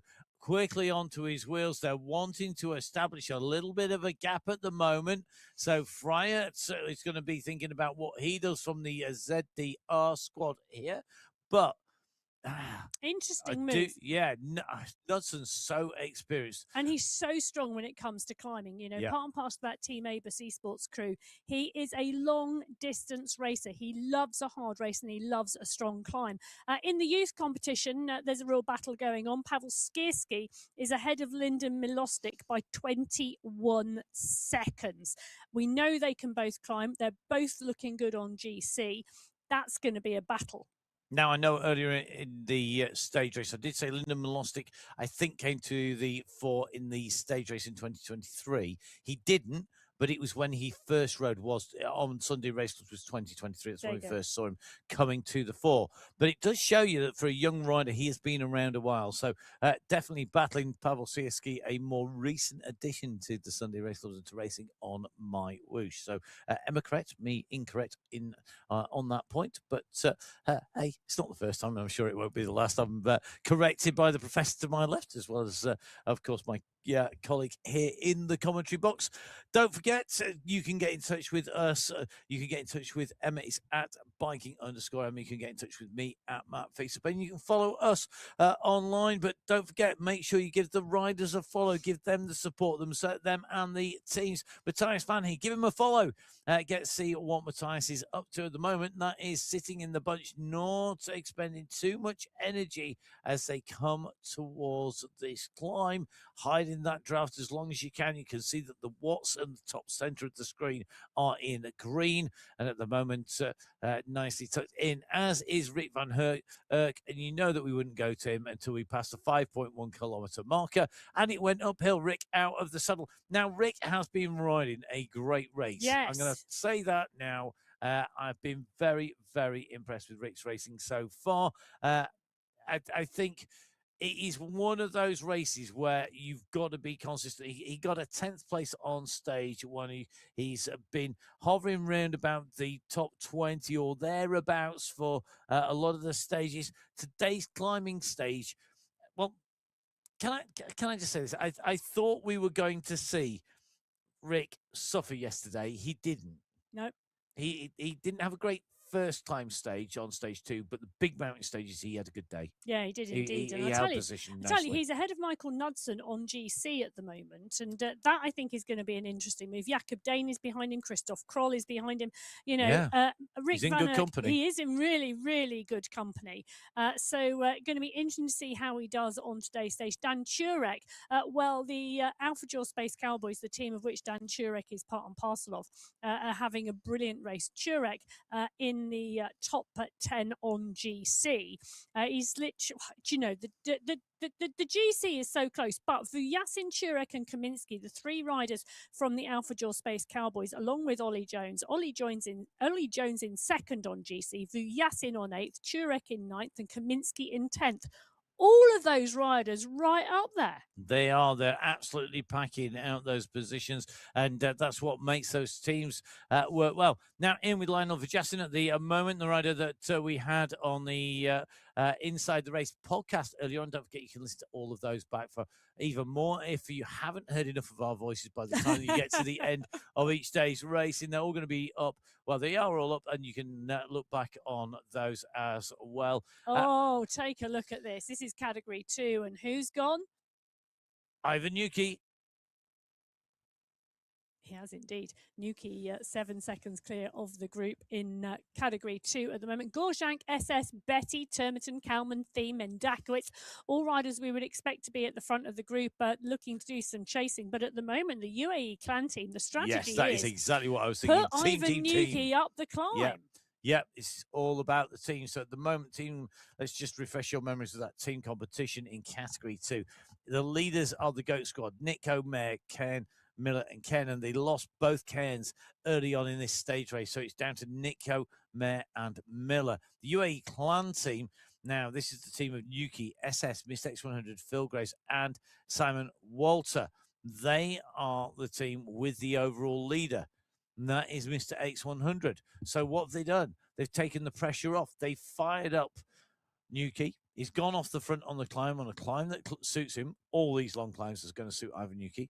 And he's gone on the front, and they don't need to chase, don't need to worry about it. And if Ivan Nuki gets himself a 5-minute lead here and goes off and takes away the overall win, well, you know, they're going to be really happy. But if it's not likely to happen, the teams are going to chase at that point. But the team that won't do the chasing is the team of Ivan Nuki. They get to sit back. Because you know what? The team of Ivan Nuki is doing the chasing. SS has gone onto the front. I don't think he's not chasing. He's just sitting. I just saw him sit at 10 watts per kilo. Look at this. He's doing more. But he's got mountain points to go for here, though. I know. He needs to try and defend that jersey. But his, he's very well established in that competition. I think it's really interesting that he's sort of encouraging the riders behind to chase Nuki. No. I think this is Nuki mopping up the points. I think they've said, go get the points, get the big points off the front in case SS doesn't get this, because people can have a bad day. So guarantee that it's a big gap at the top. These are big points coming: 15, 12, 10, 8 and 5 points coming to these riders. So if they mop up the points between them, it's job done. Maybe Yuki didn't think he had the kick to go when it wound up, so he went early. We will have to see. So at the moment, Nuki, SS, our top 2 riders from the UAE clan team, 15 and 12 points respectively. The Phantoms in 3rd place. That's Trujillo with 10 points. Gorjank of the Team Balbina in 4th with 8 points. And Gal Yazbek of the Peloton Phantoms, also since teammate of Trujillo, 5 points. So they all get added to our climbs competition in there. And now, Claire. I'm just doing what I did yesterday and taking a look at the back of the pack. Yeah. Because that told me a lot yesterday. It's telling me a lot today as well. So 31 riders in the leading group in category 2. Damsgaard, Graves, Guerra, Nitko, Miller, Krasnich, Walter, all towards the back of the group, and so's X100. And what did it tell you yesterday? It told me that the riders who were trying to conserve as much energy as possible for the latter stage attacks all sat towards the back of the bunch on the first climb. They've done exactly the same again today. But today our 3 climbs are separated by flat sections, not separate. I love that. Sorry, SS has just come alongside Ivan Nuki, given him the thumbs up, said thank you, and carried on. Yep.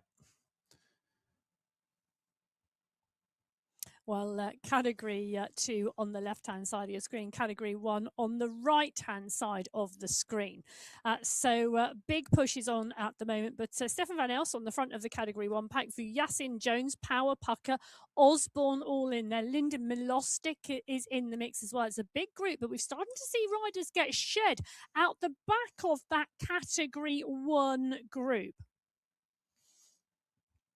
So we can see our riders on to the climb here, making their way up here. We will have to see just what's going to happen here. Riders making their way up these slopes in Colombia. Category 2 over the first climb. Category 1 on the ascent of that first climb. However, behind, we are watching to see what is going on. Okay, we are making our way up the climb here, taking the right hand side. So with this, I think our production team now are going to excel themselves over the next few days of competition. This is all about the direction and the size and scale of the fans that are Not cooling the our ones riders. standing by the This side is of the not the road ones at the side of the cheering. road or the park cheering. These are the fans that they've got. Two fans for Montoya here. Big bonus points for that. Bonus points for the height of the fan for Arago. Mac Lenador makes the top 5 fans here today because he's got it just discreetly tucked out of the way despite its size. Maxim Fabra's going for the old school big white fan, and that is how close can you get your fan to your And face, Villa Bryce? Petta, you can actually see the fans moving around within the fan. Yeah. So 5 of our big riders in terms of fan points here today, the non-existent but virtually in the heads of the production teams, top 5s today. They're searching for those fans. We do actually have a game which is about who has the best fan. Well, we don't need a game at the moment because we've got 6 riders on the move here in the Category 1 race. Yasin, Jones and Churek are in the group. That's 3 riders from the Alpha Jaw squad. They've got company as well because that golden jersey is Osborne. Osborne has got company because Van Els is his teammate. And then we've got Ruben Don in the mix as well. And Don is having, can I just say, Don is having the best race I have seen him ride for a very, very long time. The MyWhoosh Championships, Ruben Don is just on form and he is on fire. He is, but that pack behind, they're not losing much ground. It's breaking a little, and this is where it's dangerous. If you're like Skirsky, who's down in 11th position at the moment, you need to move up. Fryatt just holding the back of that group in 10th position. Skirsky now dropping to 13th place as the scramble comes. If a big gap forms, it breaks in the middle. You've got to be the right side of that. If you are in a minority, you're 2 or 3 riders, and the gap goes, and there's 10 riders in front, you're in trouble. If it goes 50-50, 8 in one, 8 in the other, you might be in a position to come back. If you've got the bulk of the riders with you, it's of advantage. But I think the pressure that's being applied on the front here, it's being ratcheted up. This is not just yanking on the pressure. This is being wound turn by turn by turn at the moment, pedal stroke by pedal stroke. And I think if you are the wrong side of a gap, it's going to be very difficult to come back. Now starting to see riders pushing up through this group. Skirsky, for example, it's not long ago he was in 13th. He's now up in 6th place. He's been bouncing around the top there as we go in with Ricardo Panizza. The ice vest is on. He's up in with the group at the moment. It's reformed, but there are riders shed from the main group. We'll bring you to details of that as they go over the top of the climb. Yeah, there are indeed riders in trouble at the moment. And Josh Harris, I'm just seeing, just getting back into the mix in the group and wanting to stay, a rider who moved up a lot on GC yesterday, very close to the top 10 now. And overall, Lionel Vuyasin doing a phenomenal job here. Vuyasin and the Alpha Jaw Space Cowboys really deciding that today is the day they're going to pack this as close as they can with all 4 of the riders from the team riding strongly throughout the championship so far. This is great work, and it is fabulous to see the Space Cowboys deciding that now is the time that they launch the space dust across the whole peloton and start climbing strongly here in Colombia. Van Els from the final bosses moves to the front, wanting to keep the pace strong. Osborne can cope with this. The question for me is, can Pucker and Skirsky, because those 2 riders, I think today, are possibly the weaker links, and I can't believe I've just said that, in the team competition. I can't believe you just said that either, but you did. It's down, it's recorded, it's out there. And to be fair, I think when you're talking about weaker, we're talking about Category 1 riders. And I'm not talking about weak riders. No. Just slightly weaker. And it's on which bit of terrain, under which circumstances, how has that recovery done? Where is the pace? All our riders have their strengths. And we have to remember that if you are a bad Category 1 rider, you are still the best in the world. Can we just say, yeah, these riders here are the best esports riders in their country.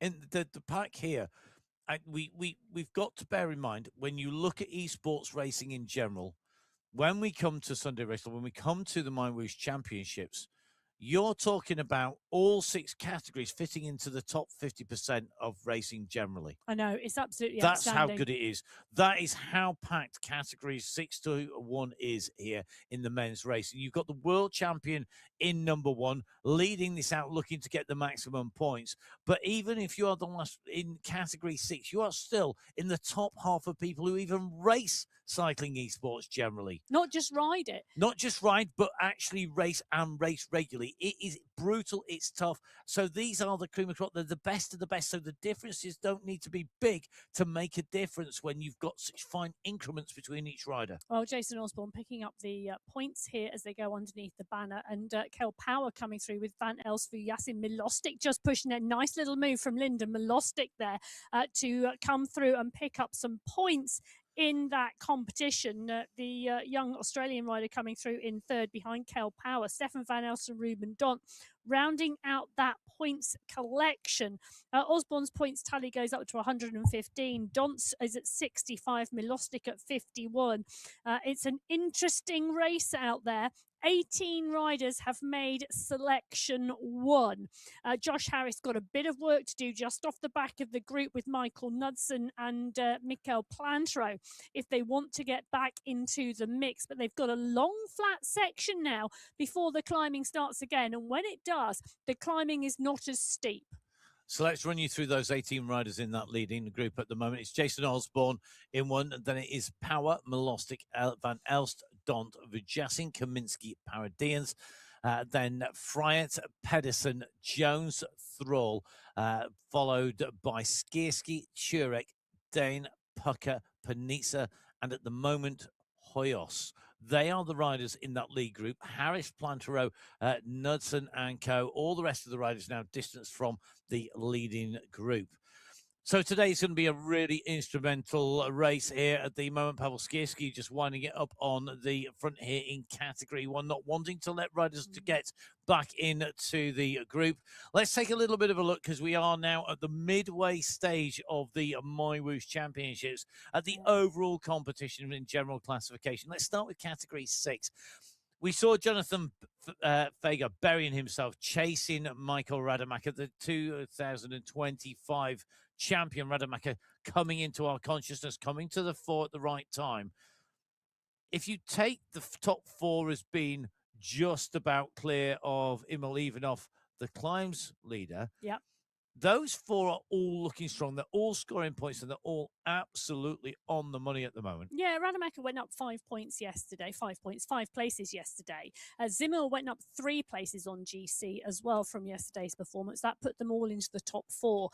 Ivanov, Montoya, Corva, those 3 riders, you know, the gap is tiny, 34 seconds across the top 7 on a stage like we're going to see today is it's not insurmountable at all. In fact, you know, even Dylan Kennett at 128 back, that's not over yet either. No, Kennett did a good ride yesterday to come in 8th place, but it's a very different race here today. He had the chance to rest on the descents, and I don't think that's here today, but we will see. Let's go across to our next race category, to category 5.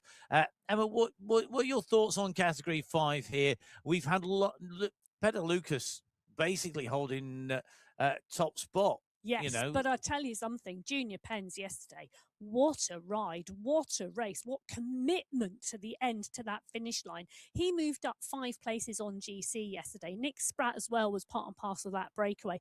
And we know Spratt will be strong day after day after day. Spratt will still be strong on the final day of this competition. Luke Kendall looking good too now, but there's 30 seconds, you know, clearly separating Kendall from Spratt. But I mean, Kendall looked good when we went into the pain cave this morning. He seemed really up for it, didn't he? He looked really up for it. He looked really strong, and he looked really calm and controlled. Cadabona and Petta, you know, just around that minute marker as well. They could both go well today. Yeah, I think, although it is a clear top 3 there, I think the rest of the riders are not far enough behind, and certainly positional changes rather than necessarily lead changes or top 3 changes is going to happen. Let's go across to category 4. Now, Aidan Sinclair, we've already said this today. It looks like he's making some choices now on this stage, not contesting maybe some of the points competition, thinking about that overall. He's going to have to dig deep today. He's leading overall. He took that race lead. Panuel Lusa, though, is looking dangerously good. I think he's a rider to be worried about here. And I don't want to discount anybody really in the top four because they had good days yesterday.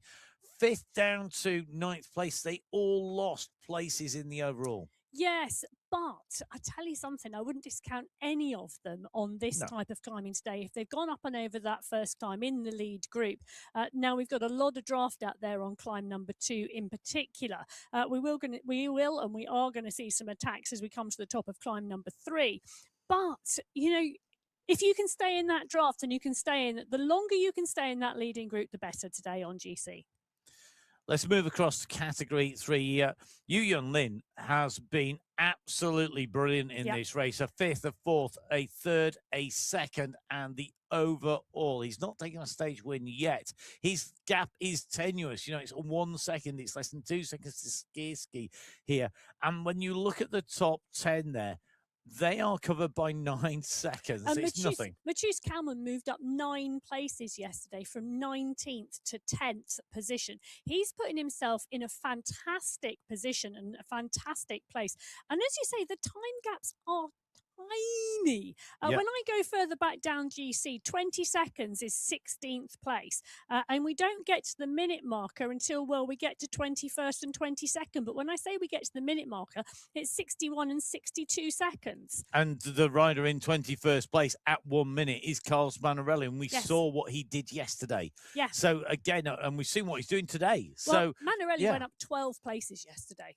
Might go up 20 today.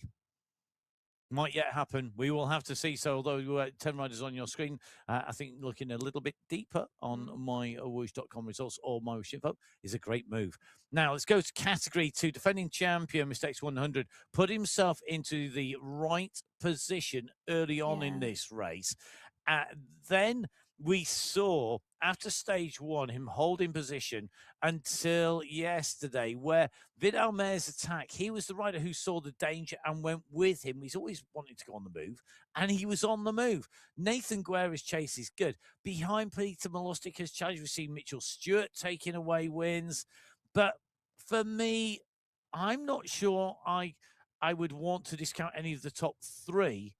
But I'm not sure I can see even Josiah Betty coming back into this. And bearing in mind, he was our long-term leader. Well, it's interesting, isn't it, that you say that? I think Maciej Mendakowicz could go well today. I think there's a number of riders in the top 16, 17, 18 riders who could go well today. Interestingly, Milan Turmerton is back in 16th place at the minute mark. So that just tells you how many riders are within 60 seconds of each other. For me, this is about how Category 2 race today, whether they race conservatively looking at each other, which they have a tendency to do. But we also have a tendency to see riders go down the road and it's can they get a breakaway clear? Category 1, Jason Osborne, 48 seconds clear of Ollie Jones. Now, the question we always ask is, can anybody beat Jason Osborne? And I think the answer is, yes, they can. Will they? That's a very different matter. Osborne, 4 stage wins. He's increased his lead to 48 seconds overall.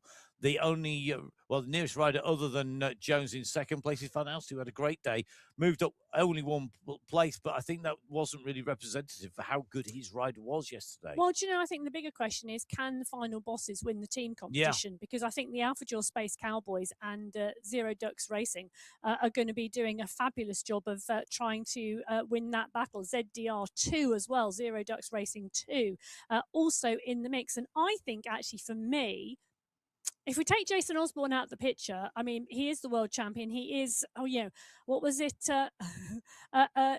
Lionel Villasin called him a non-human because he is just so far. He is a step above the rest of the pack, and I think they see that. But Osborne. People who are a step above still have bad days, but you've got to be there to catch it. But the team competition for me is the one that really is open here, and that's what I'm really, really interested in. Okay, so we are going to be covering all of our race categories. Remember, all of the race results that you're seeing are provisional at the moment, right the way from Jason Osborne down to Michael Kaminski, and all of our categories.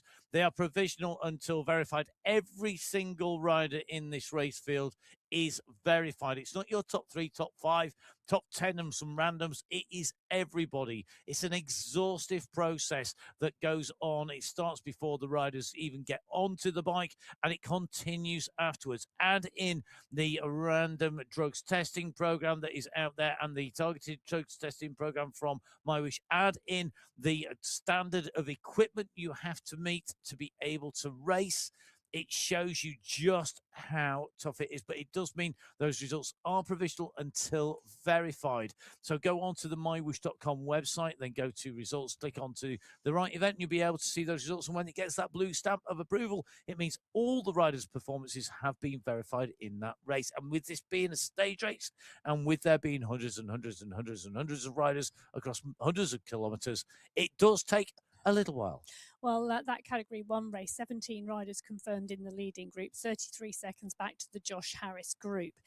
Category 4, they've just gone through, well, they had gone through the Medlin Sprint for the first time. They're now on the climb. At that point in time at the Medlin Sprint, Falana took the 5 points. Sinclair took 4 to add to that sprint total tally.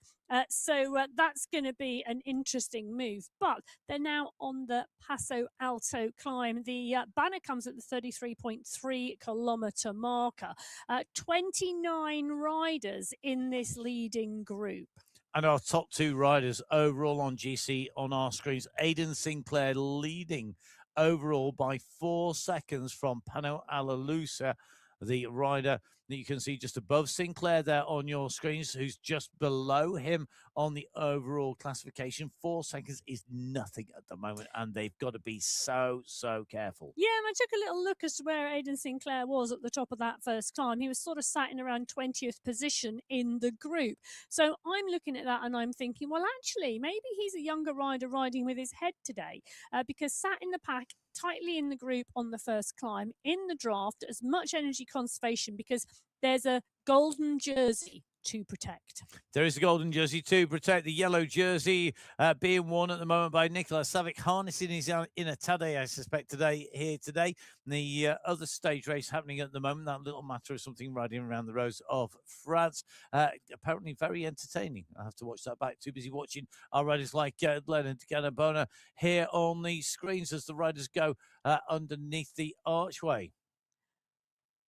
Well, they do indeed. And underneath the archway is the way to get some segments completed and to add to your tally. Canabona adds 20 points to his King of the Mountains tally. Well, actually, that is the first 20 points he's tallied. Felipe Marin takes 17 points. Juan Roas takes 15. Narovny takes 12 and Spratt takes 10. Spratt is up there in the mix, but how important is it for him to take top spot? Well, it's not, as long as he gets points on the door. 22 riders in the leading group in that Category 5 race as they progress on the flatter section towards the final climb of the day. They've got to go through the Paso Alto sprint at the 39.9 kilometer marker. Category 6 are ahead of them. Well, some of the Category 6, because this pack have already gone through some of that race field. Riders scattered on the slopes of the Colombian mountainsides here today as these riders continue to push their way up the climb. So we are going to see who is going to take out the final positions. The climbs competition is continuing onwards all the way to the end. So are the sprint competitions. We've got our time trial still to come. Plenty of racing left, but at the moment here in Colombia, you can see very different racing happening across our races, whether that is our Category 4 solo breakaway by Abati. Let's have a little bit of a check of the other groups. Category 2, big groups looking together. Category 5, still got a block of riders. Category 3 is exploding again. Yep. Hulhurst versus Morgan versus Manarelli. So the battle in the climb competition playing out on the slopes as well as in that overall climb competition. You see Manarelli at the moment just trying to close the gap to Morgan and Hulhorst behind. It's a 30-second gap. So is this the selection for the top three being made? Well, I'm just taking a look a little bit how far back on GC Niall Batty is, because obviously he's putting in a sterling performance in Category 4 on the climb. It is 34 seconds to Rider 2. It's over a minute to Rider 3 in that race at the moment. But Batty 6 minutes 40 back on GC. They are going to be happy to let him go. 31k done, 60k or so. I'll have a little look.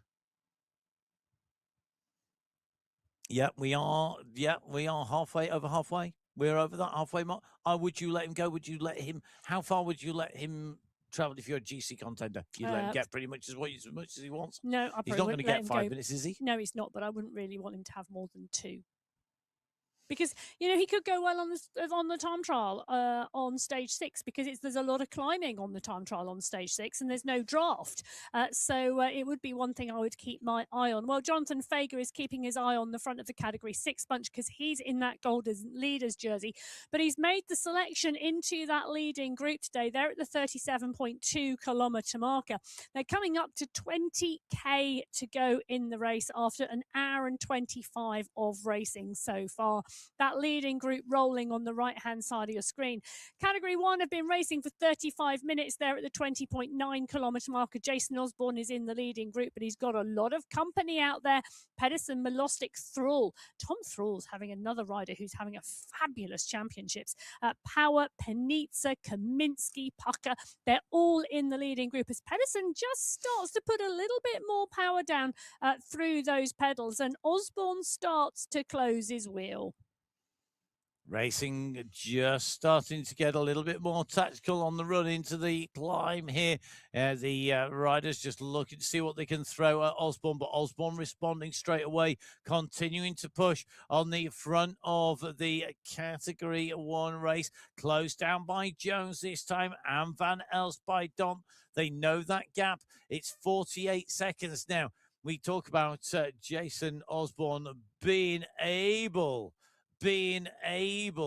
to ride away at will, to take this without having to worry too much, just take a little bit at a time. But, you know, it's only one bad day, one bad moment, and we are going to see Osborne lose that. It's going to happen. The day will come where we see Osborne have a bad day, where he cracks, where he gets it wrong, and then the teams need to be close enough to make the most of that, because quite often in a stage race, it's not about who has a bad day, because everybody has one.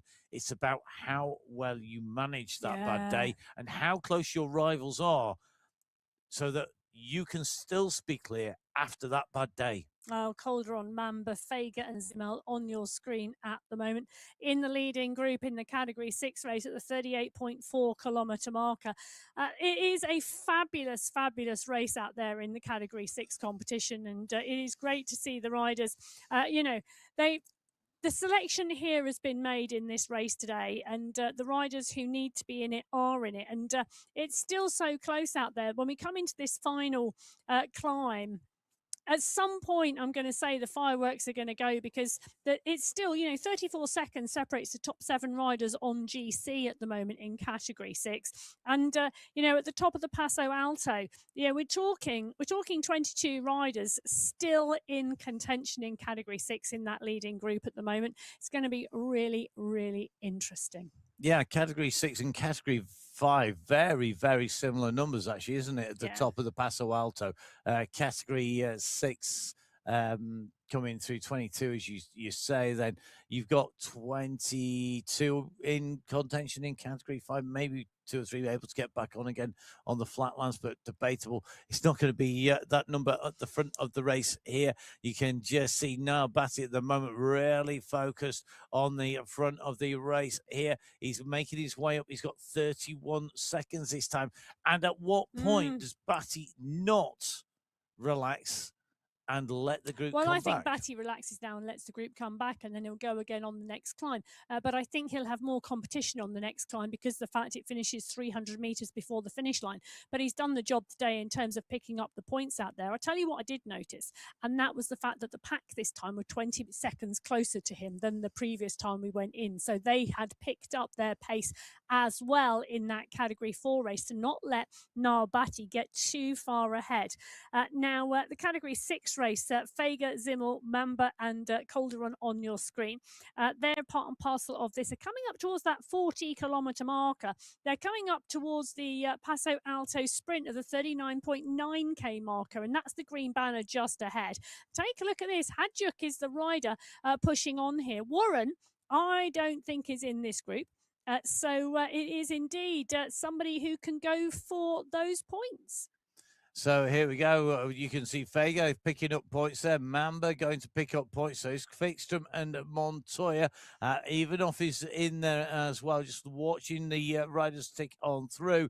And I think the big loser at the moment, and I hate to say that, it's the big loser in terms of overall, certainly, here in Category 6. We're going to see potentially being Warren. So Fager, Mamba, Quickstrom and Londano joining Hadjuk in the point score. Can I tell you what's really interesting is I'm loving the way the level squads are helping each other out here, because 1, 2 and 3 there in the sprint, all part and parcel of the level family, picking up points because Ola Warren also part and parcel of that level community leading that competition. Vikström 2 points takes his total to 37, exactly the same as Jonathan Vegas. Ola Warren not through that point yet, but really great to see how the community and those larger team groupings coming together to help each other. Yeah, and I think that's all part of the fun of stage racing, isn't it? It's how those collaborations work. You see that you see teams. You know, if you're busy watching one of the big 3-week stage races, you see how the racing's developed, and then what you're going to be able to see is you're going to see which teams start working together, which teams start collaborating. They've got a common shared goal. They both want to bring back a rider, or they don't want to let a certain team go down the road because of the team competition. They don't want to let a certain rider go down the road because the individual competition, or maybe the climbs, or maybe the intermediate sprints. And you see people, you know, if you are lying in 4th, 5th, 6th and 7th, and somebody's going to come up who's going to overtake you, who's got off in the front. You might all be on different teams, but every one of those teams will work to bring that person back because they don't want to lose it. It's not just the front of the race that's confined to. Well, Betty in the middle of this bunch, which is the right place to be, though there's a danger zone at the back because we're starting to see 1 or 2 riders just get distance off the back now. Just wondering who it is, but there's look at that. You can just see perfectly in that shot that the push is on from behind. Nitko is in there, Kanstonen is in there, Kalman is in there, Termerton is in there, Yazbek is in there, X100 is safely in the mix. It's an interesting move, and I tell you, that moves so quick. I couldn't see. Pardon Cooper is the rider on the back. Christoph Thiem and Jakob Bjorklund gone from the group. Yes, some really big names actually just disappeared off the back of this group, not able to stay with the pace at the moment in this Category 2 race as these riders ascend. A quick reminder for you, Josiah Betty, who we saw on our screens, was our long-time leader. He took the win on stage 1. He held on to that lead until yesterday, where he was deposed from that lead, and that meant he was out of the running initially, but he could pull himself back up as Category 5 go to the sprint. Nicolas Savic, that we've seen on our screens already, ahead of Gregos Kubiak. Kubiak picking up points already. Both these riders active today. Savic in that yellow jersey in person, blue of the Category 5 on his back. He goes through, takes that sprint, punches. Yeah, quite rightly so. Rojas, Kubiak, Loxley, and Spratt coming through behind, and Canabona not far behind either. Yeah, that's true. So Savic picking up the 5 points, and Rojas picking up 4, Kubiak picking 3, Loxley 2, and Spratt 1. Just taking a little look down that competition, and I think again that is about protecting positions in the team. Okay. Yeah, it makes sense, doesn't it? It does make sense to stop. If you don't have your sprinter here taking sprint points on the climb, you send somebody who is there down the road who can at least kick and take those points away. Now, let's head back to Manarelli, who's leading that Category 3 race, coming up to the top of the Paso Alto climb here in Colombia.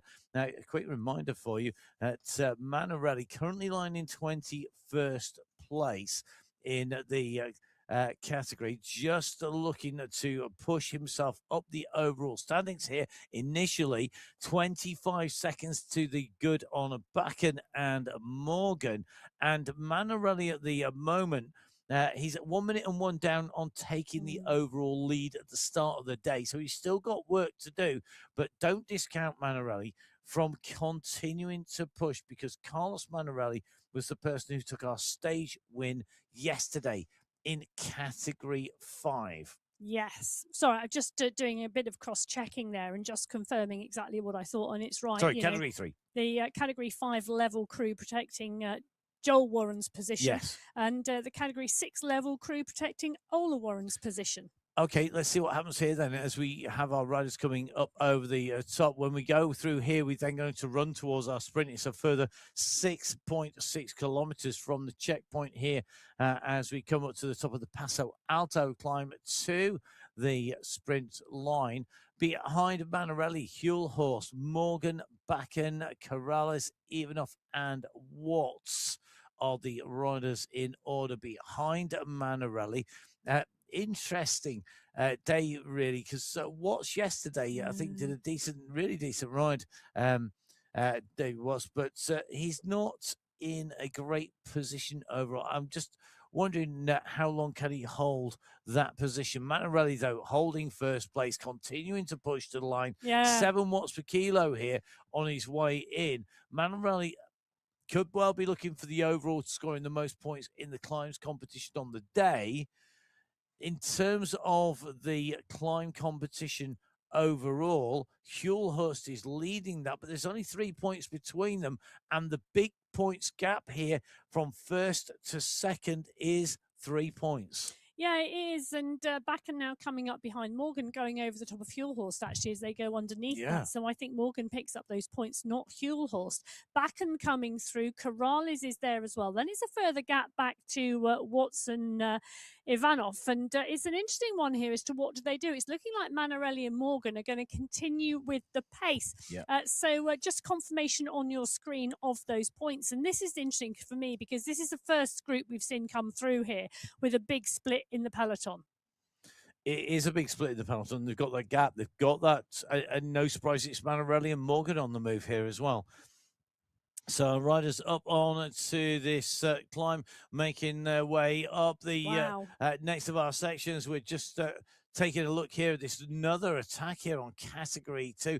Emma, any more news just going back briefly to that Category 3 race? You got any other further updates? Yeah, the Category 3 race, the 22-rider chase group is 39 seconds back off the breakaway groups.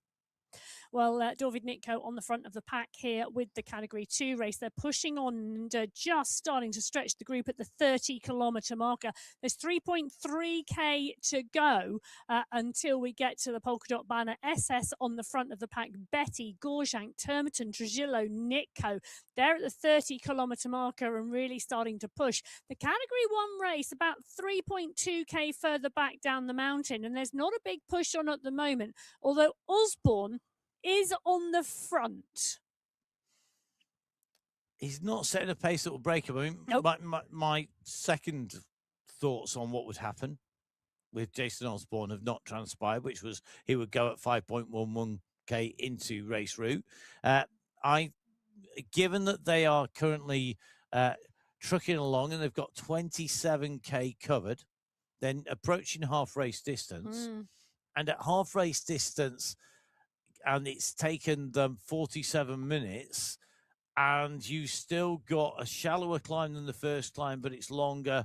I think we're not far off that sort of hour marker to go.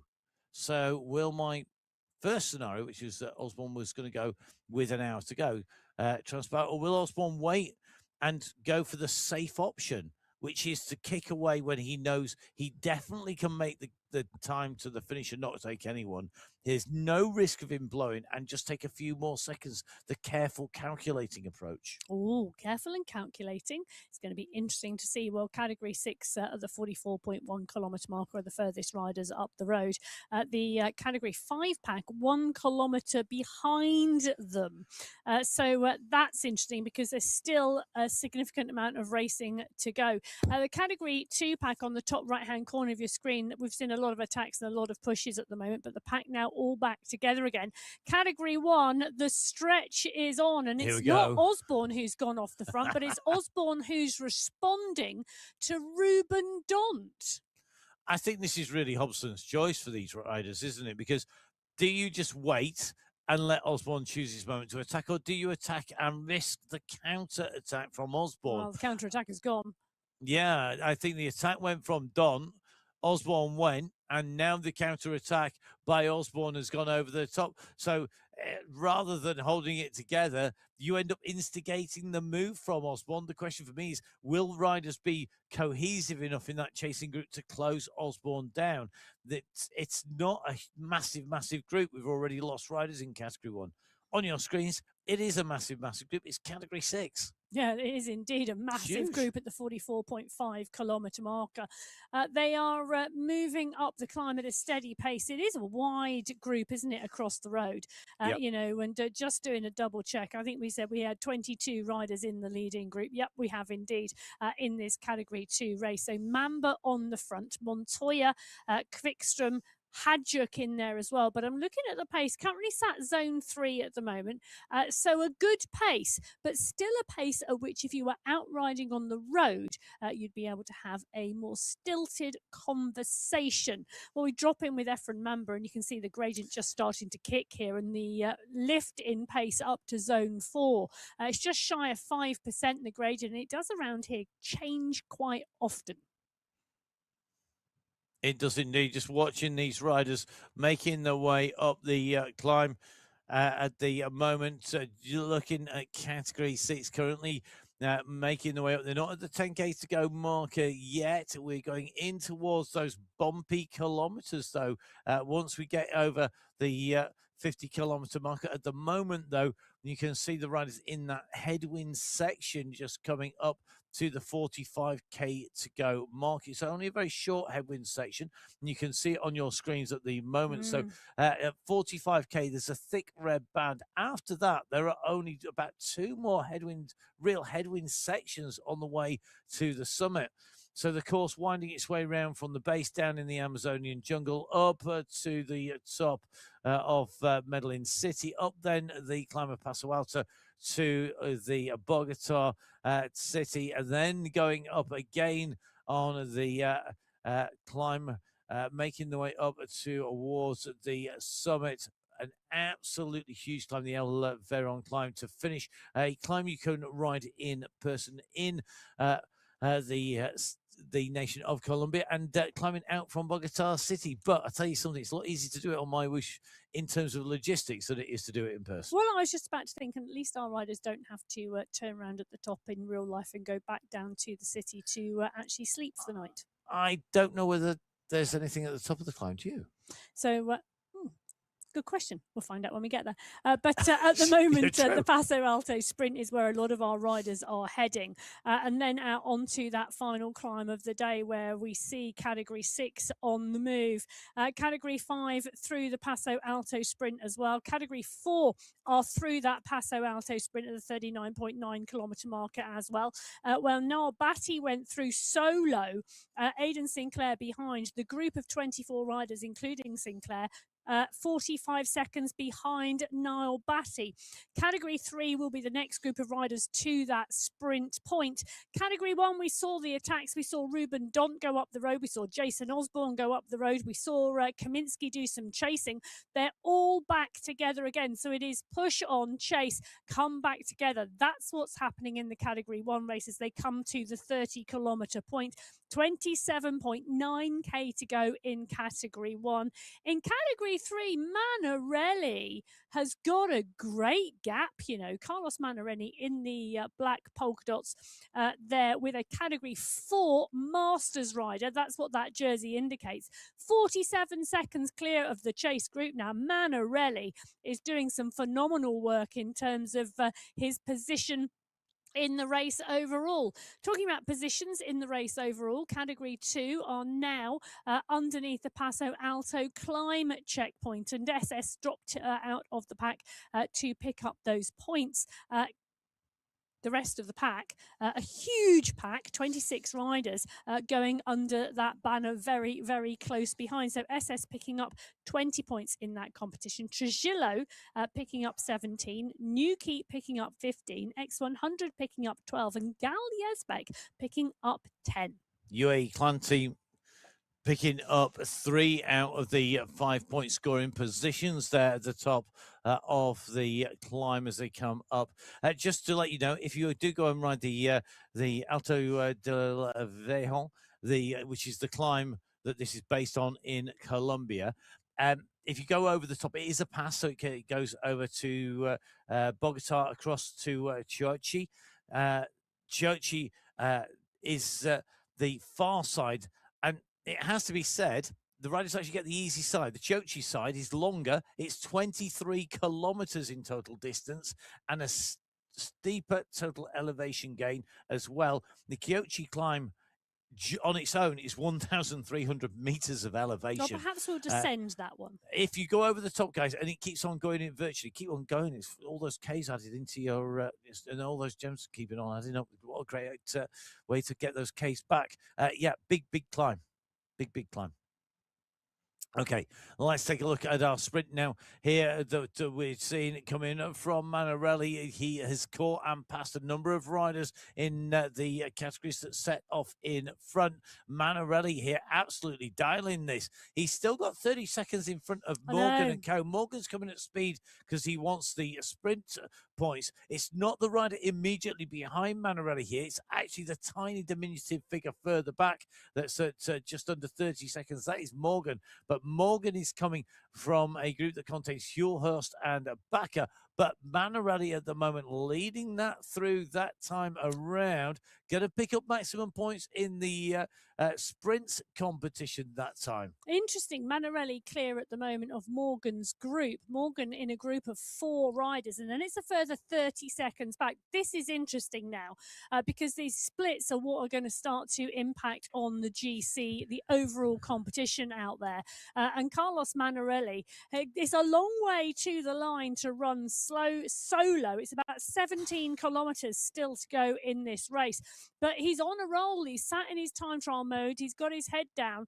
33 seconds to Morgan, 42 seconds to Bakker, Corrales and Hulhorst, and then 120 now to the chasing group led by Watts. I tell you something, that chasing group, yeah, it's really interesting. I'm just waiting for the main group to come through underneath that sprint banner so that we can take a look at the size of it. But at the moment, Manarelli takes 5 points, Morgan takes 4, Bakken takes 3, Corrales takes 2, and Hulhorst takes 1. So Manarelli, just to give you a reminder, 1:01, 1 minute and 1 second off the gold jersey. The leader's jersey being worn in this category by Yu Young Lin. So 1:01 to make up. Well, I'll tell you something, this Category 3 race has blown apart on the slopes here in Colombia because the main group has not come through yet. So Manarelli is clear of Morgan by 24 seconds, who is clear of Bakken by 6 seconds. Corrales is with Bakken. Well, actually, Corrales isn't. Corrales is even further back.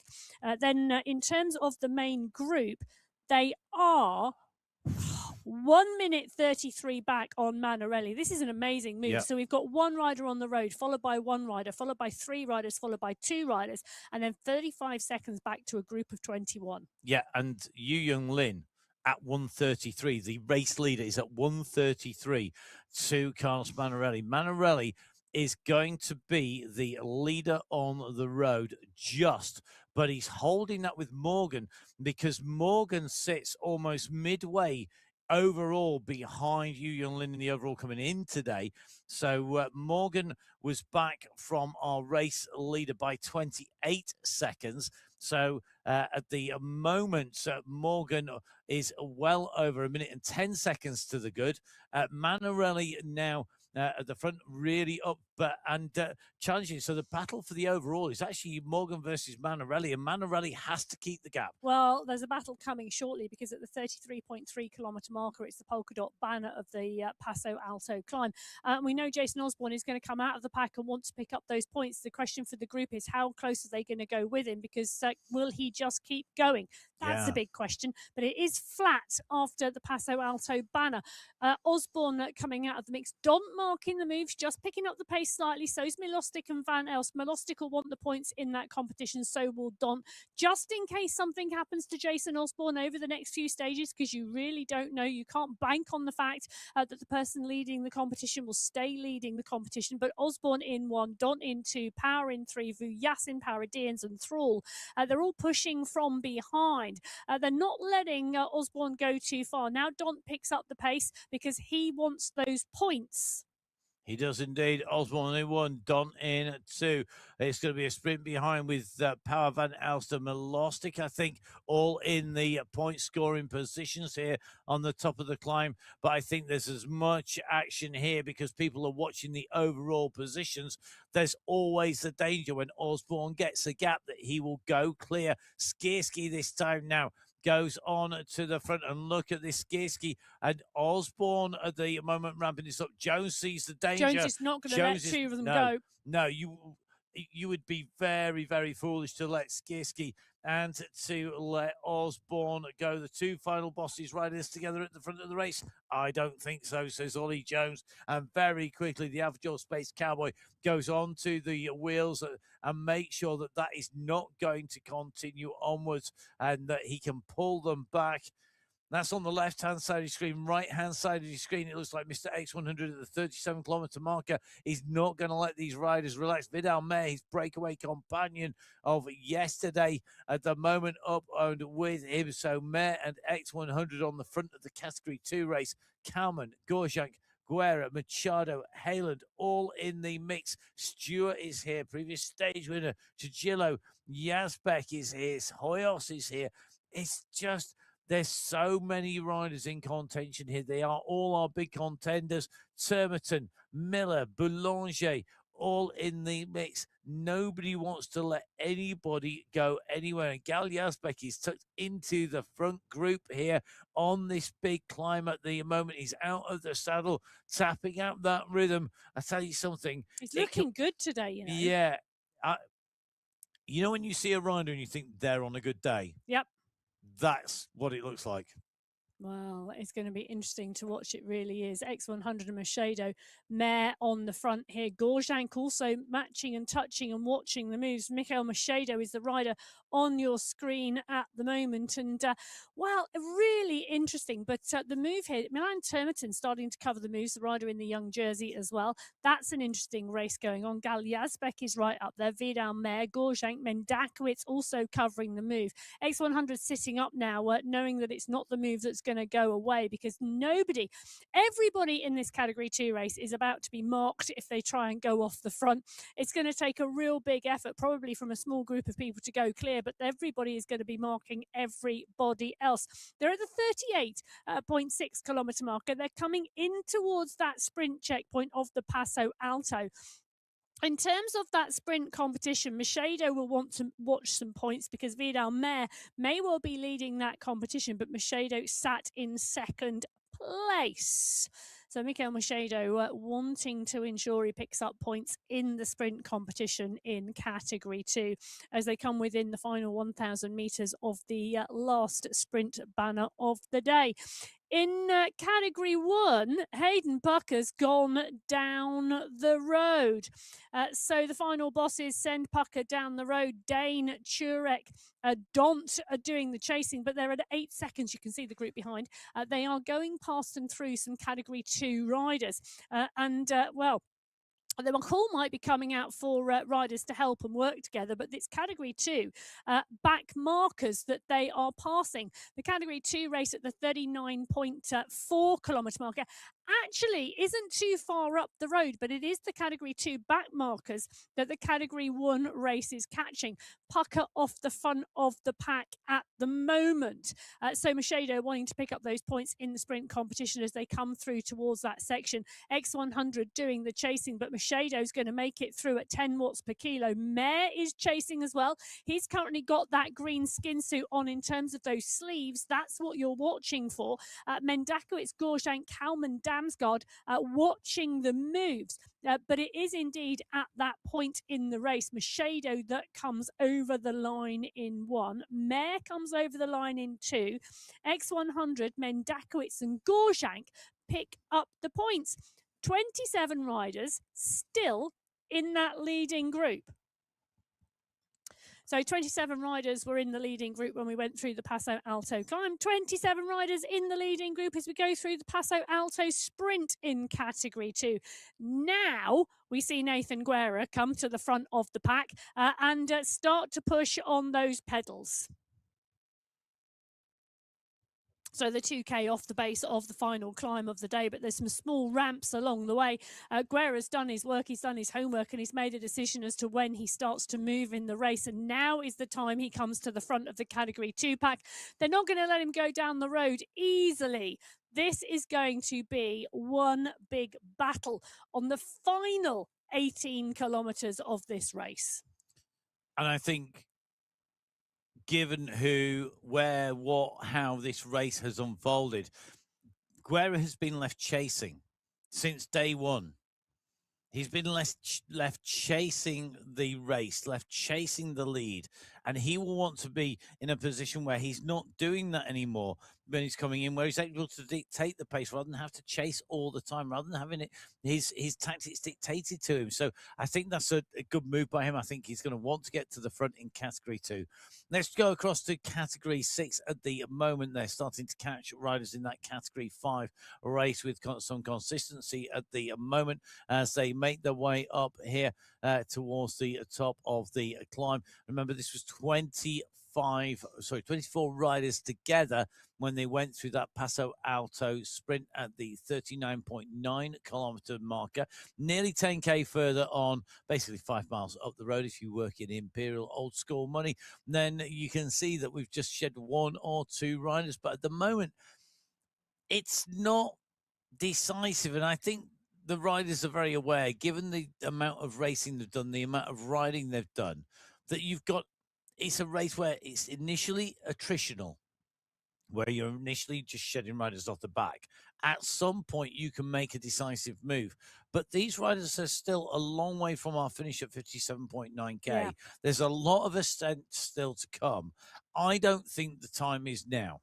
I really don't. I think if you're going to put in one big dig and you're going to have that one big dig count to the finish, you would go later. And a point that you made in the women's race, Emma, the top of this climb is a roller coaster style finish. It's not flat rolling bumpy, it's rolling and bumpy. There's no flat in it. I'll tell you who's flat out away at the moment, and it's Hayden Pucker. He's now 15 seconds clear of the group, and they've let him go. This is dangerous. This is dangerous for a number of reasons. One, he's a strong rider and a strong racer with great watts, and this is a flat section of road, and this final climb really will suit him. 2, it's dangerous because he's part and parcel of the final bosses, and if Jason Osborne launches an attack, he's got a teammate down the road to help, to wheel, to sit on, to work together. Yeah, it certainly is at the moment going off the front here. I think interesting this move by Pucker, putting in this move off the front here. Hayden Pucker's 5 minutes down on GC. Yeah, he is. You know, he's out at GC. Unless there's an alien abduction to the rest of the bunch now, or they all decide to stop for an ice cream on the way up the climb. Just not going to happen. I think for me, he really is putting this in. And Hayden Pucker was looking forward to this stage. You know, it was can I get over the first one? Can I get into the second and third? How am I going to then race it? It is almost a Yeah. TT up here. And now that we're onto this tailwind section, and I think this is critical, there are two small headwind sections he'll have to face on the climb. But this section, he's actually on a downhill. This is Hayden Pucker territory now. Yes, I agree. And then you're going to see the climb. Interesting behind, Thomas Stroll now making a move.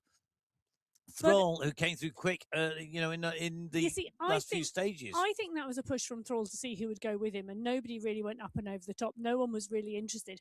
So Thrall offered the pace very, very quickly there, part and parcel of that ZDR2 squad. So the group back all reconvened. It almost reminds me of the stage where we saw in the Tour de France, where we saw Visma throw riders over the top of the climbs in the early breakaway. So there's somebody up the road for exactly. the riders to go with. Pucker's going to go through underneath our sprint banner here. He's going to take away maximum points. That's utterly immaterial, I think, to the racing at the moment. Jasper Paradin's flying out of the pack at 15 watts per kilo. This is the only man who the points matter to. It's Paradines. And Paradines, I think, is looking to set aside enough points in that overall sprints competition that he doesn't need to worry about it anymore. He's not at that stage because Jones is coming, so is Skierski, and they are in second and third place in that competition overall. They've kept him close enough that he can't relax. So Paradine's taking 4 points after Pucker's 5. It's 3 to Skierski, 2 to Jones, 1 to Power. But in the overall, that gap, that race is not going to be over, I think, until we go potentially halfway through the last stage, and maybe not even then. Maybe it might come down to the last sprint, depending on how Paradines is going after our rest day. At the moment, he's got a good lead. It doesn't mean that he's going to keep it. He's still only a handful of points clear at the front overall in that sprint competition. Yeah. So interesting. Sprint's done for the day in all of our categories for our race leaders. There's no more points available on the stage today because every point has been hoovered up now by category 6 right the way through to category 1. We're diving in with category 4 at the moment. We are on to our climb here and making their way up the climb. Our leaders not going to be that far from coming into the finishing category 6 and 5, but at the moment, Niall Batty leading the category 4 race at the moment, up and on to the climb. Batty, he's kept pushing this time. We did ask the question, would he stay? Would he go? Well, should he stay or should he go now? The answer was go. Batty, 1 minute 6 to Aidan Sinclair, the rider behind him at the Alto sprint. He had 45 seconds, so the gap is going out. So Batty, 45 seconds at that section, just winding this clock backwards to the Paso Alto. Paso Alto climb, Batty had 34 seconds. He opened that to the sprint to 45. He's currently got at the moment 50 seconds to Sinclair. In terms of the overall, Batty is too far down to challenge the overall unless he keeps on really pushing here and really continues to stretch this gap out at the front. I can't see him opening up enough of a gap. Niall Batty currently sitting behind Sinclair. Sinclair, the key chase, really, I think it's going to come from the rest of the bunch here. However, still lots of time for that to unfold in all of our race categories because it could change in the last few meters. Now, category 2, we're in with Mr. X100 tucked into this main group with Miller, Yazbek, Termerton, Van Zijden, along with Nico Guerra. They're all in this bunch looking at each other. There are riders who have been distanced off this group, but it's still attritional rather than an attacking race that's going clear. We're going to go across to category 3, where it is a different race altogether. Hulhorst on the front attacking it. It's the 47-kilometer marker. Corrales is answering, so is Manarelli. Manarelli did have that big race gap initially. He'd gone clear. Had Manarelli, as he came through the Paso sprint, he got 24 seconds, but Manarelli pulled into the fold and pushed down into 4th place, moves over the top of Bacchus, so the rider in that green skin suit is Manarelli. He's closing down on Corrales, he's closing down on Hulhorst, Bakken is able to keep a little bit of a watchful eye. And Morgan now is the rider who is dropping down. Morgan was the nearest rider to Manarelli as they came off climb 2 going into climb 3, but now Morgan is at 8 seconds. 5 riders clear of the big pack behind, or what's left of the big pack behind. And at the moment, they've got the gap on everybody else. And I think the problem now will be for these 5, it will be about who do they trust to take to the finish together? Can they break it apart? Will they go for that solo lead? Manarelli did it yesterday. He took that win. Can he repeat it? He's been on the back foot. He's been dropped. He's made contact. Bakken now starts to wind up on the front. 5 watts per kilo from Room Bakken. He's keeping the pressure on those pedals. As we go back into category 1 at the 42.9k marker, 500 meters onto this climb, and Hayden Puckett is still pushing out 6 watts per kilo. Dan Turek has set off in pursuit. So Turek now, the rider who is on the move, the Avajor Space Cowboy, trying to close down on the final boss's rider. That is Hayden Pucker. They've seen the danger. They're aware of the danger in that team competition.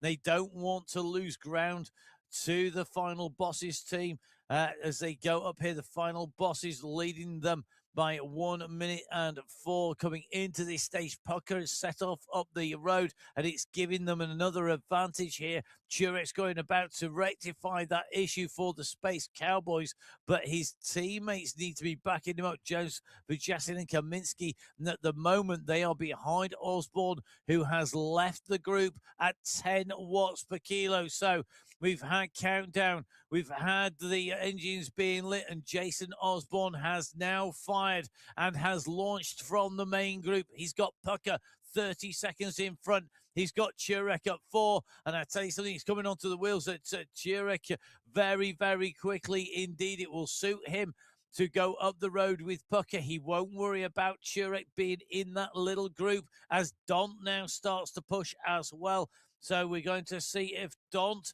can come up here. Can he do something for the Zero Ducks racing team here today? Van Elst is chasing hard. So is Jones. So is Skierski. They're at 8 seconds on Turek. Pucker, though, from Turek, a further 26 seconds up the road. But Turek is about to have company. The world champion, the leader in the mountains competition, the leader of the general classification is on his way, and it's Osborne who makes contact with Turek. He's going to come blasting up alongside him here at 7, now 8 watts per kilo from Jason Osborne. Turek's down at 7. He's got to respond quickly. He can't afford to let the gap go. He's in the draft, but now it's gone. So the draft has gone. He's not able to take advantage of that from Osborne. He's getting it from some of the other slower riders. Turek now has to dig deep. Look at him on your screens. He's focused on the race in front of him. He's tapping that rhythm out at 76, 77 revs per minute. He's looking to keep Osborne in touch. He knows the danger of letting the world champion go up to the front of the race. Let's jump across to category 6 now. The leaders on the road at the moment really pushing. We are in with our overall leader, and that is Jonathan Fager, who had the GC coming into today. Fager working his way up with Toro, but there are riders up there. This is dangerous for Fager overall. He was being inspired by Tadej Pogacar, but the problem he's got is that even Pogacar can have a bad day, and Fager at the moment is fighting to stay in touch. Cadabona at the moment is the rider who is in front of him, and can he now pull him back into the fold? Because the problem for him is that he is lost ground, and the riders in front are riders that are challenging on GC. Toro is up there, but more importantly, I think Quickstrom and Rademacher are pushing on the front. We've got to see who's in that leading group yet, but at the moment, Cadabona just in front of Fager, just working hard here. Now we're taking a look. Rademacher is in front here. So is Ivanov. So is Zimiel. This is a problem, a big, big problem for Fager. Fager is losing ground. It's roller coastery very quickly, but that doesn't mean you can back off. It does give you the chance to get on, but Jonathan Fager, I think, is in danger of losing the lead overall here as Cadabona pours the water on his legs to try and cool himself down. The leader of the Category 5 race was Toin Fager, the general classification leader in the Category 6 race up. But I tell you something, Cadabona has chosen his moment well. He has indeed, and at the 52.7 kilometre marker, he is working and working strongly. He put that national champs jersey on today with intention, but at the moment the intention is to win the Category 5 race, but there is still around 5 kilometres to go here. They're at the 52.9 kilometre mark. It's 57.9 when the finish line comes, and Garces Zimael in the mix here in the Category 6 race. 2, 4, 6, 7. 7 riders in the mix here in this race. Toro 6 seconds back is the next rider in the Category 6 pack. One of those riders in there is indeed Cadabona, who's wearing that GCC jersey in Category 5. And behind this group is the GC leader coming in today, Jonathan Fager, currently at 8-9 seconds. He's not got far to go. It's only going to be about 4.5 kilometers in distance. The problem for him, he's on his own, and we are in rolling ground at the moment, so the speed will go up. The aerodynamic advantage of the group will be together. I tell you, he's caught Toro. He has caught Toro, but the problem is Toro is not his problem. I don't think here the issue for him is that you've got in this leading group the challengers in the GC overall up here, including last year's winner in Rademacher. Quickstrom is the rider I'm looking for. He's in this group as well. So Quickstrom, I think, is going to be leader on the road overall. In fact, it's 8 seconds the gap between Fager and Rademacher. It's only 6 seconds to Quickstrom on the GC, and it means now that Quickstrom has taken the virtual jersey overall on the road. Will he be able to hold it as we see Osborne make contact with Pucker? We'd seen the chase come from behind. We'd seen the riders are very aware they didn't want to let this go down the road. Dan Turek was doing sterling work to try and keep them there. He was the first rider to go after Pucker. Osborne then went, he passed Turek. He's deposed Turek. He's thrown him really to the wolves behind him, and Osborne has gone past Pucker like an express train, and Pucker now needs to stay focused because they are really, really pushing now. They are pushing from behind, and Lyndon Milostic is leading the charge behind Hayden Pucker at the moment. Ollie Jones is on his wheel. Stefan Van Elst is there. Neil Freit and Pavel Skierski not too far back either. So the push is on the climb here at the 46.2 kilometre marker. Oh, they are just over 10 kilometres from the finish line here in the Category 1 men's race, and the race is on. Turek, Kaminski 6 seconds behind Pedersen. Pedersen is the rider we are in with at the moment.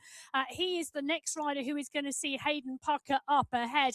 Skierski, Van Elst, Milostic have all gone past Pucker now and continue on their chase of Jason Osborne. Team competition really playing out in front of our eyes on the slopes here in all of our race categories. As we go to Category 2 on the right-hand side of your screens, Mr. X100 was leading the overall competition. He's still in this group. Guerra has been throwing the attacks down. He's not been able to make it stick. Neither has Milostic, and you can just see that this really is a battle that is going to unfold, and it's going to decide, I think, some of these final positions. We're going to take people out of the overall race here, potentially in all of our race categories. Well, Ollie Jones and Lyndon Milostic have gone up and over the top of Jason Osborne, so Osborne's now got company as Milostic attacks. The group has brought him back. So Jason Osborne now in the group. Too many of them doing the chasing, too many of them in contention for Osborne to go clear. Now, he doesn't have Pucker down the road this time. This is all on Osborne, and I tell you, the young Australian rider is on some absolutely outstanding form. Lyndon Milostic, I tell you, Pavel Skierski has got a battle on his hands today for the young riders competition, and that's not to preclude the overall. Well, Ollie Jones, Jason Osborne, Neil Fryatt, Pavel Skierski, Lyndon Milostic, Stefan Van Elst, Ruben Don are the riders in the leading group. It's a 7-up group in the front of the Category 1 race at the moment. And Neil Fryatt has come into this conversation. He's come into the conversation big style on the MyWhoosh Championships. Not one of the riders who rides on the Sunday Race Club regularly, but he does ride and race on MyWhoosh. We've seen him in the World Championships putting in phenomenal performances. But for me, Neil Fryatt is normally a sprinter. He is using his power beautifully here. Another rider putting down the power at the moment is Cadabona on the front of the Category 5 race. Villa Petta and Lucas Petta neck and neck here. Lucas Petta looking to defend that gold jersey. Villa Petta trying to come across the gap to Cadabona and stay in contention. Villa Petta, 1 place behind Cadabona on general classification overall. 1 second separating them. 5th place coming into today's stage at 1 minute was Cadabona. 6th place was Villa Petta at 1 minute and 1 on Lucas Petta. And at the moment, Cadabona has not got enough distance to the rest of the riders to jump up over the top of this group. There's too many people behind who want that position. Luke Kendall, who came in to this race today, though, feeling good. He's currently at 7 seconds behind. He is losing a little bit of ground, and that's to Villa Petta, about 14 to Cadabona. It's a little bit of ground, but it's not a lot. I don't think he's in danger of losing his overall position, but we will have to see because there's not many seconds separating them. The overall was Petta leading at 19 seconds, Pens at what was 20 seconds, Spratt. And then we saw Kendall, Cadabona and Petta, followed by Loxley, Lekva, Melik and Arcilla. They were your top 10. They're on his wheel. They've caught Cadabona. So the leading group in Category 6, the leading group in Category 5, all coming together as they come into the last 1.3 kilometres of this race. Now we're going to see different riders attack off the front here. Cadabona's got to get back into the mix. He's got to regroup and he's got to go again. He has. He really has to push Rod Loxley now at the moment, just battling to stay with this group as goes on to the slopes. Loxley, the rider who is leading this out. We're going to see if he can hold on here at the moment because this is tough stuff. This is critical for your race finish here today. Category 6, as they came in today, being led by Fager from Quickstrom, Rademacher, Zimil and Ivanov. And we know that Fager has faded in Category 6. In Category 5, it was Petta, Penn, Spratt and Kendall. And it's the Category 5 riders now who are leading this race out. Arcilla is on the front now. You can just see Petta chasing Arcilla, the rider who was in 10th place at the start today. He's way back on GC. He's got everything to gain from a stage win here today. If he can make it his, Spratt is a distance, 2 seconds back. Spratt comes back into contact once again. Santiago Arcilla leading this out. He is indeed, and Arcilla leads it out towards the final checkered flag here on stage 5 of the MyWhoosh Championships. This is Colombia. This is the mountain route, and it's Arcilla at the moment from Pens. Junior Pens starts to pick up the pace. Lucas Petta is in there. Barrier is in there. Kendall is in there. Thornton is in there. Spratt is coming back. Cadabona is going out the back of the group at the moment. And Michael Rademacher, the leader in the Category 6 race, is moving through the field. 300 meters separates the polka dot banner. The first banner our riders will see at 57.6k covered. The next banner they see will then be the finishing banner at 57.9k. We're going to stay focused on the overall, on that race win and that GC battle, although there are points being decided here. Anyone in a polka dot jersey right up at the front here is doing a great job of holding on to position, and you can see that, but there are points going to go flying around here because it's big points at the top. The race at the front, barrier is now gone over Arcilla, less than 300 200 meters to go to the race finish. You can see Barrier has got this stage win in his sights now. He's at 6.5 watts per kilo, 200 meters and less to go. Behind him, Arcilla and the gold jersey, the GC leader, Petter, now at 6 seconds. Barrier, this is going to be a great result for him here today. He's looking for the stage win. Here comes the gantry. It's Francisco Barrier who takes away the win on the big mountain stage here today on the top of Colombia for Category 5. Arcilla in second, Petter in third, Thornton in fourth. It's going to be Kendall, I think, in fifth place. As we look down the slopes for the riders coming in, Cadabona comes, and then behind it's a sprint for the line. Esteban Montoya in the Category 6 race goes over the line. What a ride by Montoya. Evanoff almost had him on the line. The mountains leader coming in and through. There's big changes behind. Rademacher comes through with Quickstrom, and the top of the race categorization in the individual competition in Category 5 and Category 6 are very different stories.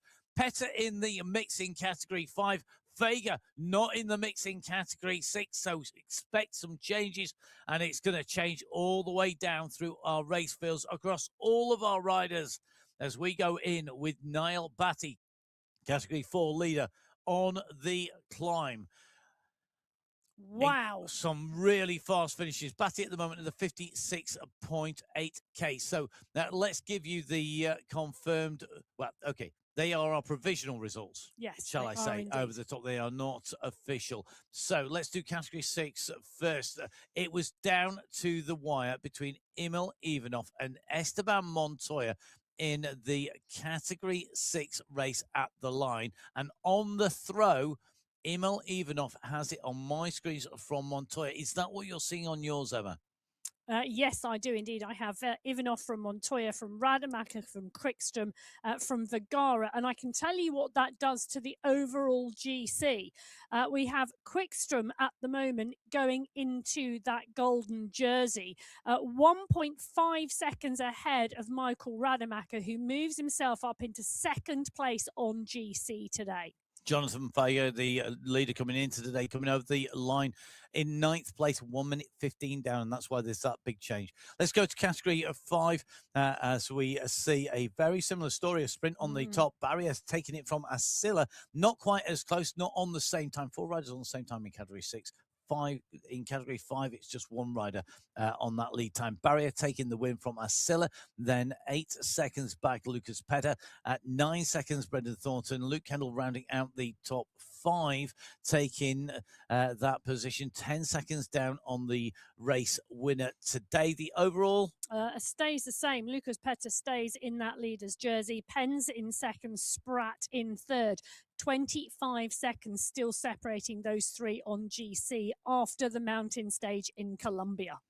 So don't forget, all of these results are live, coming to you here on the MyWhoosh YouTube channel or on Twitch TV.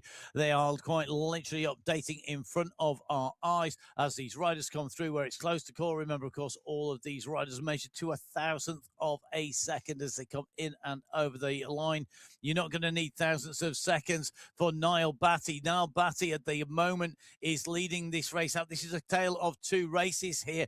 Batty has been battling in the mountains competition. He's looking to take away the stage win here today. Now Batty comes to the summit. He's going over the line. He got a big gap. It was not going to be enough, but now Batty climbs today. He shows that come the big climb, a man whose self-professed favorite climb is the endurance climb, does it today here. Behind, Sinclair versus Alalusa is playing out. This is the run for the overall. Sinclair was leading coming in. He didn't go for the sprints. He saved some energy today. Alalusa has not got the answer to Sinclair at the finish. The energy conservation is paying off. He's giving it everything. Again, you can see he's absolutely pushing, but there's more energy in the tank, I think, than there was at the finish of the last stage. And Alalucia is not closing the gap down. A win for Niall Batty on the stage will give him the win in terms of taking today's prize, but the overall is going to stay with Aidan Sinclair as they come in. Batty too far down the standings to challenge overall. His time losses early on too big. Sinclair is going to extend his lead at the top of the Category 4 race at the moment as he comes into the line. Over the line he goes. The gap there to Alalucia. Alalucia is not going to get that gap back down again this stage. He'll have to wait for the time trial in stage 6. Amazing racing going on out there in all of our categories. Aidan Sinclair defending that leader's jersey in absolute style and racing with his heart as well as his lungs out there. Well, Manarelli has been doing a sterling job out in the Category 3 race at the moment, and it's a clear 200-metre gap he's got on Matteo Corrales. But Corrales is closing him down from behind. Corrales is trying to work the gap down. Manarelli had the gap, and then it came back. And then he's come out. Manarelli's got these. He yo-yos. I mean, you know, he can do cat's cradle, no problem. That guy on the with the yo-yo, because he is bouncing up and down. We saw Carlos Manarelli go clear, take away a stage win. He's going to make this 2 wins from 2 in the climbs competition here today. But really interesting the way it's played out for him. He's still working his way up. He's in 21st place, 1 minute and 1 down on the overall leader, Yu Yun Lin. But Yun Yu Lin, at the moment, last time we saw, he was out of the back of the main group. He had lost the lead overall. Behind him, Corrales is in there. Now, Corrales sits in 8th place. Corrales was only 5 seconds down on the lead, and that tells you that he was about 50 plus seconds up on Manarelli. Manarelli is pushing for the line. Corrales could be going into yellow here. Behind him is Bakken, who was behind him in the overall standings. Montoya was also battling around the position of Corrales, but was just in front of him by fractions of a second. The competition in Category 3 in the GC is all down to who's got something left in these final few 100 meters. Well, I tell you, Fabio Hjulhorst is doing a great job as well, because he's currently sat top 5 and he's 5th on the road at the moment. And Matthias Kalman had pulled himself up into the top 10 yesterday, and he's going on a better ride today. So there's a number of riders out in Category 3 that are going to really move themselves up on GC, and it's going to shake it all up out there today. In Category 4, well, they're at the 54-kilometre marker in X100, Milostic and Guerra. Oh, look at dangerous it out breakaway there at the moment. Yeah, dangerous breakaway down the road in Category 2. Top of your screens, Category 2. Bottom of your screens, Category 3, Category 1. No, we'll wait to bring you those images because it's all action here in Category 2 and 3. Category 3, nearer to the line at the moment. Manarelli goes under the 300 metres to go board, which is the archway to say he gets maximum points in the climbs competition. He's leading in that. He's going to extend his lead, but for him, that is minor. He needs to keep pushing. Don't be backing off. What you doing, mate? This is potentially for the overall. You've got to use the terrain that suits you. He's done it before, but time is going to count. Every second counts here. Corrales is coming, and Corrales could be going into yellow, but Manarelli will be rocketing up the standings once again. Carlos Manarelli, well, yesterday he took 12 places on GC by taking that stage win. He's going to take some more here today. Carlos Manarelli comes through to take away the win on stage 5 of the MyWhoosh Championships in Category 3. How much has he put into everybody else? Corrales has regathered himself, so has Bakken. They're going to come to the line. Who's going to get second and third here? This is a big, in fact, he's going to be our Category of 4 rider coming over the line. Our Masters leader here. So Corrales goes through. Where's Bakken? 25 seconds down. The gap between them was minimal starting off. Corrales is in yellow, maybe. We're going to have to let more finishers come across the line to get that confirmed. Well, we go back in with Category 2 and Peter Milostic, X100 and Nathan Guerra at 3 riders now clear. They're 14 seconds clear of a 3-rider group, SS, Zillard and Nitco. So Category 3 now all in pieces back down there on the mountainside, and 3 riders who are contending for GC all together. Peter Milostic, we said he was on form when he went up 30 place on GC the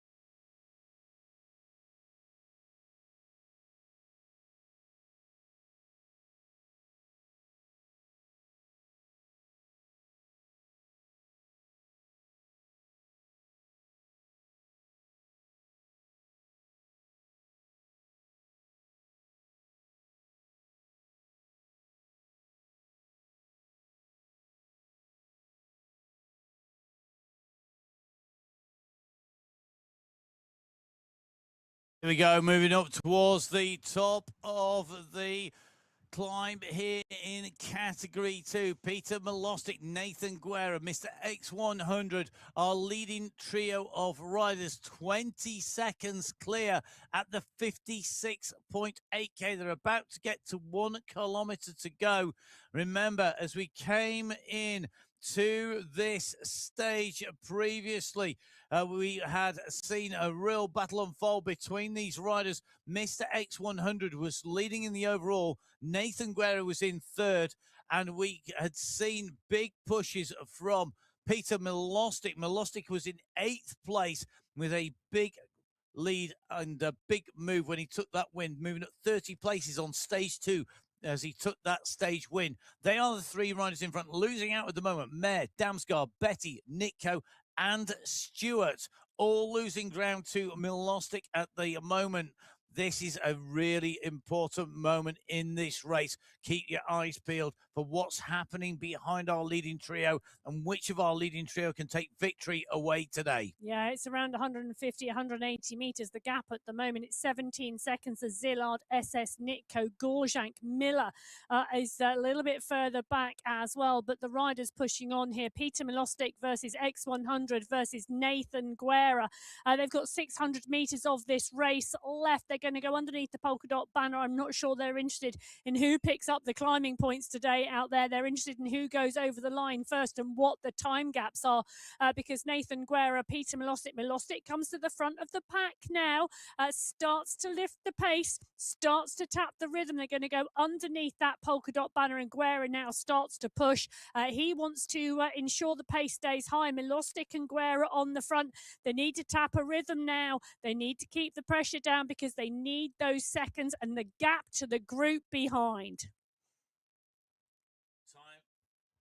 Timing is everything. This is going to be key. Nathan Guerra's wanting the stage win. He's kicked on at the right time. Big kick from Guerra, 11 watts per kilo, still holding 10. Coming into the left-hand turn, Nathan Guerra has been searching for the stage win. He's been top 3 today. It's top step on the podium for Nathan Guerra. He takes the win on the Mountain Judges stage on the big climbs in Colombia. He comes in ahead of Peter Milostic, who will take second. And Mr. X100, the leader overall, will take third. The gap between Guerra and X100 was 19 seconds coming in. It's not 19 seconds on the line. It's only 9. As behind them, SS comes through, immediately chasing in. Behind him is David, Nitko, Gorjank, and Yuki come through, sandwiched in between those groups of 3. Nick van der Ziad goes through in behind. So it is Guerra, Milostic, X100, Ziad, SS, and Nitko, your top 6, and they are the only riders over the line at the moment in category 2. Well, all I can tell you is category 2 is going to go to the wire because Nathan Guerra has just closed the gap down to 10 seconds on X100. Milostic has just ridden himself into a bronze medal position, 39 seconds back off the lead. Nitko still only at 42 seconds. So it is still close out there with 2 more stages to go. And Guerra halved the gap. Yep.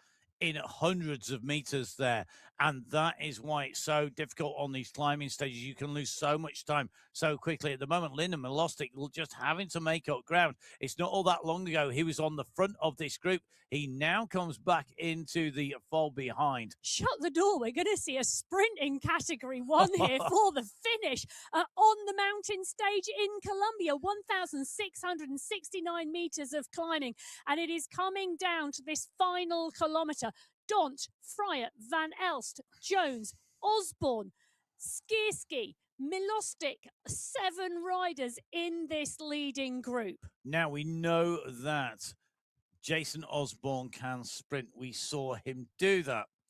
And we've seen him do that on some of our sprint stages. But we also know that Jones is great off the back of a big effort sprinting as well. We've seen Jones do the same. We've got Fryer in here, a man whose sprint can never be overestimated. I think many people underestimate Neil Fryer as a rider when he is incredible. He's one of those riders who, when he has got that line in sight, he really has got the power to make it count. There's 700 meters to go. Remember, the polka dot banner that we're going to see Osborne undoubtedly go for is at 300 meters. But will this be the first of the mountain banners that Osborne chooses not to think about, not to push for?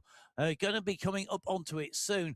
And if Osborne doesn't go for that, then is this a sign of weakness in our overall GC leader? He has not used the mountain stage. If you are the dominant rider and you do not dominate, are you then starting to put yourself in a position where the challengers can challenge? 17 watts per kilo from Osborne right there for the banner. He's going to take the banner and he's going to keep on going. So here we go. This is the move. Osborne has gone. They must have been waiting for it. They knew that we were coming in towards the banner. It's 300 meters. Now 250 meters. Van Els and Jones are going for Osborne here. Osborne has got the front. Jones is running on towards his wheel. He's going to pick up the drop before he gets to the line, or is he? Osborne is pushing again. Jones is coming for him. Osborne's going to take it by a whisker. Where he goes over the line. There's nothing to separate the bikes. It is literally bike by bike by bike.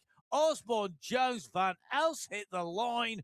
Oh my goodness me. That was not what we were expecting. If Osborne has taken that, he is a man who is absolutely playing this to the shades, to the edges. Look at that. Because 0.281 from Jones to Osborne and Van Els within a second. Nobody, I defy you to find anybody who genuinely came into today and they thought that Osborne would be forced to sprint for every 10th of a second to the line and only take it by 0.281. Nobody thought that. No, I don't think anybody did think that, but I tell you something, he's just proved that he can win it in a sprint as well as win it on a climb. And I tell you something else, the time gap going in with Jason Osborne's lead today, 48 seconds over Ollie Jones, is still intact. He's still got 48 seconds over Ollie Jones. Ollie Jones is putting in some great racing. So are the others. Stefan Van Elster, Ruben Don, Pavel Skierski, Neil Frey, Lyndon Milostic, Dan Turek. Great racing out there today. The GC is shaken up a bit. People are moving around, but Jason Osborne and Ollie Jones still just showing they are 1 and 2, whatever you say. Oh, yeah, very much so. I couldn't agree more. I mean, what a day of racing we've had here on the slopes of California. Of Colombia. I'm absolutely blown away. I can't think straight after those finishes. My mind is blown by Jason Osborne not going on I told you my two scenarios. And I mean, they were an hour out and at the base of the very climbs. None of them, not in my wildest dreams, not in my nightmares, did I think we'd ever see Jason Osborne in the group and having to make the climb attack be his final sprint. I mean, coming into the end, I thought maybe, well, that's what he's got to do. But, you know, you just, until it happened, you just think, is this for real? And it was. Osborne coming in there. I mean, that was tight. And it wasn't tight in all those race categories, but all the GCs have been shaken apart from category 1. Well, yes, that's true. But there is a lot of moving around going on out there, and that is really, really exciting. But like you say, I mean, who thought it would finish with a 7-up sprint in category 1 today on top of the mountains in Colombia? I bet Jason Osborne didn't think that either. Well, we may well find out because we're going to be asking him in interview a little bit later on for the podcast. Now, Emil Ivanov taking away the win. That was a sprint run. I called it as Montoya on the line with Ivanov closing quick, and he actually closed over the line. And at the line, it was 0.233 of a second. Emil Ivanov, the Mountains leader, and surely now Mountains win is very difficult to displace, taking away top spot. Michael Rademacher showing just why he was holding back because he came over the line with quick strum right in there as well. What a stage finish. Yeah, Jonathan Fager doing a good job, of holding 1 minute 15 today. At one point, quite a way off of the the front of that race, he looked as though it really was a seriously bad day at the office. He salvaged something from that, with that Yeah. 1:15 gap. So great work from him out there. But Michael Rademacher, the defending champion from 2025, really now showing his hand. Yeah, he's up into second with Quickstrom leading. So Quickstrom takes away the race lead at the moment. We'll see whether or not he can hold on to that when we hit our time trial. Let's move to category 5, where we got Francisco Barria taking away the stage win. And this really was about the stage win. There was movement behind in some of the positions, but realistically, this was a case of people holding positions in the overall, really kind of the exception to the rule. Barrier, though, great stage win by him. He's going to be really pleased with that. Well, yeah, I agree with that completely. Lucas Petter wishing he was there, and he was there or thereabouts, which was just enough to hold him in that top spot for tomorrow. Penn's in the mix, Spratt in the mix, Kendall in the mix. So all the protagonists on GC are still there. Day of confusion for Matt, because I'm now confused when we go into the time trial of who we're thinking about here, because we didn't see the only person. 2 people have moved inside the top 10 overall. Arcilla and Dunst, 9th and 10th place, and both moved up 1 place. That's it. I know. It's like what biggest mountain day, and we didn't see changes. Really, really unusual. Let's move from category 5 to category 4. This is our next category as we move up the standings. Now, Niall Batty today showed that when it comes to the big climbs, we've seen him do this on the endurance climb on the Sunday Race Club. Today, he did the same thing. He didn't go on the first one. He took the points. He went back. But then after the second, we saw him take 34 seconds at the top of the climb, 45 seconds on the sprint between climb 2 and 3. And then by the top of the climb and by the finish, he'd opened up 1 minute and 8 on everybody else. If the stage racing was just made up of big climbs that never go downhill, Niall Batty would take the win, no problems at all. But the GC competition behind was all about Aidan Sinclair and Panu Alalusa and how much of a gap they had between them. Well, it came down to 2 seconds. The gap between them and first place really was immaterial because of the GC competition. And Sinclair just rode away in those last few hundred meters from Panu Alalusa to establish the additional 2 seconds on GC. It puts them separated by 6 seconds on GC. Dominique Berghav, 23 seconds back, having a brilliant ride. Matteo Pino, 33 seconds back, but the one that matters at the moment is the 6 seconds between Alalusa and Sinclair. Yeah, brilliant riding in the category 4 race. Category 3 on your screens now, where Carlos Manarelli took another race victory here today. Really interesting the way that this has played out, because he was a long, long way down in overall. He has moved up today 18 places in the overall race category to 3rd due to that victory today. The man who's profited the most, I think, in terms of taking away jerseys, though, is Mateo Corrales, who takes the overall lead now. He's moved into number 1 spot. Yes. And Rune Bakken as well, moving up into 2nd place. Big jumps everywhere in the categories, as a lot of the top riders, Shakila moving down along with Yu Yunlin, the former leader. Yeah, Mathieu Kalman moving up, though, to 6th now on GC as well. So he has been slowly moving up over the last few days and positioning him well for the stages after the rest day.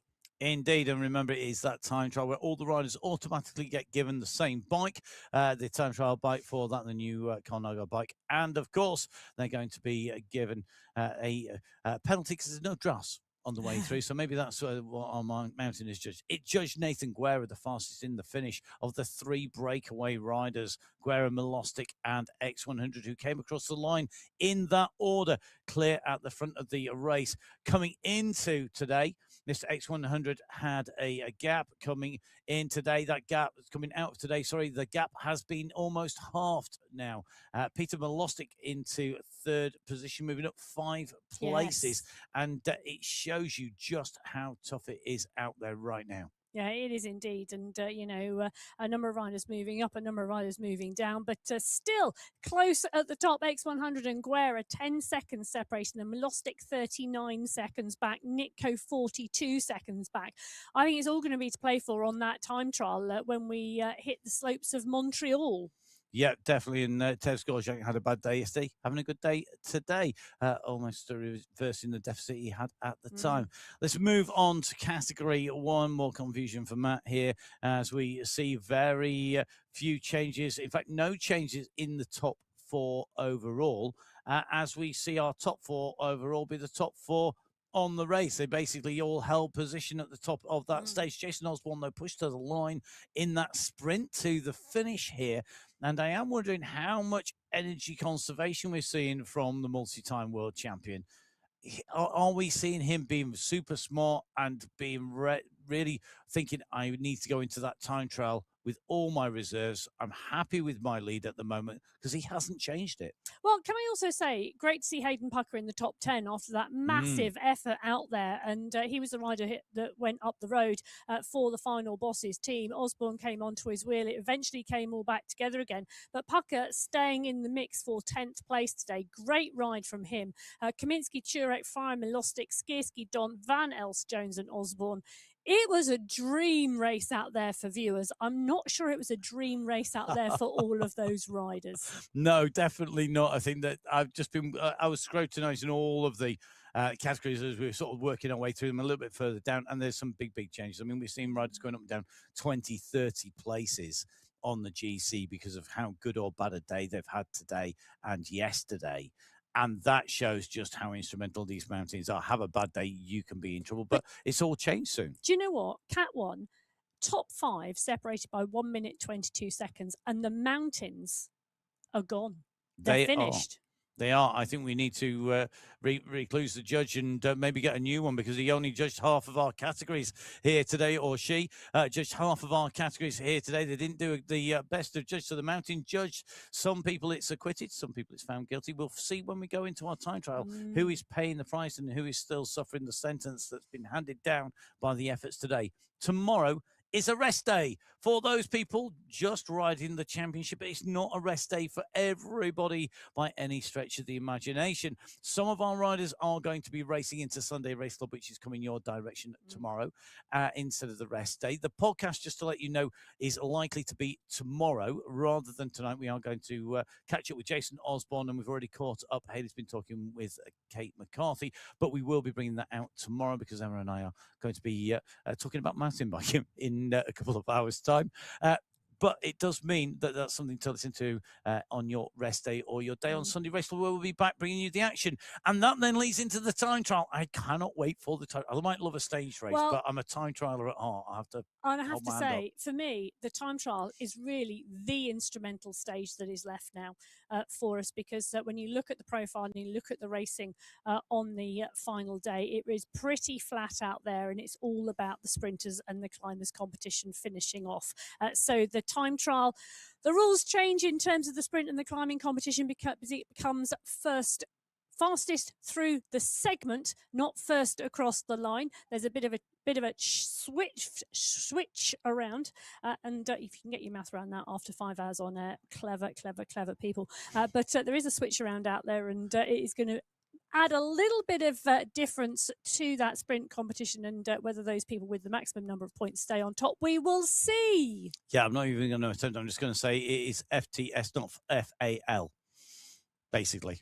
Let's do it in acronyms. It is going to be very instrumental in those competitions. The change in that structure. There is no drafting coming into play. All the riders will start at the same time, but they can't draft. They may be going to take inspiration from the fact they can see their competition, but they're not going to be able to get any physical advantage on the way through. It really will shift up and change how the racing plays out. I'd love you to be watching that with us. Emma Martin and myself, Matt Payne, will be putting words to the action. Please do get in touch. Tell us your thoughts on today's racing.